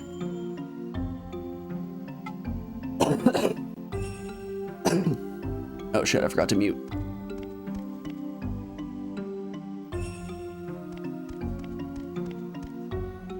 Sorry, y'all. You get to just hear some coughs. Alright, let's go. Gotta walk back through the moth forest.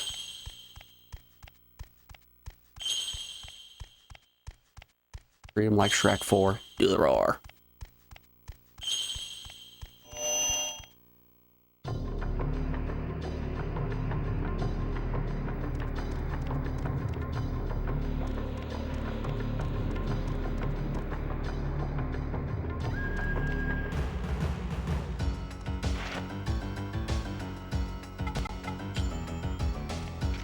I'm just gonna run away from every encounter.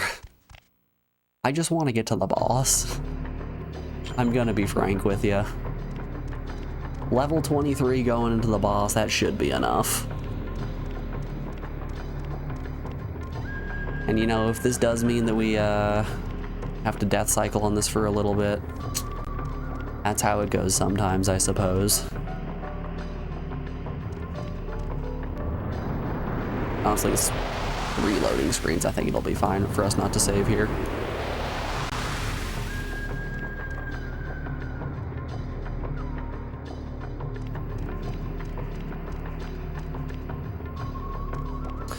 Tommy, have you watched the Boy and the Heron? The most recent Studio Ghibli movie?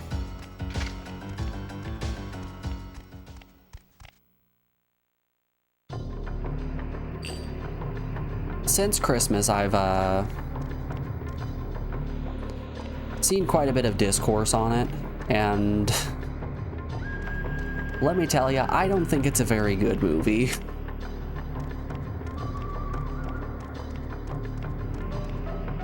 There are so many people who are putting it at like the top of their list of best Ghibli movies, and I don't get what all the hype is about.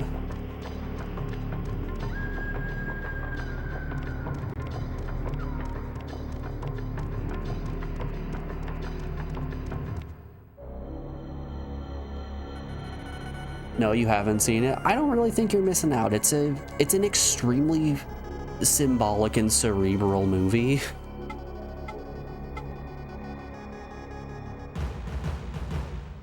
Where if your brain is not 5 times the size of everybody else's, you're really not going to understand what's happening. Because I'll tell you, I've got an okay amount of media literacy. I'm not saying I'm a genius, but like I understand when things happen. And The Boy and the Heron, oh man, so much of it went over my head.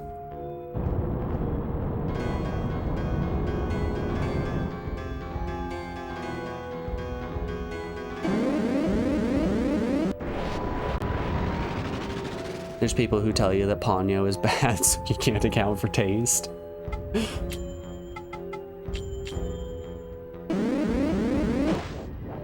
How about The Secret World of Arrietty? Have you seen The Secret World of Arrietty? Because that's another one that I've been seeing a lot of discourse on, where it's people saying how unbelievably terrible it is. Oh, ooh, he switches types? Okay, that's cool.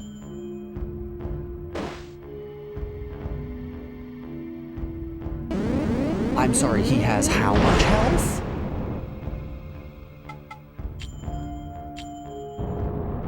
Arrietty falls into that category that I love so much, like Pikmin, where it's just a little guy in a really big world.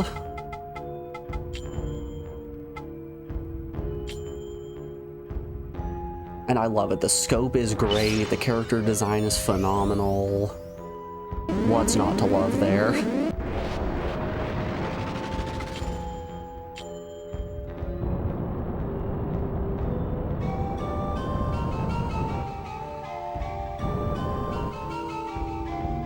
Yeah, it truly is a brain dead take to say that Ponyo's a bad movie.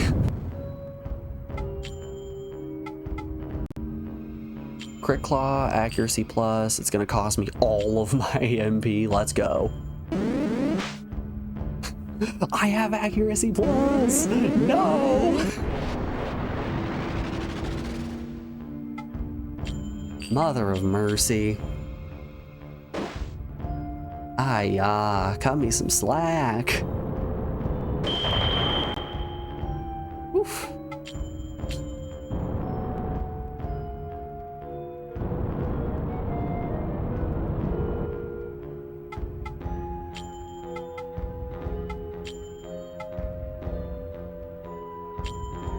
You know, there are also people out there that will say Pom Poko is a good movie, and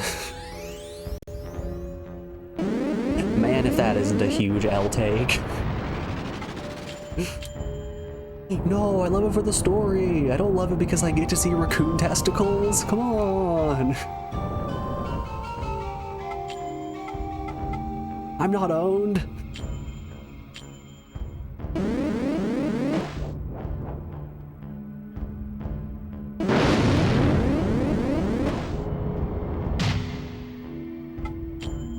I like it for other reasons. The raccoon testicles are just a bonus.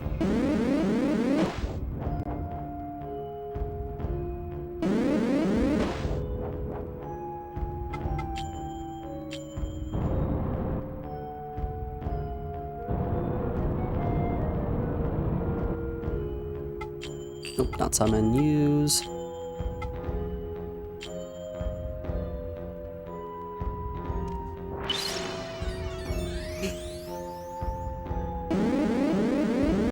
You can tell us if you're gay. It's not gay to play with dominoes.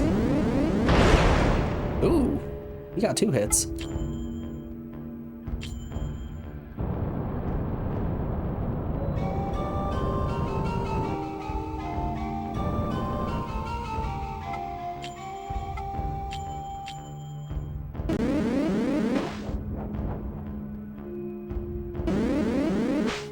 Haha. Lee Mao, you missed. Barely alive. Barely alive. 1 HP in a dream, this man.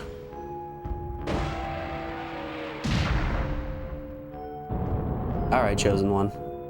Show me your worst. I was getting ready for him to summon another monster. I mean, it's only fair if I can carry 3 that he would also be carrying 3.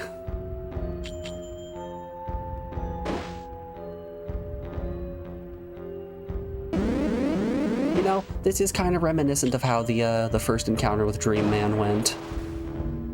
It was just his dragon doing backflips on us, but now we do backflips on him. Yay! Another level for our Patron. We've kind of built an insane monster here. I knew you would come. Dad? My, how you have grown. Fist puncher. No doubt you feel hatred towards me, your father. Thank you for informing me you're my father. Father? But this was the only way to solve the mystery of true purification. I never, even for a moment, forgot about you and your mother. Want to say you knew it was your dad? Good and evil. See, Throughout we all history, knew we it have was his dad, continued but to deny also the it existence was like of darkness. it was a solid 50-50 coin flip. It was But either where going there to be is his light, dad or it was there is going to be always darkness. some weird village elder that we've Balance never is heard a about, part whose of name is nature. like Shakkaria, Only that we by were our just supposed to hands have known this can the entire two parts time. be made whole again. Like, yeah, it's Shakkaria. You don't remember Shakkaria? Such is the task imparted upon us by Elram. Do you still remember that melody I taught you? Now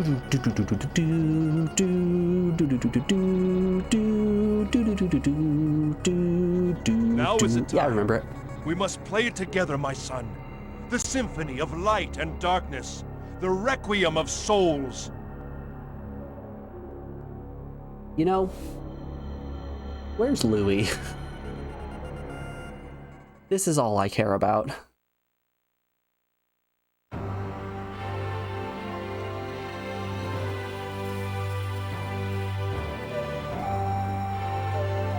Miss Puncher, you don't need to pull your knife out when you play your flute.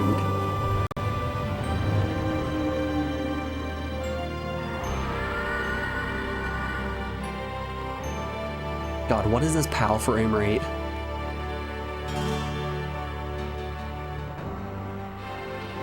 Play Free Bird.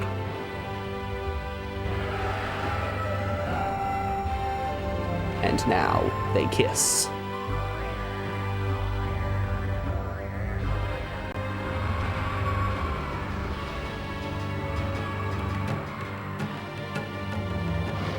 Oh good, Mammon is joining in too.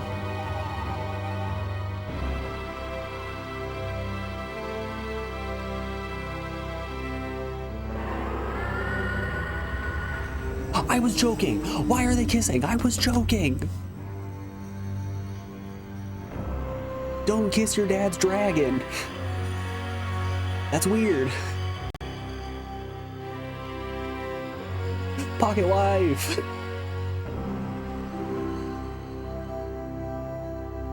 Pocket wife emerges.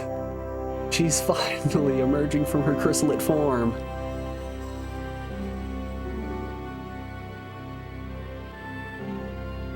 Was that GG? Was that the last boss? Hold up, I didn't really process until right now. Was that the last boss? When the four divine barriers are dispelled, the power of light and darkness shall usher in the time of gathering. Kumari and Kaya, the guardian deities of light and darkness, shall be released by the twin dragons of Kemu.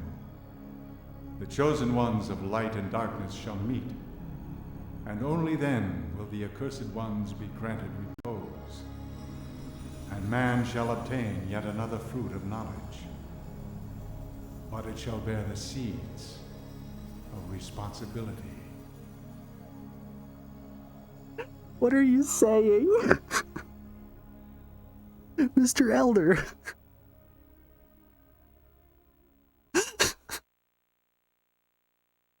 We did it.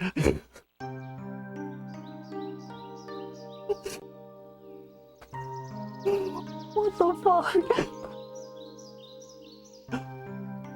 Oh, thank you, Daryl Pitts.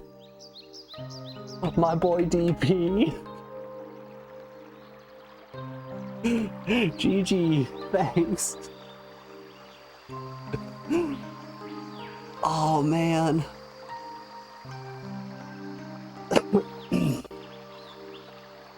What in the world? Alright, I guess let's pull up the list and render our final verdict here on Jade Cocoon. Suggested by our very own captain. Hop down here to punch the monkey. I need to put these times in. I have these VODs highlighted. I need to just put them in. Oh, Jade Cocoon. What can I say about Jade Cocoon?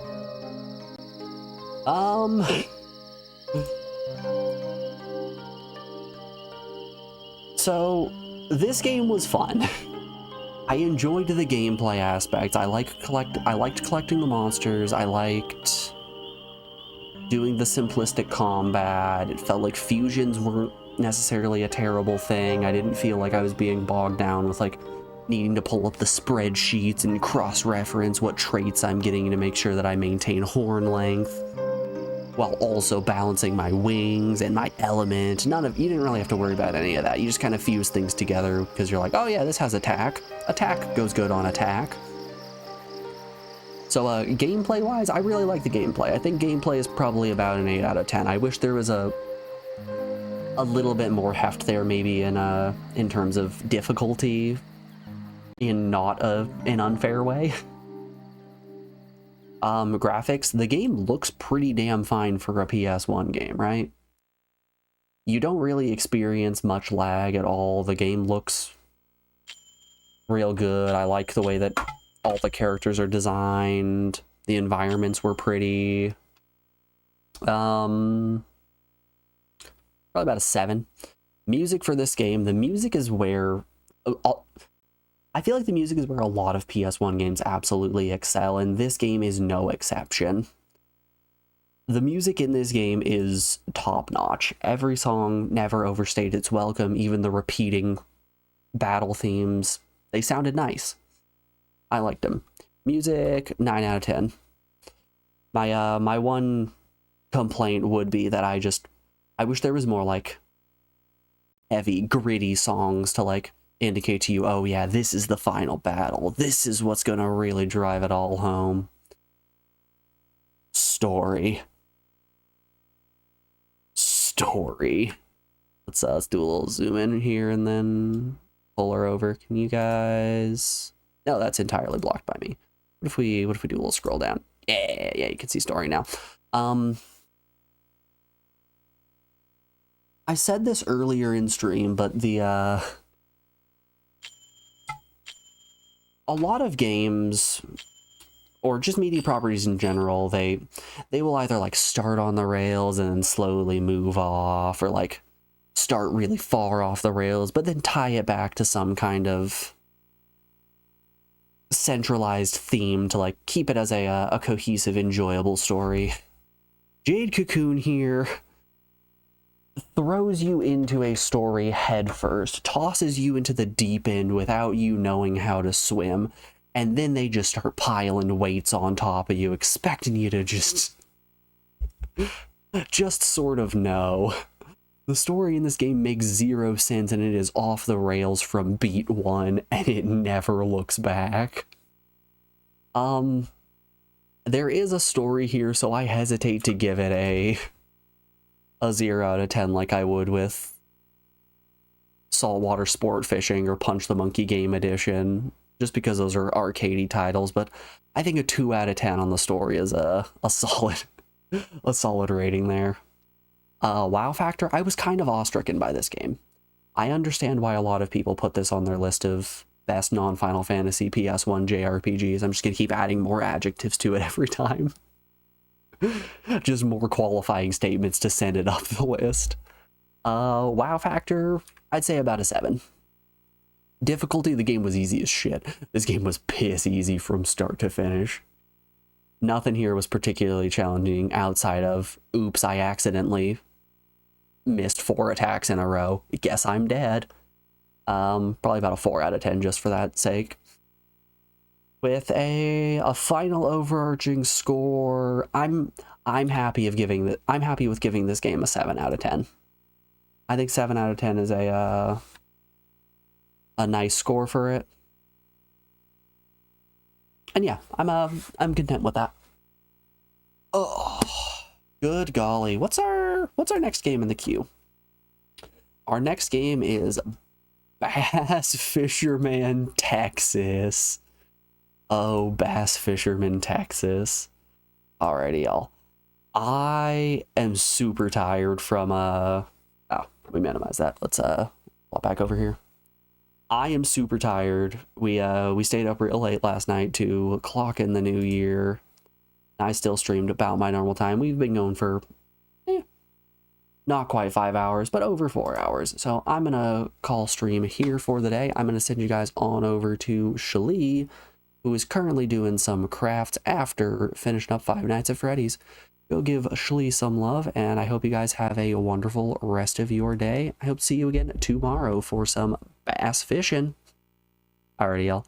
Take care. Be seeing you around.